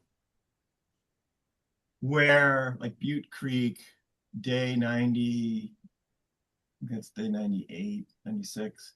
Anyways, everything's uncertain. You basically have about equal probability of having spring run, fall run on those days, and that's occurring because there really are very few fish in the samples on those dates. And so once you start to get fish, you know, coming through, then the models get better at doing their predictions. And so we ended up generating these figures across the same timeframes for every site. And in some cases that, you know, the timing of when fish are moving is unique to the tributary. And so some of these plots, I think, as you guys rightly point out, indicate that there's like, a ton of uncertainty, but there's also, very few fish present at that time. So that's why. And then, so in thinking about uncertainty and the way it sort of propagates through the plaid model, there are a couple of different ways that we've thought about, the way that this occurs. So one is like on the Yuba and like on the feather, where we have a lot of data. There are periods where you have overlaps in fall and spring. And the model is actually pretty accurate. It says, you've got about a 50-50 chance of being a spring run or a fall run at this time in this size. And we feel pretty confident that that's the, underlying proportion of spring run and fall run. So that's one, sort of characterization of, well, what do I have? If I have a fish that's this specific size, and it's basically, it's a 50-50 probability that it's a spring run, fall run. And then there's uncertainty in the actual run assignment, which is, I think this is, so using a different system, Battle Creek, for example, you would get a fish and the probability of assignment is like, okay, this is 50% that this is a fall run. And the uncertainty on that is, 0.2 to 0.9. So really uncertain that that's actually a fall run. And that's happening because of this data issue that you guys have identified. And so that's one area where, working with Sean and Linda, we're trying to target those areas where there's uncertainty in the run assignment and up the sample sizes there to be able to reduce that uncertainty on the run assignment. And so I think you guys picked that up, which is that that's where additional genetic testing would be valuable to the model. He's referring to Melinda, who runs our genetics program for this, and then Sean's like the main person under Melinda working on this. Yeah. And then the winter run trend at Battle Creek, that's because of the jumpstart program that's occurring there. We expect that to continue to increase in terms of the probabilities of winter run being present there. And it does raise this point that there are some tributaries in the system where we do expect change to occur and continue to occur, as that population gets established and as the productivity goes up. And so as a result of that, I think we are looking at like, well, what sort of covariates could we potentially use to try and understand what that those probabilities would look like. And so in Battle Creek, for example, we would looking at the spawner population could help us potentially understand how that is going to change over time. So anyways, but that site is going to need to have genetic testing continuing for a while to be able to follow the trend. Okay, I think that's all I've got on this slide. Are there any other questions from the panel for me?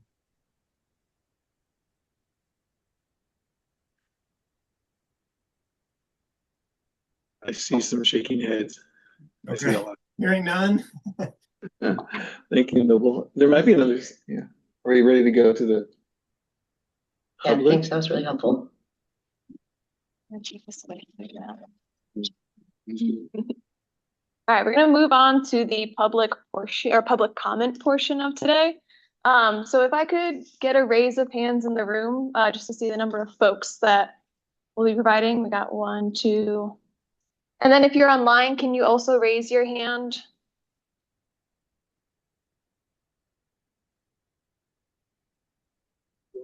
One. Okay. All right. We can do public comment now, and then if there's time afterwards, we can come back to the discussion.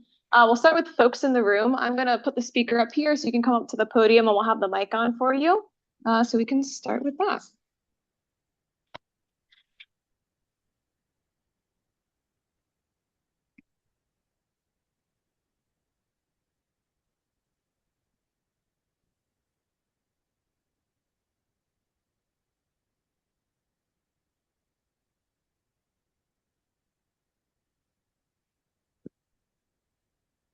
Please keep it 3 to 5 minutes. Oh, now you tell me. No, that's no problem. Oh, good afternoon, everybody. I'm Brad Cavallo. I'm a fisheries biologist that's been working in the Central Valley on salmon mostly for quite a while. I think it's safe to say I know probably as much about this data and spring run as maybe as anybody does. I don't know. So I've been tracking this process for a while, been involved in similar kinds of analyses, and I just want to first say that the panel or the group, that the technical group that's been doing this work is doing a fantastic job. And I think you guys are seeing that right now. The presentation today has been very technical, a lot of details, and you guys have been kind of digging in on that, which I think is also great.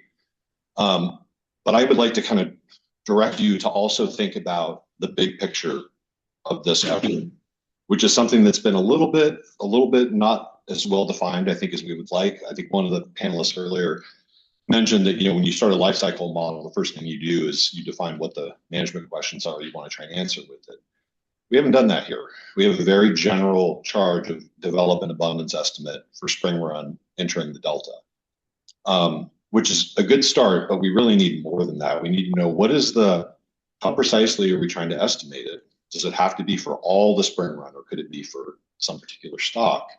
And from what I can see in the scope, delving into those kind of questions is well within your charge. You're asked to look at high level issues, how to kind of reset this. So my recommendation would, in addition to all the great technical discussions you're having, is you think about that higher level one of like, have we framed this question in the best way that we can to have this process move forward and get to a good point as quickly as possible? Hasn't really been discussed, but one of the main applications of this effort is to inform entrainment loss. How many spring run are being lost at the pumps in the South Delta? That issue has been complicated, and particularly in this last year, because now we have spring run that are showing up at the facilities from the San Joaquin Basin. We think those are mostly strays from the San Joaquin River Restoration Program. So right now, if we see fish at spring run at the facilities, we don't have a way of telling if they're from the Sacramento Basin or the San Joaquin Basin. We think they're from the San Joaquin Basin. So a future application of all this great work that's happening is going to be handicapped by that issue. And so that's why having a clear, maybe even a series of clear management questions or objectives as alternatives would help really kind of focus where this goes forward from here. So just encourage you to think as much as you can about that. You can't answer that question, but you could say this is an important issue and it should be given some thought and specified. That's all I got. Thank you.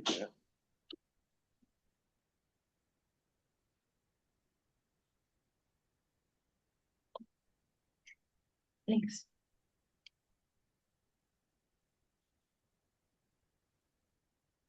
Folks, I'm Darcy Austin. I'm the science manager for the State Water Contractors. I love following a salmon biologist. I am not, so my comments are going to be a little bit more general. First of all, the State Water Contractors is an association of public water agencies, and we represent 27 of the contractors that receive water from the State Water Project. So DWR is the implementing agency, but our folks actually receive the water. And just a note of why this is important, and these are statistics you'll hear everywhere.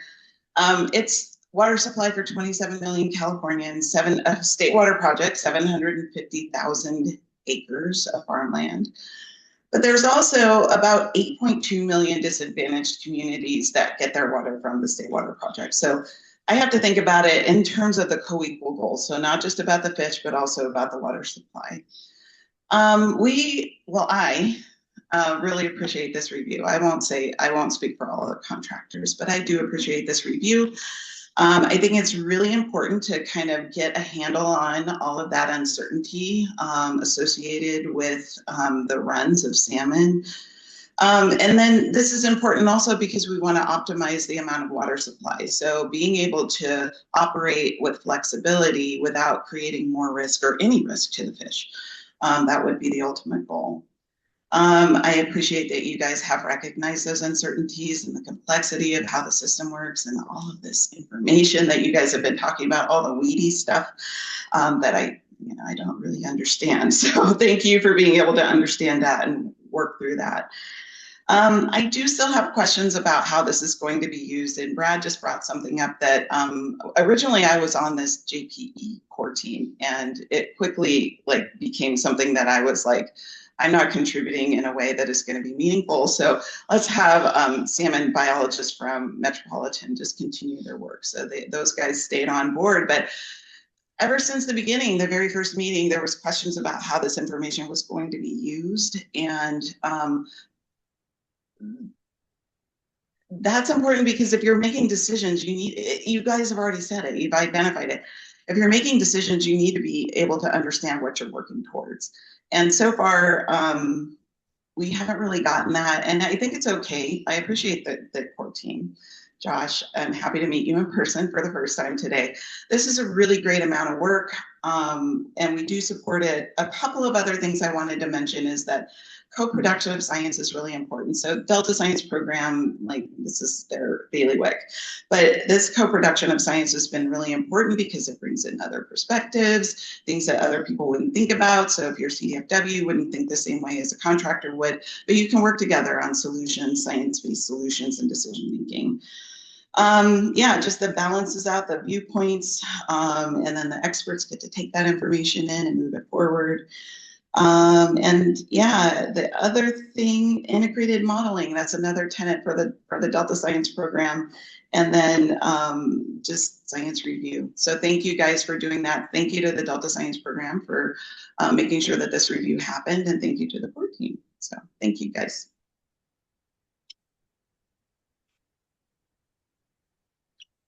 Thank you.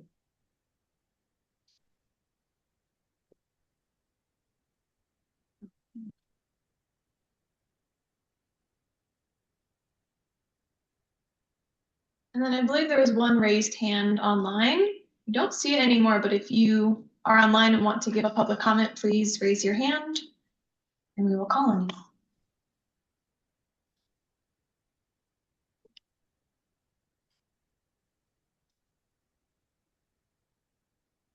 All right, I'm not seeing anybody. So we can go back to our discussion. So let's do that. I will bring the microphone and the speaker over to you. Yeah, I did want to say thank you for giving those public comments. It's really useful for us to hear other perspectives too. So we do really appreciate that. And yeah, keep trying to follow us. So we want to continue that discussion too.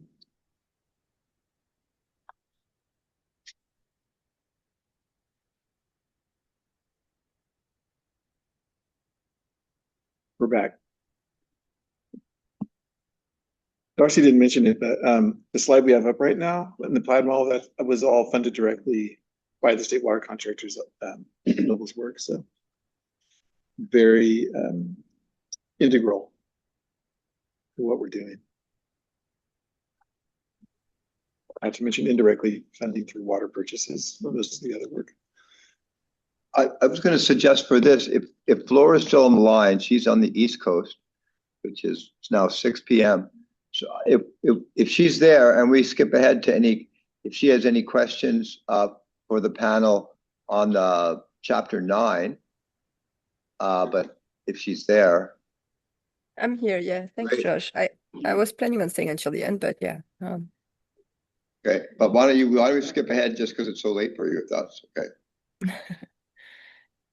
Yeah. I mean, we had a lot of discussion about the fish size and using, like we said, large fish to estimate survival and travel time for smaller size fish. And we talked about that a good amount, I think. Like we said, we're going to look at coded tag data. And yeah, like Jason mentioned, hopefully we will be able to tag smaller fish with acoustic tags in the near future, which could help getting a better idea on those real survival for maybe par size fish. I also wanted to mention that Jeremy Nutt from UCSNY Fisheries is actually right now looking at the difference between hatchery versus wild fish survival in using all this telemetry data that we've had in the past years. So I'm hoping we'll have something about that soon. And I know you mentioned the Emily Chen study from 2025 that was published. That was for winter run fish, which I feel like the discrepancy is much bigger between hatchery and wild population than even like fall run and spring run, like size and timing of migration. So it's a great study, and I actually reviewed that paper, but it's hard. Yeah, it's not this. There are very different runs, winter and fall and spring runs. But hopefully, yeah, we will have some information on hatchery versus wild fish. Was there other? I don't really. There was something also mentioned about like using hydroacoustic. I don't know exactly what that is, like compared to acoustic telemetry or pit tagging. Is that something else that could be used to track juvenile salmon?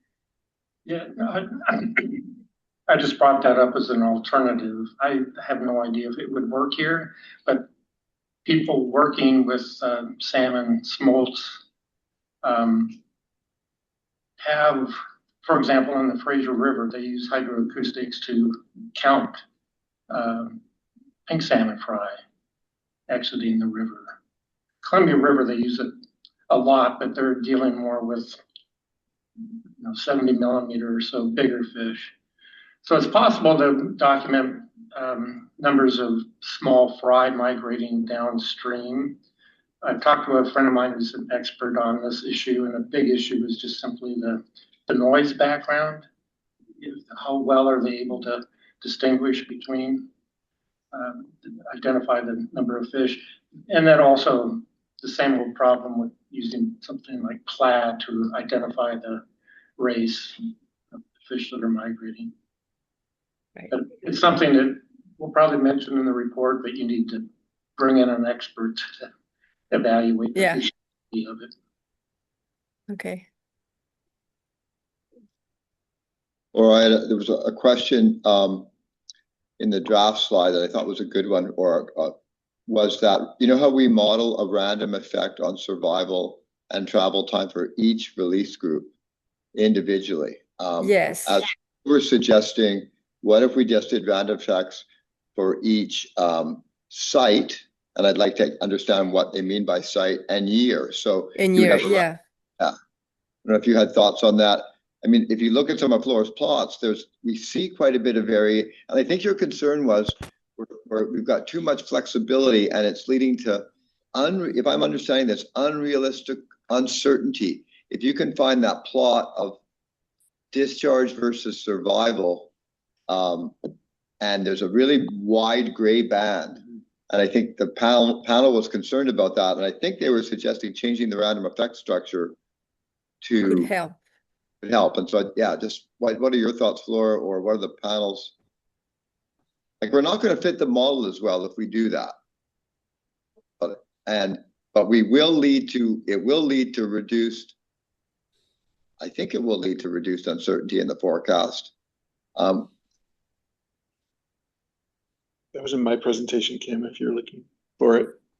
I think we also have it on a couple slides down from there. This chapter, just like 9 slides. 2 slides down. Yeah. Thought it was an important. Yeah, I haven't thought too much about it. I saw that today. The year, so sites. Yeah. So sites, I'm assuming it's tributary. That's it. So I guess you guys, just so I'm clear, you guys don't like that gray band, which is what the forecast error is, and it's terrible, and it has a huge. You're right. It's.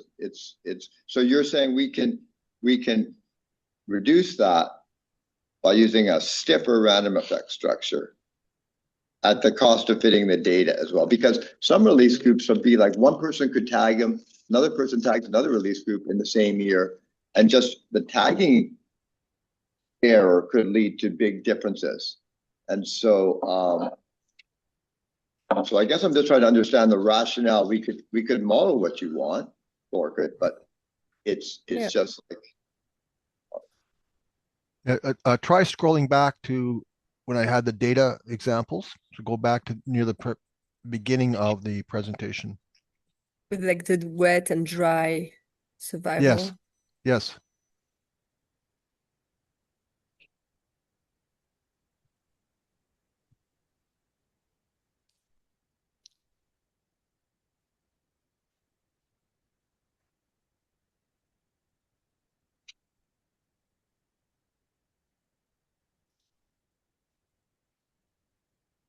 Yeah, yeah, one of those. Go back one more, yeah, for survival. There we are. Okay, so if I look at 2013, most of those points are higher than 2017, which seems That's to be travel depressed low. time, though. Right. Oh, it's travel time. Sorry. Yeah, we need to go back a little bit. Right. It's the same idea that, you know, But yeah. when you look at year effects, they appear to be pretty large. Like 2018 are really small, 2017 are really high, 2013 are in the middle. I'm going, okay, so some of that's wet dry, but to me that graph shows that there is structure across years. Like all of 2022 are similar, all of 2021 are very similar, all of 2020 Yeah, but are if you similar. look 2024 are not similar at all. I think that's why at one point we had a reasoning of like using release group, because some years there was a lot of variability within a year among the different release group. Right. So that's the rationale why we thought, have you investigated simpler correlational structures, or not simpler, but less flexible correlational structures, and see how well they perform? So would the idea being we would try a new random effect structure, and then we would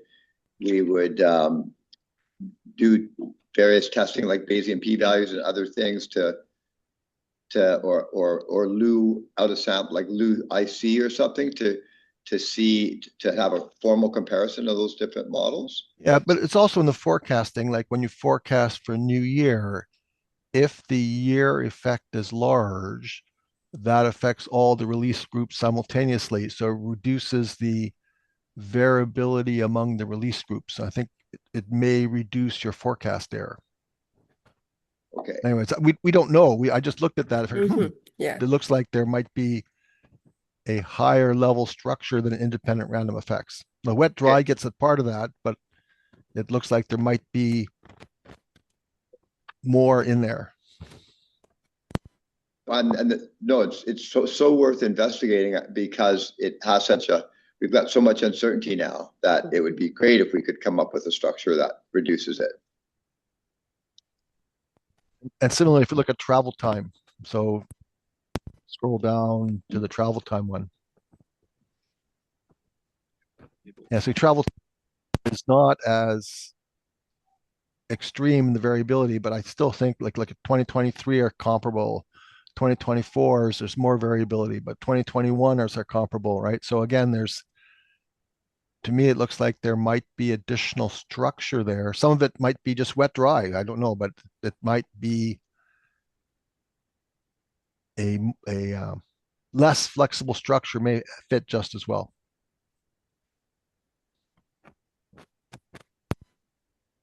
Yeah, and Didn't we have originally, Josh, wasn't originally the random effect just by year, actually?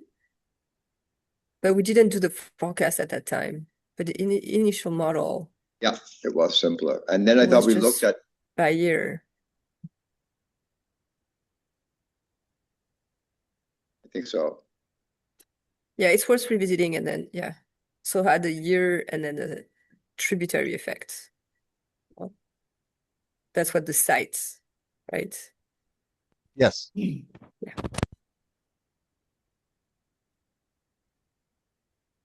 And then there was a comment in the following slides on the covariates to look at temperature for travel time.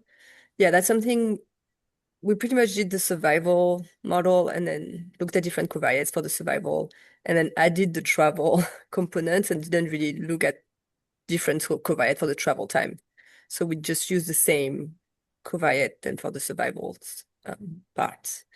So we could look at different components for the travel time separately and see if one is better. And flow.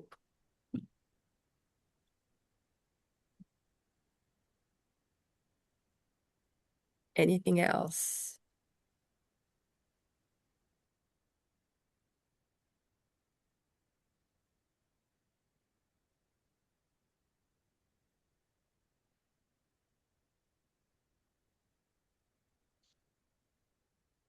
Sounds like that might be. Sorry.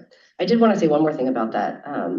The slide we were looking at right before this with the big gray uncertainty and like narrowing that at the cost of model fit. And I think, again, that gets at kind of like what the goal of the forecasting is. And so like, are you able to provide advice that is less accurate, but has a tighter uncertainty window versus more accurate with a wider uncertainty window? I think those type of trade-offs are all going to be based on kind of what type of advice you want the model to provide. So you could do it, you couldn't do it. Like, I think all of those things like could be modeled, but I think it gets to the core of the questions of like, what do you want to say from this forecast? So I think that's another kind of trade-off that we talked about a little bit in the PowerPoint of like, maybe the best fit model isn't the most useful model for a specific question.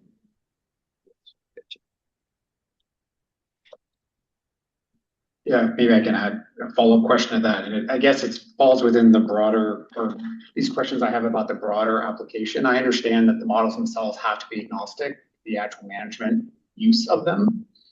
But a fundamental goal still is to inform the minimization measure. So a broad question, and apologize, I'm going to bring this out of the weeds. I'm going to go a little bit higher level here, is that, I guess the underlying paradigm of a lot of this modeling is modeling to the mean, or at least trying to have best estimates of average conditions with obviously baked in uncertainty. But I'm just wondering that there's going to be kind of thresholds that are going to be exceeded of estimated out-migration numbers that are going to trigger management responses. And I'm just wondering from the modeling team, if you think a little bit about how maybe the shift in your modeling paradigm would focus in on uncertainty around those potential thresholds, as opposed to trying to minimize variation around the mean.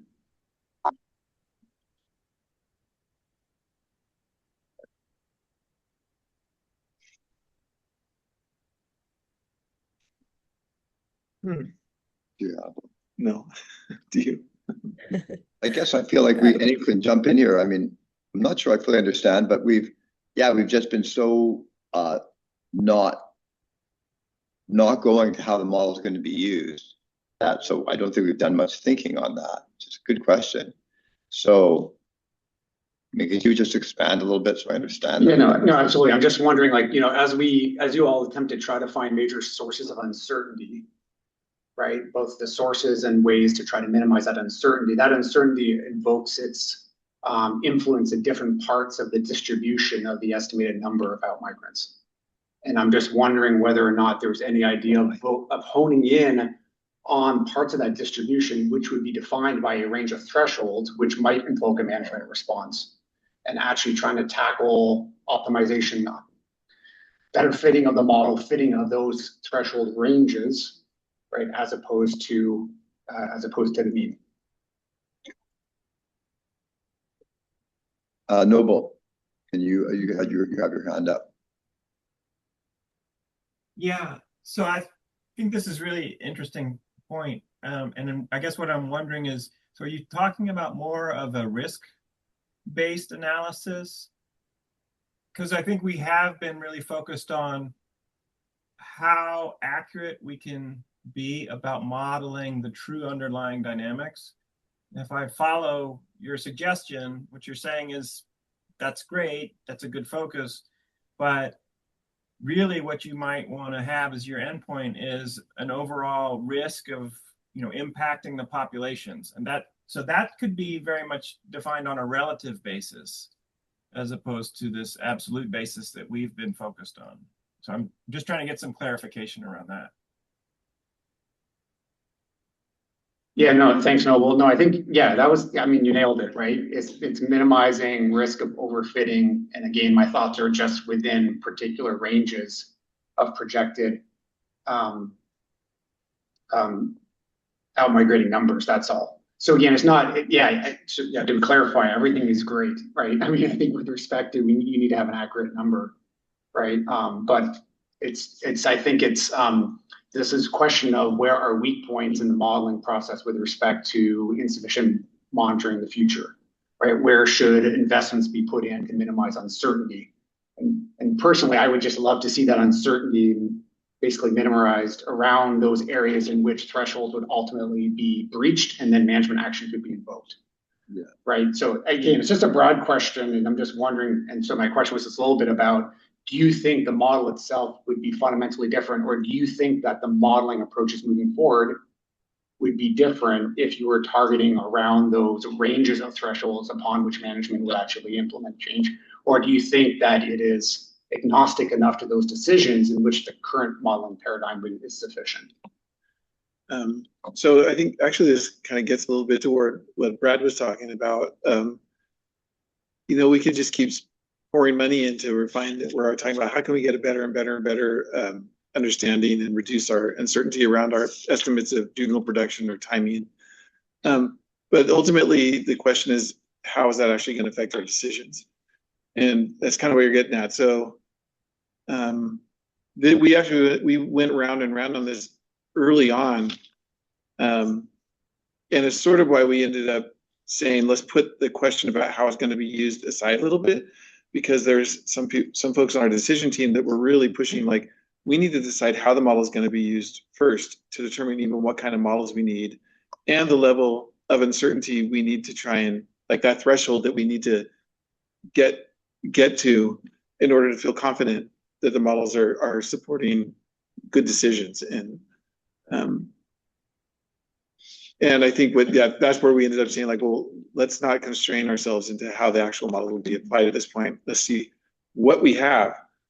And I think you're exactly right. That is the next step. And it's very much on my radar that we will then start to evaluate. Well, first we need to evaluate the existing measures, the surrogate measures, and then to what extent could minimization measures built around these new models, these new tools, help us to better protect spring run, or at least to better understand what our impact is. And then the next step then is this sort of value of information, and we've worked with Noble on this sort of stuff a little bit in other venues. And even the next step is the value of sampling information, and just decide, like, do we really need, is it really going to help us change will it change our decision to reduce uncertainty?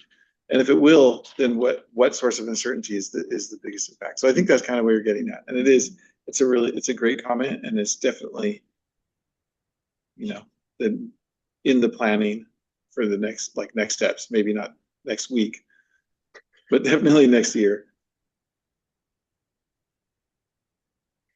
I was kind of curious, are there specific populations that you think have much less or much greater certainty than other populations? For example, you tossed out Feather River because you knew, because of all the issues, it has high uncertainty. But I was curious about the other populations. Are there some that seem to have less certainty or more certainty? Well, we haven't tossed it out because we can't. Like, it's part of the. We postponed it. Yeah, we postponed it. Yeah, and we've actually gotten to doing it now and working through some technical issues. So it's got to be in there. So at that. But it also gets to the issue of abundance that I've discussed a little bit versus life history, diversity, distribution. I mean, the Feather River situation it's a huge population supported. I think it's still releasing around 2 million fry per year. Very different from the other populations. Right, and those are part of the protected population. It's So part of it, yeah. So we are working, well, again, Josh is primarily working on modeling the hatchery releases and the expectation, of survival and all. And sorry, I'm not sure if this is what you're getting at, but I was actually having a conversation with Brad a little earlier about the idea that we're talking a lot about reducing uncertainty and focusing on this submodel versus that submodel. And it seems a little bit aligned to the comment that Brad had. This was not on the not in the public, but I'll bring it up because I think it's a good one. That we may want to focus on particular locations where the greatest uncertainty is coming. Most of the salmon are being produced in a particular tributary, and maybe that's a really important one to reduce the uncertainty because we're not really. Not that we're not concerned about other tributaries, but they're not really introducing a huge amount of uncertainty in the JP. Is that kind of? Yeah, I mean, just thinking along these lines, I would be looking at conservation of the populations that are considered independent. They have survivors coming back. Some of the other smaller tributaries that was it Battle and Clear. Those are considered independent, so they rely upon stray fish to keep them going. They're still important to try to keep them going, especially if there's habitat restoration going on. But some of the other so-called independent populations might have a somewhat higher value to protect. Or more concern, yeah. So, okay. I will just respond to that really quickly before Flora jumps in, that we'll definitely be having those conversations, but I'm sure. Yeah, and we've been having those conversations. For instance, like you have a lot of questions of like, can we use a tributary to represent other tributaries? The main issue really is that the tributaries with the highest uncertainties, like Feather River, Yuba River also has a lot of hybridization issues because a lot of the Feather River fish go to the Yuba. They are the one that produce the most spring run. So there is a question of if we focus on the abundance level, Butte and Feather are like really the population we should focus on. And then the upper Sac tributaries are currently not producing a lot of fish. But then there's a life history diversity. And we know, for instance, that meal and deer fish have the broader diversity. So if we want to maintain that, we should focus more on those populations. And as you mentioned, there's Clear and Battle, which do not produce a lot of spring run right now, but there's some habitat restoration and it could potentially, by straying and summer introduction effort, have produced more spring run in the future. So there's less uncertainty in those small tributaries where there's not a lot of production, but those tributaries to me are very important for spring run because they could provide more diversity in life history. So there's this conundrum, like, yeah, what do we focus on? And again, it goes back to what is the purpose of this JP? How do we use it? For what measure exactly?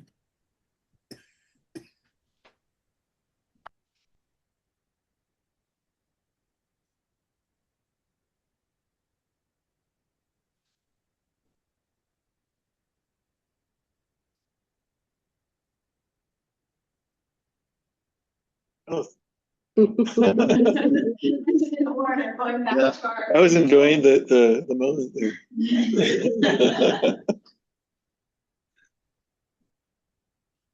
So we initially did the run timing model or the outmigration timing model by just doing what you're suggesting, picking different points in time and estimating the proportion. And it was Noble actually who had the good idea to like model the timing with a function, and then we're able to draw these nice patterns like early steep runs versus later runs that have less kurtosis, is your terms. So I guess my question is, I just feel like we get more insight with sort of the parametric model, even though it's a little complicated with the multivariate normal. That's what you didn't like. I guess you're saying this thing looks complicated. this would be a lot simpler. So if you could expand on that, I feel like we lose. I like Noble's approach. I feel like we lose information by going back to this. I'm trying to understand your rationale for doing that. I think that's going to be Carl. Yeah. Okay. So it's the modeling approach is difficult because, for example, when you add random error, the error has to sum to 0 when you add it to the CDF. Otherwise, you get invalid CDF. You have to make sure the proportions don't go below 0 or above 1 in any one particular year. Whereas because you've got the posteriors for all of the weeks, it's relatively simple to simply pick 4 timing points, let's say 20%, 40%, 60%, 80% through the season, and just look at the posterior, and there's the numbers, and you're done. Same thing for the percentiles. It doesn't seem to me that even if you don't know what the model is going to be used for, that people aren't going to ask, well, I need to know at week 23 what your forecasted run is. I need to know at week 24 what your forecasted run is. I need to know at week 25 what your forecasted run is. If they think they're going to get useful information by having estimates every week, they're deluding themselves. I think given the uncertainty, it's better to give them less information, but more distinct. In other words, that's why I'm saying, let's say at 20, 40, 60, 80% through the run, I think is enough resolution for any type of management action. I don't think people are, if they think they're going to get better information by knowing what's going to happen after week 22, week 23, week 24, I think they're deluding themselves.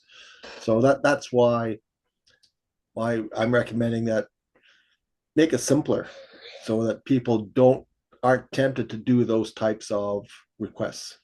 Over. So are you saying stick with the current modeling approach, but just pick certain percentiles to present the information on, or are you saying scrap the modeling approach and just estimate it in these discrete weeks? Right. I don't think you need to fit a beta distribution. You have the posterior for the proportions for each week from each of the 10 or 15 years. And so you say, all right, if we're going to look at I'm just making things up, week 40. Now you've got the posterior for all the week 40 proportions, and away you go. You've already got it. Just do a simple plot, a simple normal fit to the posterior, and that's the number. And if you wanted to forecast that, you would, with a covariate, you could still do that? Right. Yeah. Yeah. Okay. Yeah. But it makes the problem simpler and avoids the temptation to ask more of the model that's ever going to be feasible or reliable. Over. Yeah, and it seems like it would allow you to account for variability that's not where it's, instead of trying to pick the perfect distribution, like the beta or whatever else, you're actually just that's it. That's the numbers. You've got the posteriors for the proportions. You've got the posteriors for the runtime from each year for each RST site. And then if we want to route those downstream to the delta, right, then you route the 20th percentile. I mean, I'm just trying to think. You use a straight line to interpolate between them. Right. Well, for weeks in between. Right. No, you pick. Let's say the 20% point, and just route that all the way through to get the final number for the 20 percentile, or sorry, week. Yeah, 20th. What 20% of the season through 20% of the season? Just run it all the way through, and that's the number for 20% of the season, and the 40% season. So very similar to what you're doing, except there's no need to fit a beta distribution. Yeah, I mean, I'm just thinking, okay, the fish size is changing a little bit. Right. That's affecting the travel time, but right. Yeah, I'll follow up on this. Yeah, it could be complicated. Yeah, but no, I see what you're thinking. You're not just able to apply like a weekly, like whatever convolution integral between the plaid and the. Like when we route the fish to create those nice timing curves, we like to move them downstream. It's like, okay, on the first week, the fish are 30 mils, and right. No, you still do that. You still do that all the way down, except I don't think it's necessary to fit the beta distribution at that point. when you're fitting the beta distribution, you've already done all that stuff, and you're just trying to draw a nice curve. Well, you've got the information there. Where you go. Anyways, it's just a suggestion. I want to avoid managers thinking that they've got the ability to make forecasts at week 25 and 26 and 27 and think it's going to be useful, and also to make your life simpler. No. Okay, and maybe if there's an opportunity, I'll just follow up on the detail. I get most of it, but I'd like to follow up with you if that's possible. And the more covariates, and you guys had a great list that we're going to follow up on. One limitation that I didn't see is that there's two. Well, this is if we stick with that beta distribution. There's a median run date and there's a kurtosis or run steepness, and so I don't think we can estimate both those. We can't have covariates. I don't think we're going to have covariates for both of those in the same model, because I don't think we have the contrast across the years. We don't have runs that were really early that had a very flat situation. So that is a limitation of the covariates. But we'll explore that more, I suppose. I don't know if you have any comment on that. No, and you can also still get the kurtosis or the steepness based on those 4 or 5, let's say 5 timing points. You just compute it differently. That's all. You don't need the beta distribution to get the mean and the steepness. You can get that from those 4 or 5 weeks as well too. So that won't change. Okay. But yeah. If you don't have the contrast, you can't do anything.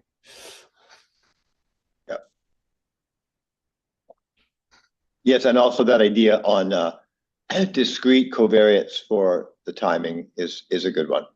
Yeah. In fact, it's almost because the timing seems driven by these high flow events, which are really hard to forecast, and so that's a really likely the way it will be the only feasible way to do it. So, yeah, sure. If there's anything else. Oh, no, we did it. Okay. Well, I covered those already. Yeah. Integrated. Okay.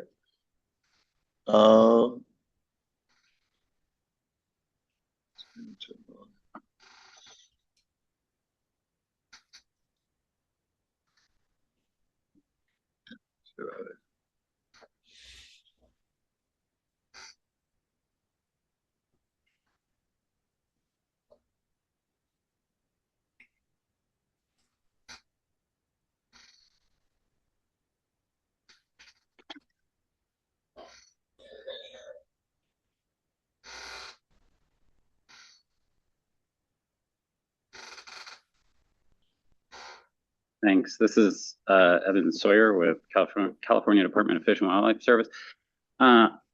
Fish and Wildlife, no service. Sorry.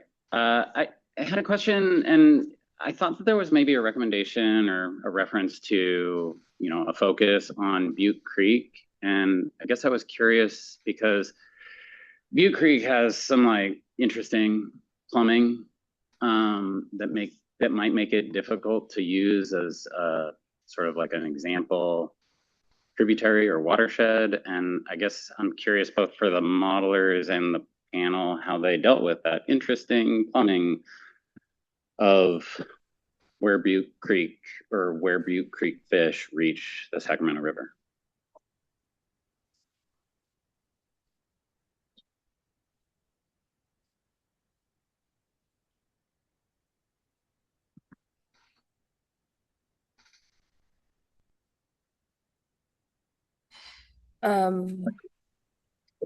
Josh. Yeah, go ahead. Yeah. Well, I know that the travel time for Butte Creek is the only one that shows with flow increases, so does travel time, because those flora is that saying if those fish are moving into the bypass, while all the others, feather and yuba are kind of flat, and the upper Sac ones are all travel time goes down quite steeply with flow. So I guess the model is from the tag telemetry fish is seeing that plumbing effect. Does that make sense to you?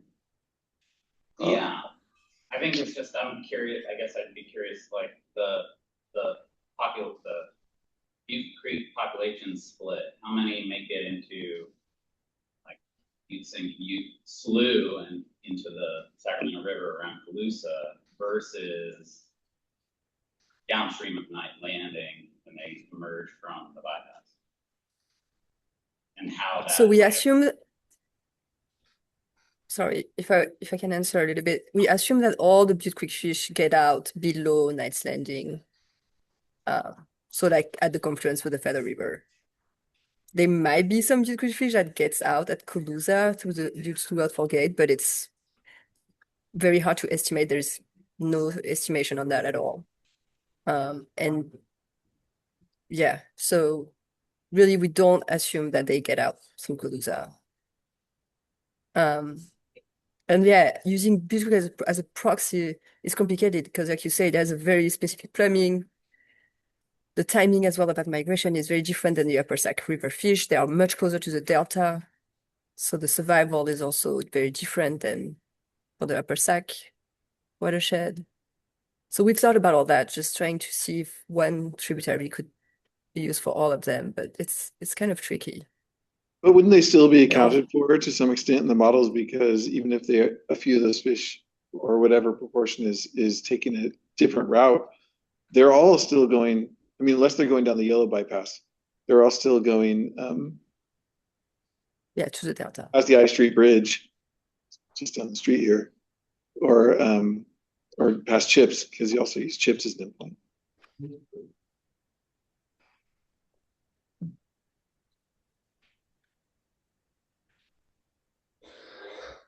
Does that answer your question? Thumbs up from Evan.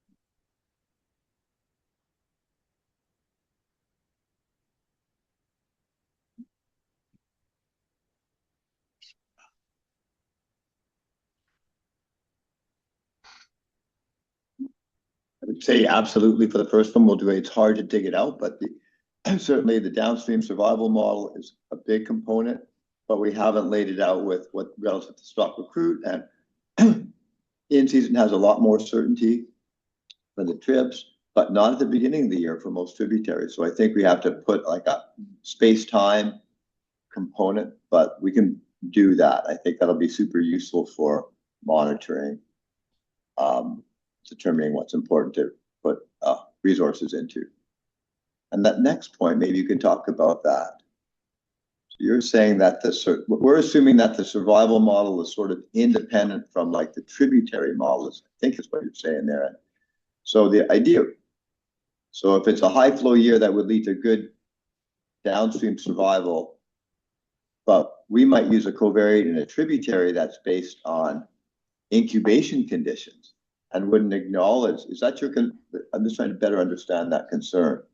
Like that's where I could see something going wrong. We'd be worrying about temperature conditions during incubation in 3 of the tributaries, but, and applying that in a wet year, we're gonna mess up on the, like, I guess each model has its own covariates that were the most important. So I guess the response would be, well, if incubation temperatures were the most important in these tributaries and flow is the most important for the downstream survival model, then it's okay for them to use different covariates, or maybe you can expand upon if we're not quite getting it this point. Yeah, I think here we want an exploration of the assumption of independence. So maybe I'm just making things up. Cooler years lead to better incubation, lead to higher abundance, lead to higher survival. And so I don't know if your current way you run the models will capture that. or is going to say, oh, there's variability because of this covariate, and there's another variability, another covariate. Well, in fact, there's covariation between two stages of the model. And so when you add them together, the actual variability is less than you'd expect. Now, the independence, it may be that in fact the stages of the model are so noisy that it's not a worry, but we'd like to see some exploration of that.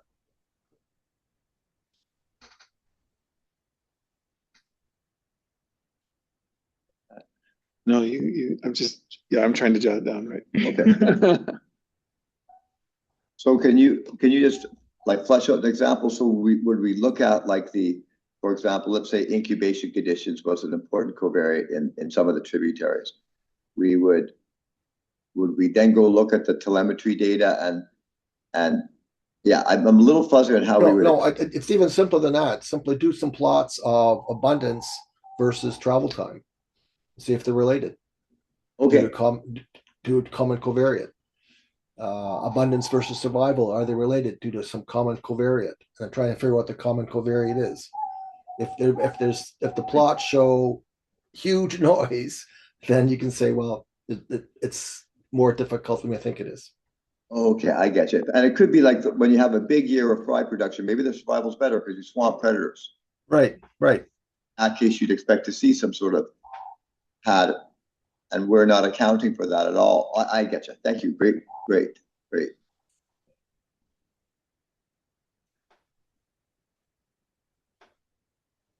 That's it.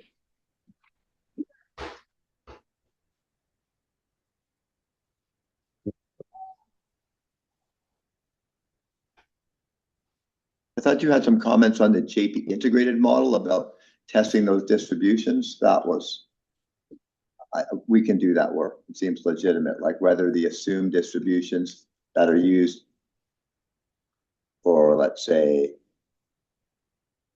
Right. Do you often use, for example, a normal approximation to the posterior? Right.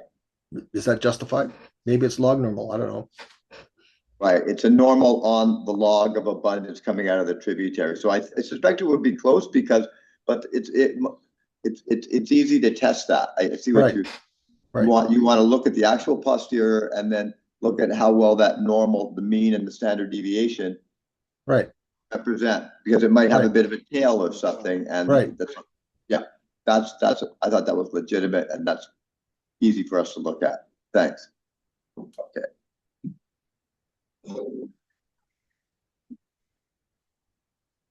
Yeah, the concern is that the normal often does not have fat enough tails. And so maybe you actually are underreporting uncertainty when you do that approximation. It's the old black swan problem. How do you account for fatter tails? Okay.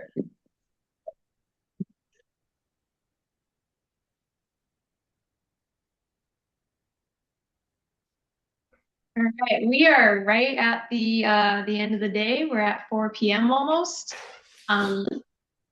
So we want to wrap up. I want to thank you all for being here in person today and online, which was a very full day. And I really appreciate everyone sticking around and participating. Thank you to our panel for coming down, and for Carl being online and presenting your initial findings. Thank you to all the folks that were on the JPE planning team who are here today. And yeah, thank you to the modelers that were present today, and to all the folks who contributed to the discussion and gave public comment.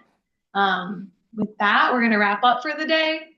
Just to remind you, the final report will be coming out sometime in late April, available publicly. So please look out for that. We will send out a listserv when it's available. And again, if you're not already on our listserv, you can sign up on that. And yeah, thank you all. Have a great day. Yeah, that's all.